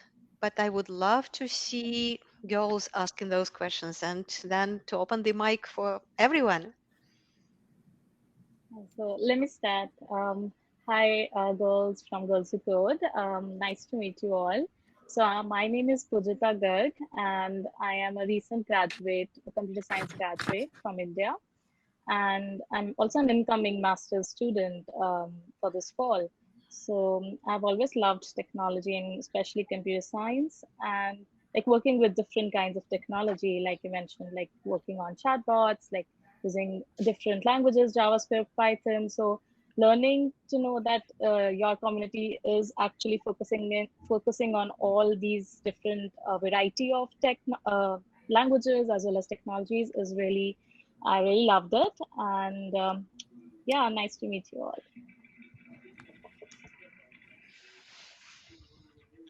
Thank you, Pujita. Miss Pujita, Juliana wants to know what's your favorite part of your job. So actually, I'm a research intern, so it's not typically a job, but it's more like of a research work. So the favorite part of my work is research itself. So I love solving real life problems and which are impactful using different technologies. So I learn technologies on the go, which are required to solve any problem, especially in healthcare space. So I have done a couple of projects in the healthcare space. So in collaboration with different doctors. So I love that part of my job. Thank you for the question, Juliana. Juliana said cool. Thank you. Gotta speak for the people that can't turn on their mics. Sounds good. Linda, can you How long have you been solving these problems? Oh, look at this. Yeah, so I started when I started my bachelor's in engineering. So it's like 5 years now. So yeah. So earlier to that, I was interested in tech, but not really did much of a hands-on on like just the basic stuff which we did in school. So learning basic language and something, not going in much of depth. But once I joined my bachelor's, I just got to I explored a lot of technologies like IoT, like machine learning, and different languages like Python, Java, JavaScript, C, C++. And I just loved, using them to solve different real life projects, like work on the real life projects. So seeing that those projects are helping would help someone essentially and are being tested and then tried on, improved upon. So the whole cycle of working on projects is really interesting, and learning technology on the go is just what I love the most. Awesome. Who can introduce themselves? Who else want to introduce themselves? Madonna, maybe Yes, I you? can go next. Yeah. So my name is Madonna, and I am an Android engineer. I work as an Android engineer, and Which is I've been crazy. Difficult. yeah, and I've been doing Android, let's say now for almost 5 years, 6 years.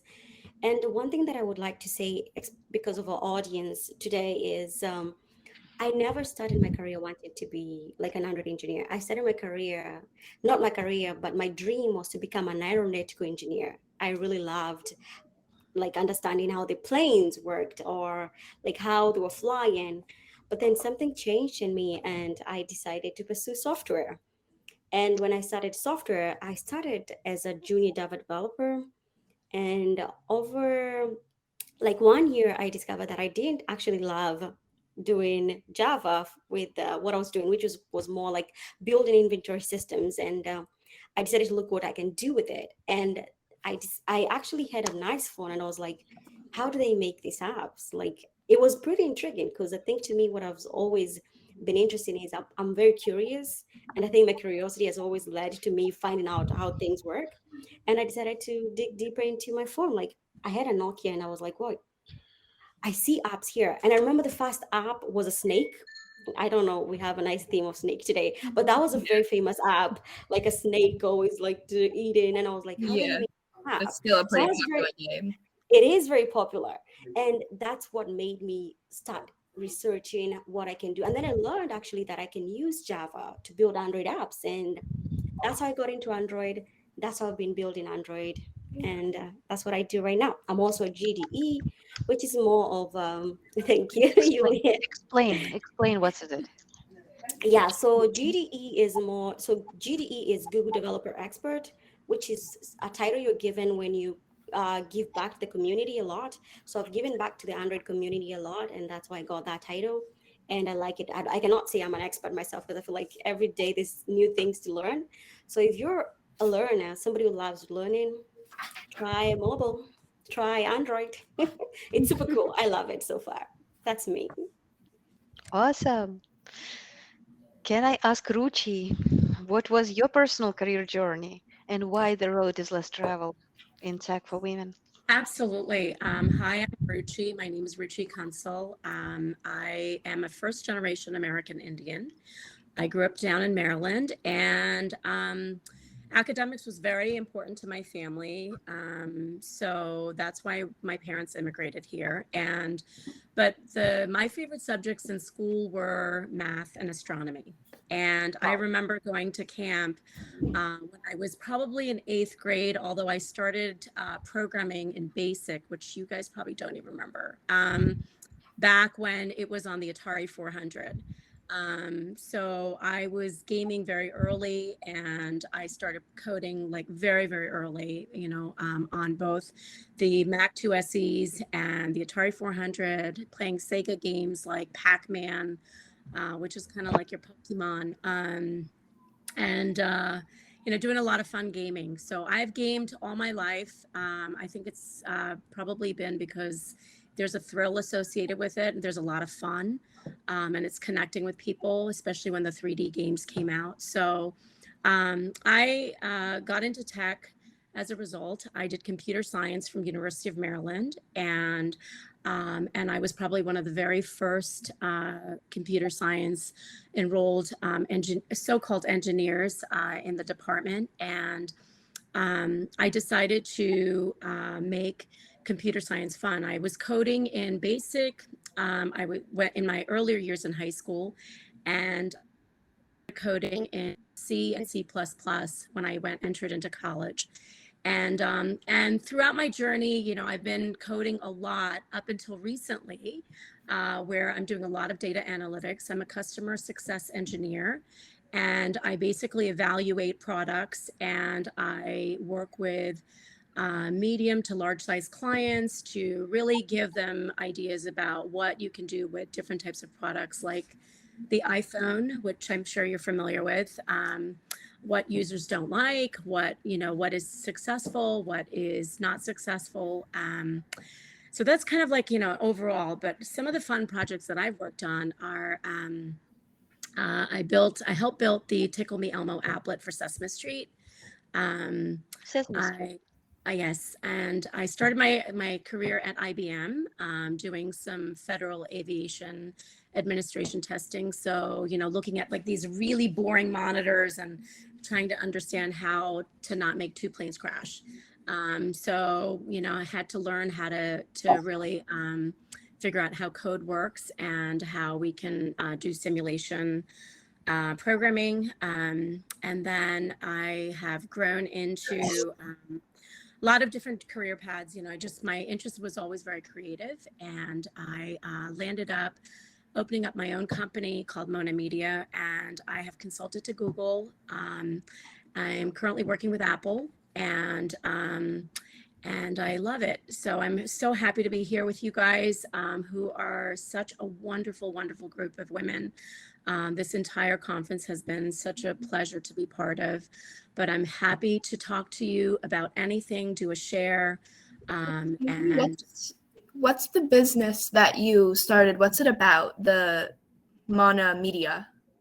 so Mona Media basically focuses on consulting. It's all about doing service consulting. And so I go into companies such as, you know, you can create your own chapters, you can create your own companies. And I decided to create my own because I entered motherhood and had two children and had to find the balance of full-time work and being a full-time mom. So consulting was the best way for me. And to build a brand, I built a brand called Mona Media. Mona is my middle name and it's my girl's middle name. So we decided to build Mona Media. And girls are commenting here, you guys rock. This is so fun. And Juliana was saying, wow, I think it goes straight to Madonna. That's awesome. We have twins here. And I know they've been talking in the previous panel. Would you like to address any of the questions in the chat? Maybe imposter syndrome? Yeah, Address about the question imposter to all. syndrome. Yeah, that's something that we feel at times when we're in the middle of the hackathon, if we're like good enough to present, or if this is good enough to showcase to other developers that probably have decades of experience. Or sometimes you ask your buddies that's from the hackathons to ask the people to give us access to the tools. Tell them like, I've been here before. Tell them that I'm good enough. I just get to the side and tell them that. Because you're like throwing yourself, you haven't met anyone there, and you're about to present, and you're just you sometimes freeze, but then just take a deep breath and just like, look, I'm here. This is just being there, being present. It helps alleviate that pressure and just like, look, I know I'm good enough. I've done my work. We did some progress. We did some progress. It's not going to be perfect. That's the theme. Progress, not perfection. It's going to be janky, but you're going to be showcasing your really cool demos. The chatbot, I remember someone was mentioning about the Python chatbot. That's really cool. Yeah, that was one of the few hackathons in LA. Yeah, we did those bots. We did a chatbot, and I was surprised. It was like a Facebook bot where I was trying to convince friends to sign up with their credit card information. You'll be surprised. People will fill it out if they think they'll get a discount for someone to buy their birthday gift wish list. I was like, wow, that was pretty high. But that was a good really, it was a good way. If you're having fun, that imposter syndrome goes away because you're there to learn. You're there to make cool demos, or you're just trying to complete your little project. But yeah, just having fun and being there to learn is always how you combat those feelings. Yeah. And I see the question in chat from Elizabeth about for our youth, actually going to our youth. Have you guys heard about hackathon? Do you know about what is it? Some of my girls already participated in the Hudson Valley Tech Hackathon.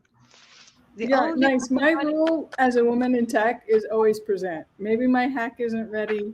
Maybe all I have is a couple of slides to show, but I need to be up there on the stage representing.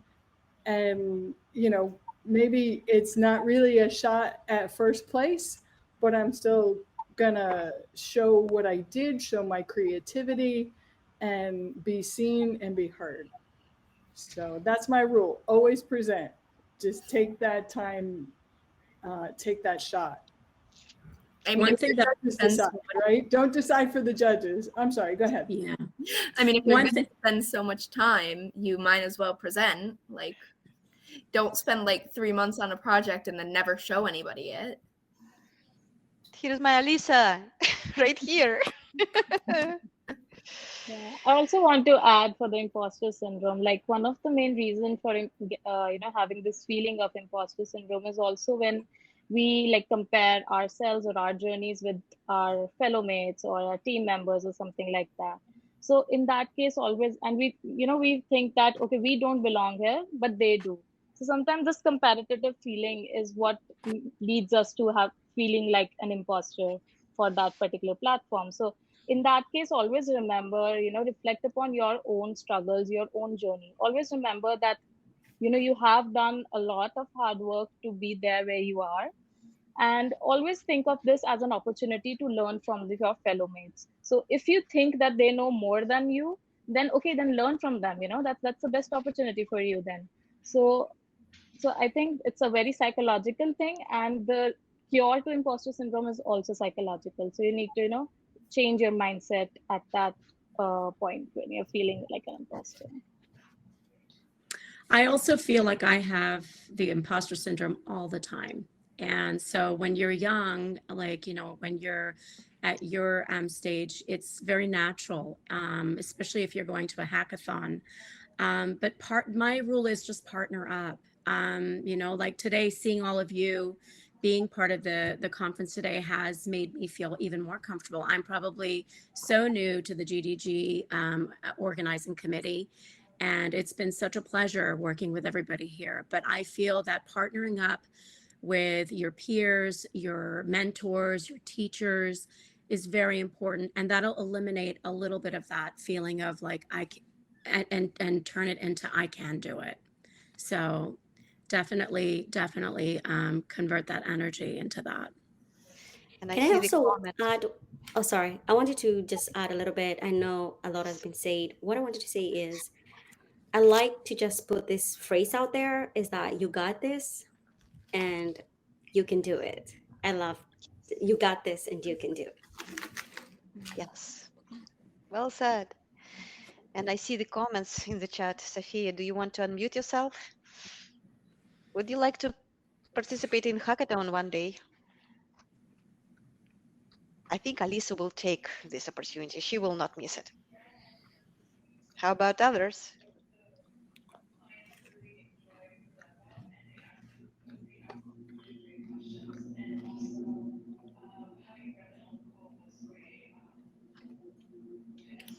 So, George, I like your question. I really do. And I think what you can do is just praise, confidence and praise kind of go hand in hand, and reinforce, trying to punish or correct someone is never going to work. So you can, compliment and praise your direct reports, and you can praise others who do the same, just taking steps to instill confidence. And you want to praise their tech savvy. Like, women are subject to a lot of scrutiny for their appearance, and telling this person that you want to support and ally with that she looks great isn't really taking her forward in her confidence with tech and with savvy. So I think that's another aspect of it. And trust. I think you have to build a safe space. So having been in tech, since the last century, more than 22 years, I kind of have gotten hammered with skepticism and bias, and it creates a little bit of a post-traumatic stress disorder. And so the longer and more experienced the career of the person that you want to ally with, the more sensitive and caring you might want to be, because that post-traumatic stress will silence a person and stop them from stepping up and speaking up. And so the longer career, the more skill that person has, you may need to kind of draw them out and try to pull them in. I hope that all makes sense. I'm just it did. It was excellent. I would like to know if I could clarify and ask a follow-up, if the group doesn't mind. Like the person in particular that I'm thinking about, they've cross-trained into the job, right? They traditionally have a very large PM or type role. I'm actually one of the senior people that's not technically under her, but sort of in roles, but I'm ahead of her in tech experience or whatever. And she's really amazing. Like she can admit where she doesn't know things. She learns really quick, and I'm trying to encourage her to, like, every time she talks about having like not the right skills or she's not been in tech long enough, I say it doesn't matter for her because she has the right attitude and she learns so fast and she can admit when she doesn't know, so then she gets the answers and she doesn't, like lie about it or whatever. I'm like, she's like the perfect poster child for how you should approach an environment when you come in and you don't have the right skill set yet.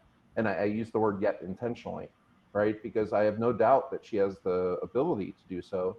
But it seems kind of like no matter what I say, she still stays there where she can't do it. And it kind of hurts a little bit. Like I just don't know what to do, So,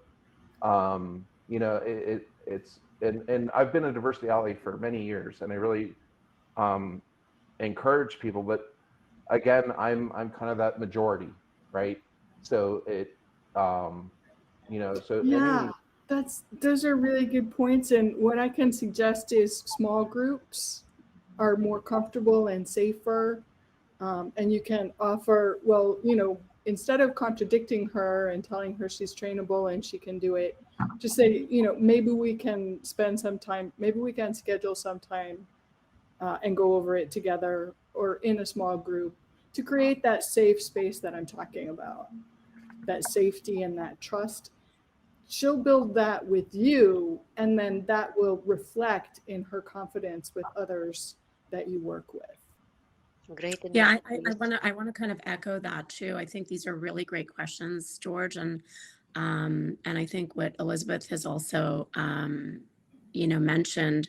I think the one thing that you pointed out about is attitude. Your attitude is everything, and how you make change and how you navigate through anything. Curiosity is another. If you're curious about something, please don't be shy to ask. It's so important. I always took the 101 Dummies book, on everything. So let me tell you, it works. But I think, George, specifically to you, I think what may help is just a suggestion that I thought about when you were asking and suggesting and mentioning, and along with the conversation with Elizabeth, is that I think, just doing some outside social connection for work. I think, as we kind of, come out of this pandemic, we're struggling with a lot of different things. So it's just so nice to go grab a coffee or just, maybe go for a walk or, and connect. The connection and partnerships are so important. And that actually eliminates a lot of, that uncomfortability of saying I can't. Back to what Madonna said, I can do this. So those are my 2 cents. Thank you, Ruchi. How about our youth? Maybe you have advice for George and his protege, his friend, how to deal with that. I'm not good enough. I'm not good enough. How to I deal love with that that? sound. Sorry. Was not expecting that sound out of nowhere. Me too. Great catch. Deal with the question. Imposter syndrome. Bam, bam, bam, boom. Here we are, imposters. We all are, aren't we? You made us laugh. I love Yes. that. Well, I think that's an excellent point where we're all imposters. I know I've felt that way as well.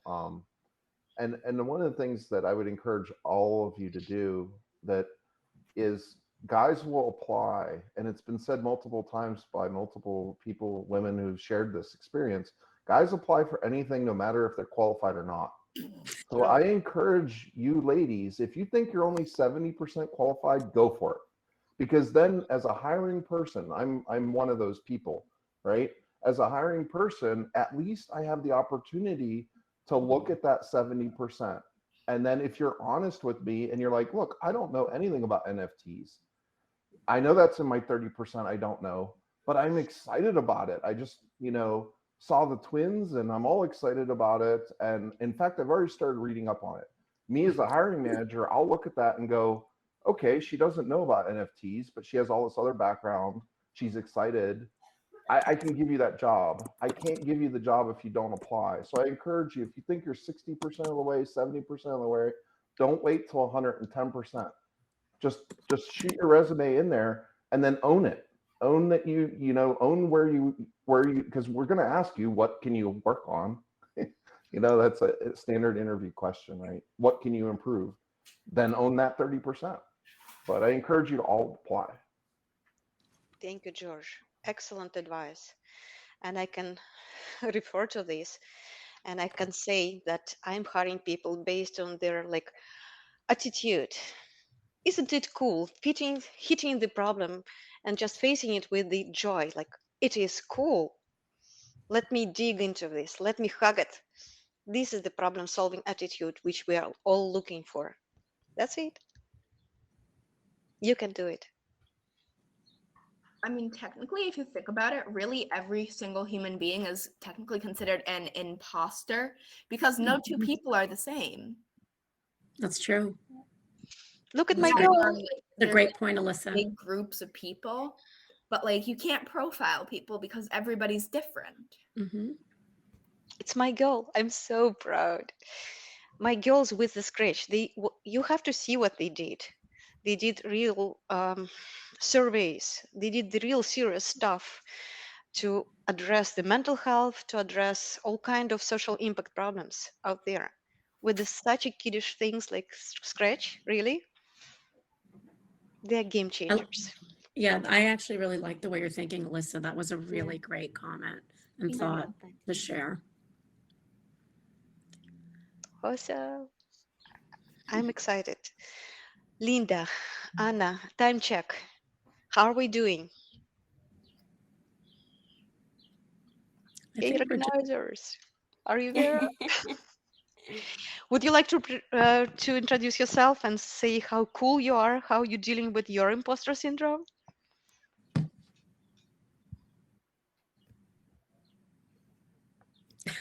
Yeah, managing I think there's. I actually wanted to just. So I'm going to talk until they come back. I wanted to ask you guys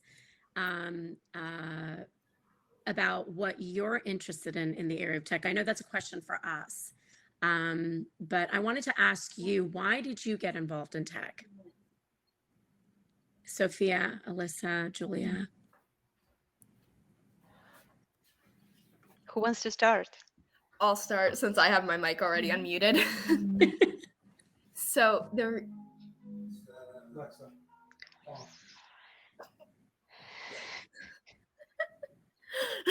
Sorry about that.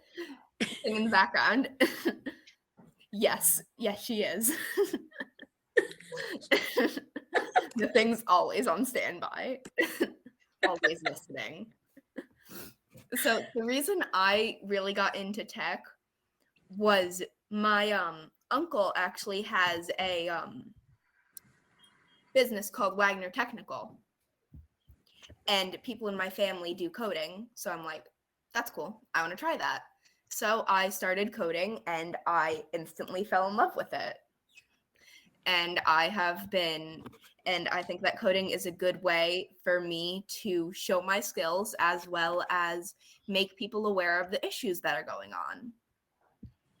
And I also am in podcasting, and for my podcasting class, I am actually interviewing people at my school and for transgender and gender nonconforming people and the issues and struggles that they have within a school setting.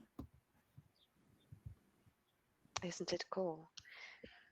And can I read the comment from Sophia because she was not unmuting herself? She said, without the imposter, there isn't any motivation to prove the imposter wrong, and thus do even better than you ever would have done. Mhm. So well said, Sophia. Very well said. Yes. Bravo. Also, the podcast will be on the Newberg Girls Who Code Intersections. Which is the podcasting class that Anusha runs. And the name of it is Intersections. I believe that's right.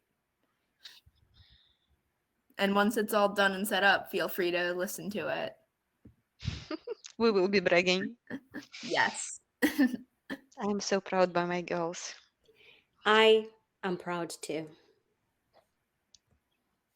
And you are all amazing women. You can be proud by yourself. And I think nobody just explained to my girls they're newbies. So what's GDG is? What does it stand for? And why it is so impactful? Any volunteers here? Yeah, I can take that. I'm an organizer for GDG New York. And I can say for me, it's more about the community and the people because I've met so many lovely women through GDG. And it stands for Google Developer Groups. And I do know there are Google Developer Student Clubs too for colleges. And then they raised the Google Developer Expert now. That's for the experts in the field. So I am a GDE, I think GDG, and there's also Women Techmakers program, which is a program for women like Alyssa here and Sophia. Y'all can join once you're ready to join the women. Oh, your hand is raised up. So Juliana actually, she doesn't have her mic on, so I'm gonna say what she said.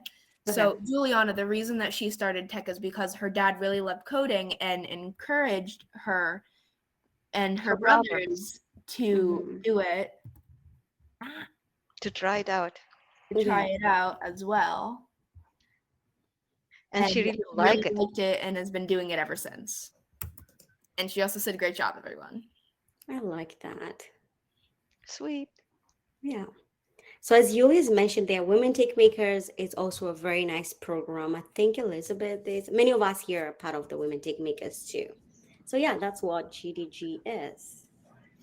May I just add that it sounds like it's connected to Google, and it certainly is. Google supports it. However, it's completely independent and volunteer. So everybody who see here, they spend their free time instead of doing other things. They're here because they want educating and helping everyone of all backgrounds, of all levels, to learn new things, to upskill themselves, to open their eyes. And why about the imposter syndrome, I don't know if you read my comment. Read it. You don't get it. Maybe you don't know what it is. And Julia will take care of you to become confident women, and you won't even know what this is. If you That's so get sweet. it done, because we do live in a different era. Things are changing. You look how many women are here together. Together we are more, right? And if you have your doubts, though, surround yourself with somebody who tell you the truth, okay? Not put you down and not praise you for no reason. Somebody who cares for you. Well said. Well said. And there is a comment from Sophia right there. Alisa, can you read it out loud, please? Yeah. You do it better than me. Sophia said, I started coding because I understand the future is all about coding, and I should learn about it and how to code so 20 years from now, I can be in an amazing position like all of you are now. Maybe tomorrow you'll be in that position. You don't have to wait 20 years. And now I would even add to you guys that just one last note. Yes, mic drop for Sophia. Yes. If you have friends that don't code, bring them on board with you. Even if they're creative, they're designers, they're good at communication. Tech is for everybody. It's not just for, for someone who feels like they can't code. So bring them to your hackathons. Let them cheer you on, let them be part of what you love to do. And maybe they can find a space in it too. And you can develop that partnership. Awesome. Thank you all. I think what would be really lovely to finish with explaining what this symbol means. Anyone? Women Techmakers, unless I think I showed it up. Women Techmakers, W. Women Techmakers, we frame it. And this Yes. is GDG. And this is GDG. wait. Now we skill there. How do you do that with your hands? Yeah, that's not possible for me. It's possible. Please make a screenshot. We need a screenshot of that. Please, all together now. Okay, I take screenshot. Smile, everybody smile. One more. Come on, guys. Okay. Isn't it cool? Thank you. This is amazing. Thank you, Of course, everyone. this is not the end, though. The most fun part is here, and this is the raffle. Who has seen our raffle and who hasn't? I think we have to leave this session because our raffle session is ended. So we have to be here. Please don't leave this session. Yes. I think I have to leave. I have to go for dinner with my family. So bye, everybody. She's getting Bye. Have a good evening. Bye, Madonna. Bye, Madonna. Or actually, how many attendees we have here? So, 19 Linda, now. if you have 15 prizes, you can just give it to the people who are here. Yes, exactly. Yeah, let's see. I'm pulling the names from Twitter. Give me just 1 second. What is the hashtag? I have it here. 1 second. I'm copying. The IWD. Yeah. No, I mean, because we usually ask people to be present, and I know we didn't join the other session and we're behind. But yeah, the other session unfortunately is ended because of yes. the time. So whoever is present here, they all will get something. The prizes. We don't even need to do the wheel. Let's see how many names we have in the wheel, okay? Give me just 1 second. 19 people right now is here. 19 people. I believe we have 15 prizes.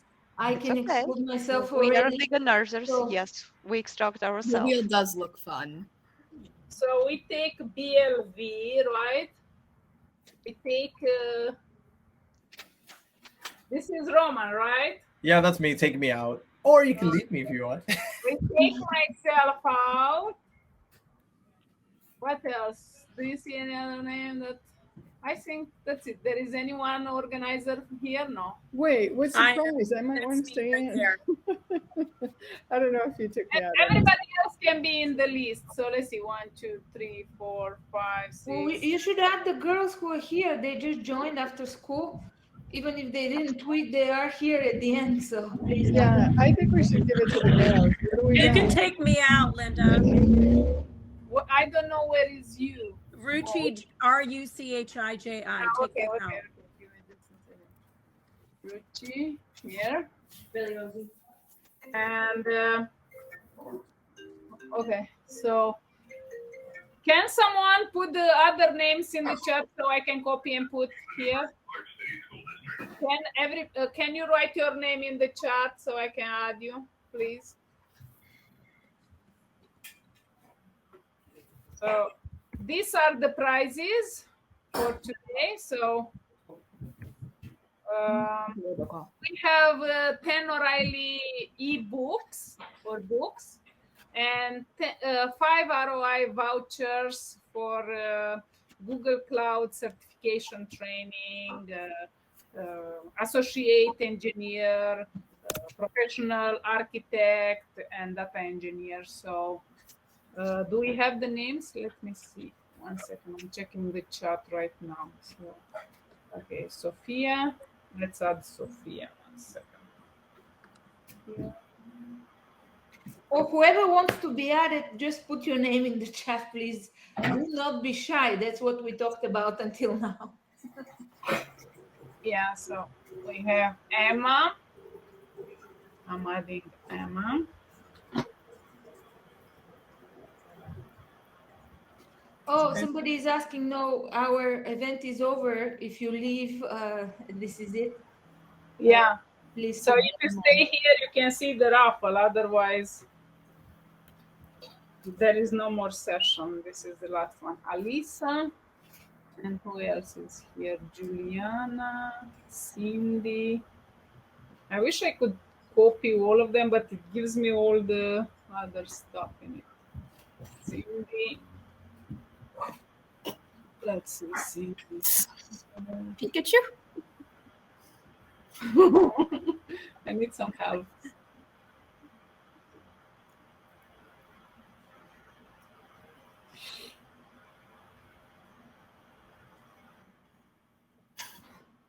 And what else we got here? So, for way, I don't know to pronounce all the names. I'm sorry.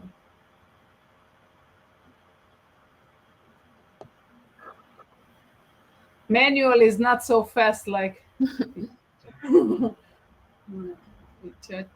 This is Elizabeth. This is a name. What you posted there? No. I don't know if the twins are in the raffle. I was putting Pikachu in the raffle because he's present with the twins. I think they are. The twins are. Yeah, the presenters I left there. I didn't take my brother. No, Okay. Pikachu. Well, they can get an extra chance. Pikachu. Okay, sorry. Juliana said, "Go Pikachu." Roman, what is Abhishek? It's a name. Yeah, he put it in the general. He needed to put it in the session. That's why.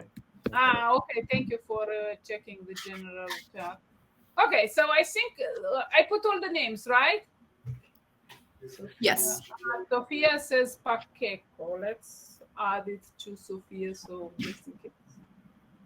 Okay, so can we start the raffle? I think it should be good. Did you get that last one? There's one more. The last one on the other side. What? 1 second. Yeah, I'm going to check. Angelic. Okay, Angelic. I think now it should be good after this, right? Okay, so we start the raffle with what? With the ROI training? Sure. Okay, so the 5 vouchers for the Google Cloud certification. So let me prepare the list for the winners. Okay, the first voucher. You can choose between, so it's up to you what certification you like to take. So let's see, who is the first winner? I thought I took. No, this doesn't count. Yay! me. Okay, next. The first one, actually. Oh no. Oh no. Okay. So I don't know if it's here now, but I will save the name. This is our first ROI training winner. Okay. This ROI. Okay. Let's see next. This is Carolina. Yeah. Oh, yeah. I don't know what should we do. Okay, next.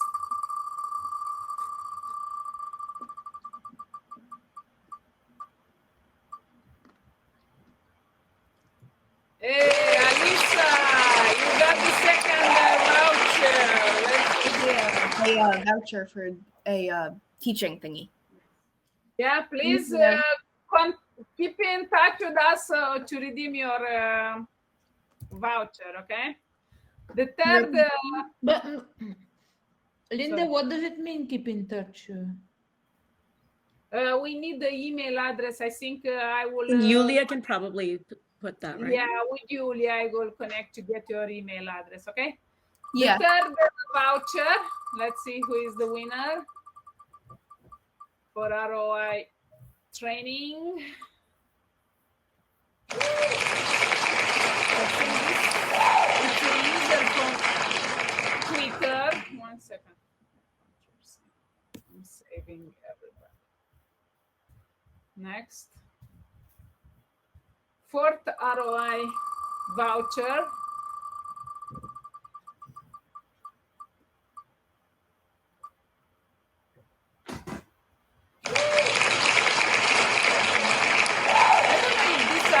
Exactly the names, or but kind of difficult. Congratulations, all the winners. And now the last ROI training voucher goes to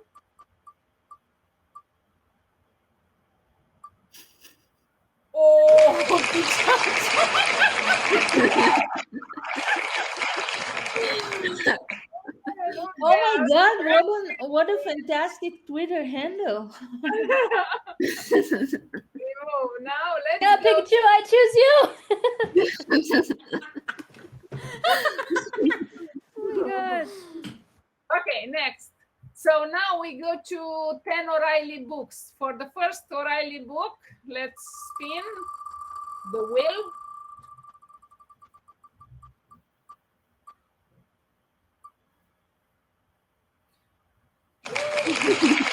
Boston Android. What do we do, Boston Android? We know who that is.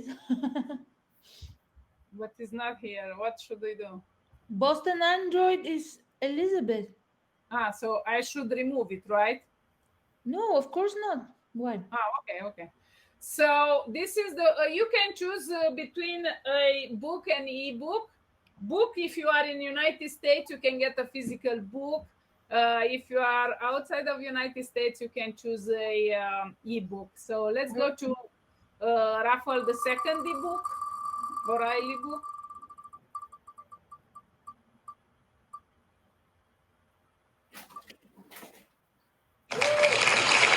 Manu DevOps, the second winner of O'Reilly book or ebook, your preference, depending where you are located.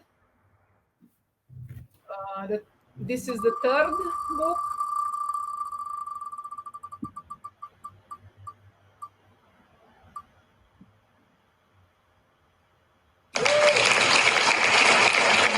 These are all from Twitter winners. Okay. Thank you. I will take the physical copy. Are you located in United States? I'm in New York. Yeah. Okay. So you know that with the pandemic there are some restrictions, so that's why we have to make sure we are. No rush. Okay. So we'll try to connect with all the winners. This is the fifth.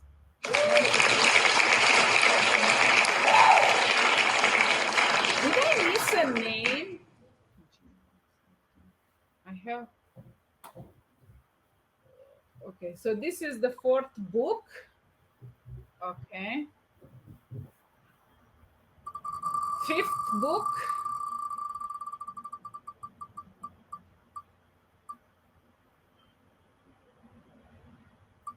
You know, when it's between two, you never know which one goes. To me. Okay. Okay, remove angelic brown. Next. Sixth. This is the sixth book.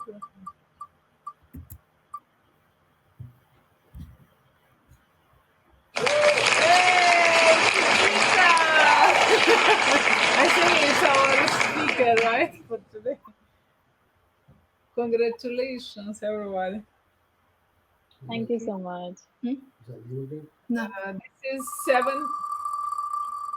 seventh book, O'Reilly book.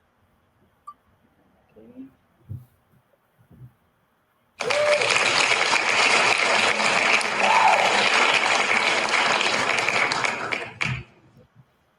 Tomorrow we will connect with all the winners and or during the weekend or maximum on Monday. And now this is the eighth book. No, I already got mine. No, I didn't get a book. I got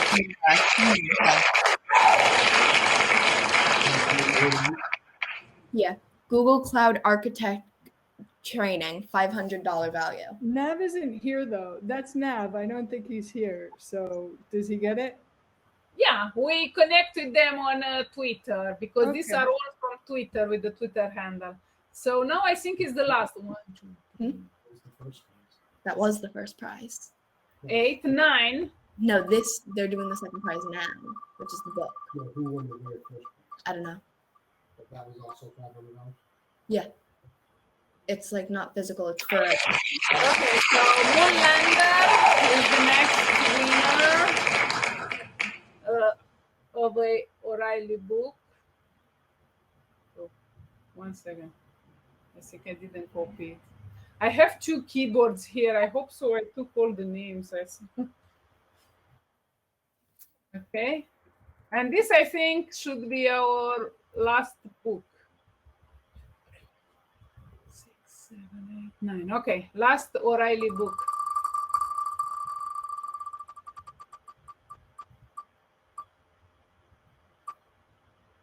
I think Angelic Brown was already She went with her Twitter handle. Yeah, so that with would the be Twitter 2. I handle, think so- you got to do another one for that last one. One more.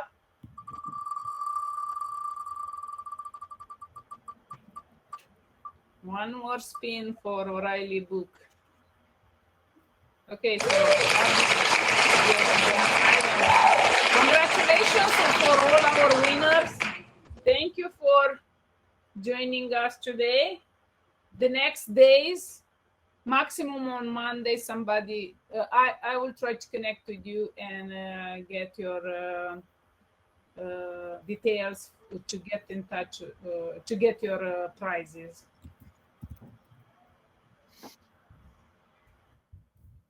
That's fantastic. Would you like to add anything else? Are the twins still here? Yeah, their I cameras do off have a down quick here. question. I am heartbroken. I couldn't mint my NFT. How to add to the collection? Because I put the wallet and everything, but I can't add to that collection. I think you maybe. I think that's a question for Alexis.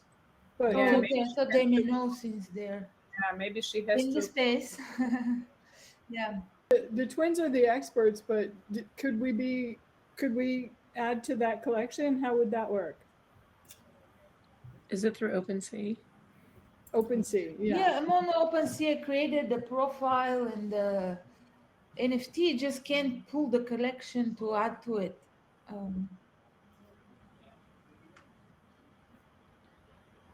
Okay, ladies. But I guess I'll ask Alexis. All right. I will have to leave the event. Thank you so much for joining. It was such an amazing event. And thank you to the speakers. Thank you to the youth here asking questions. So this was such an amazing session, and all the sessions were like amazing. I would say a week. We started on Monday in New York City, another day in New York City. This has been an absolutely fantastic. perfect. Thank truly you very much perfect for week. inviting the Newburgh Girls Who Code to be on this meeting. It was a lot of fun, and I'm very honored to be able to share what I've been working on.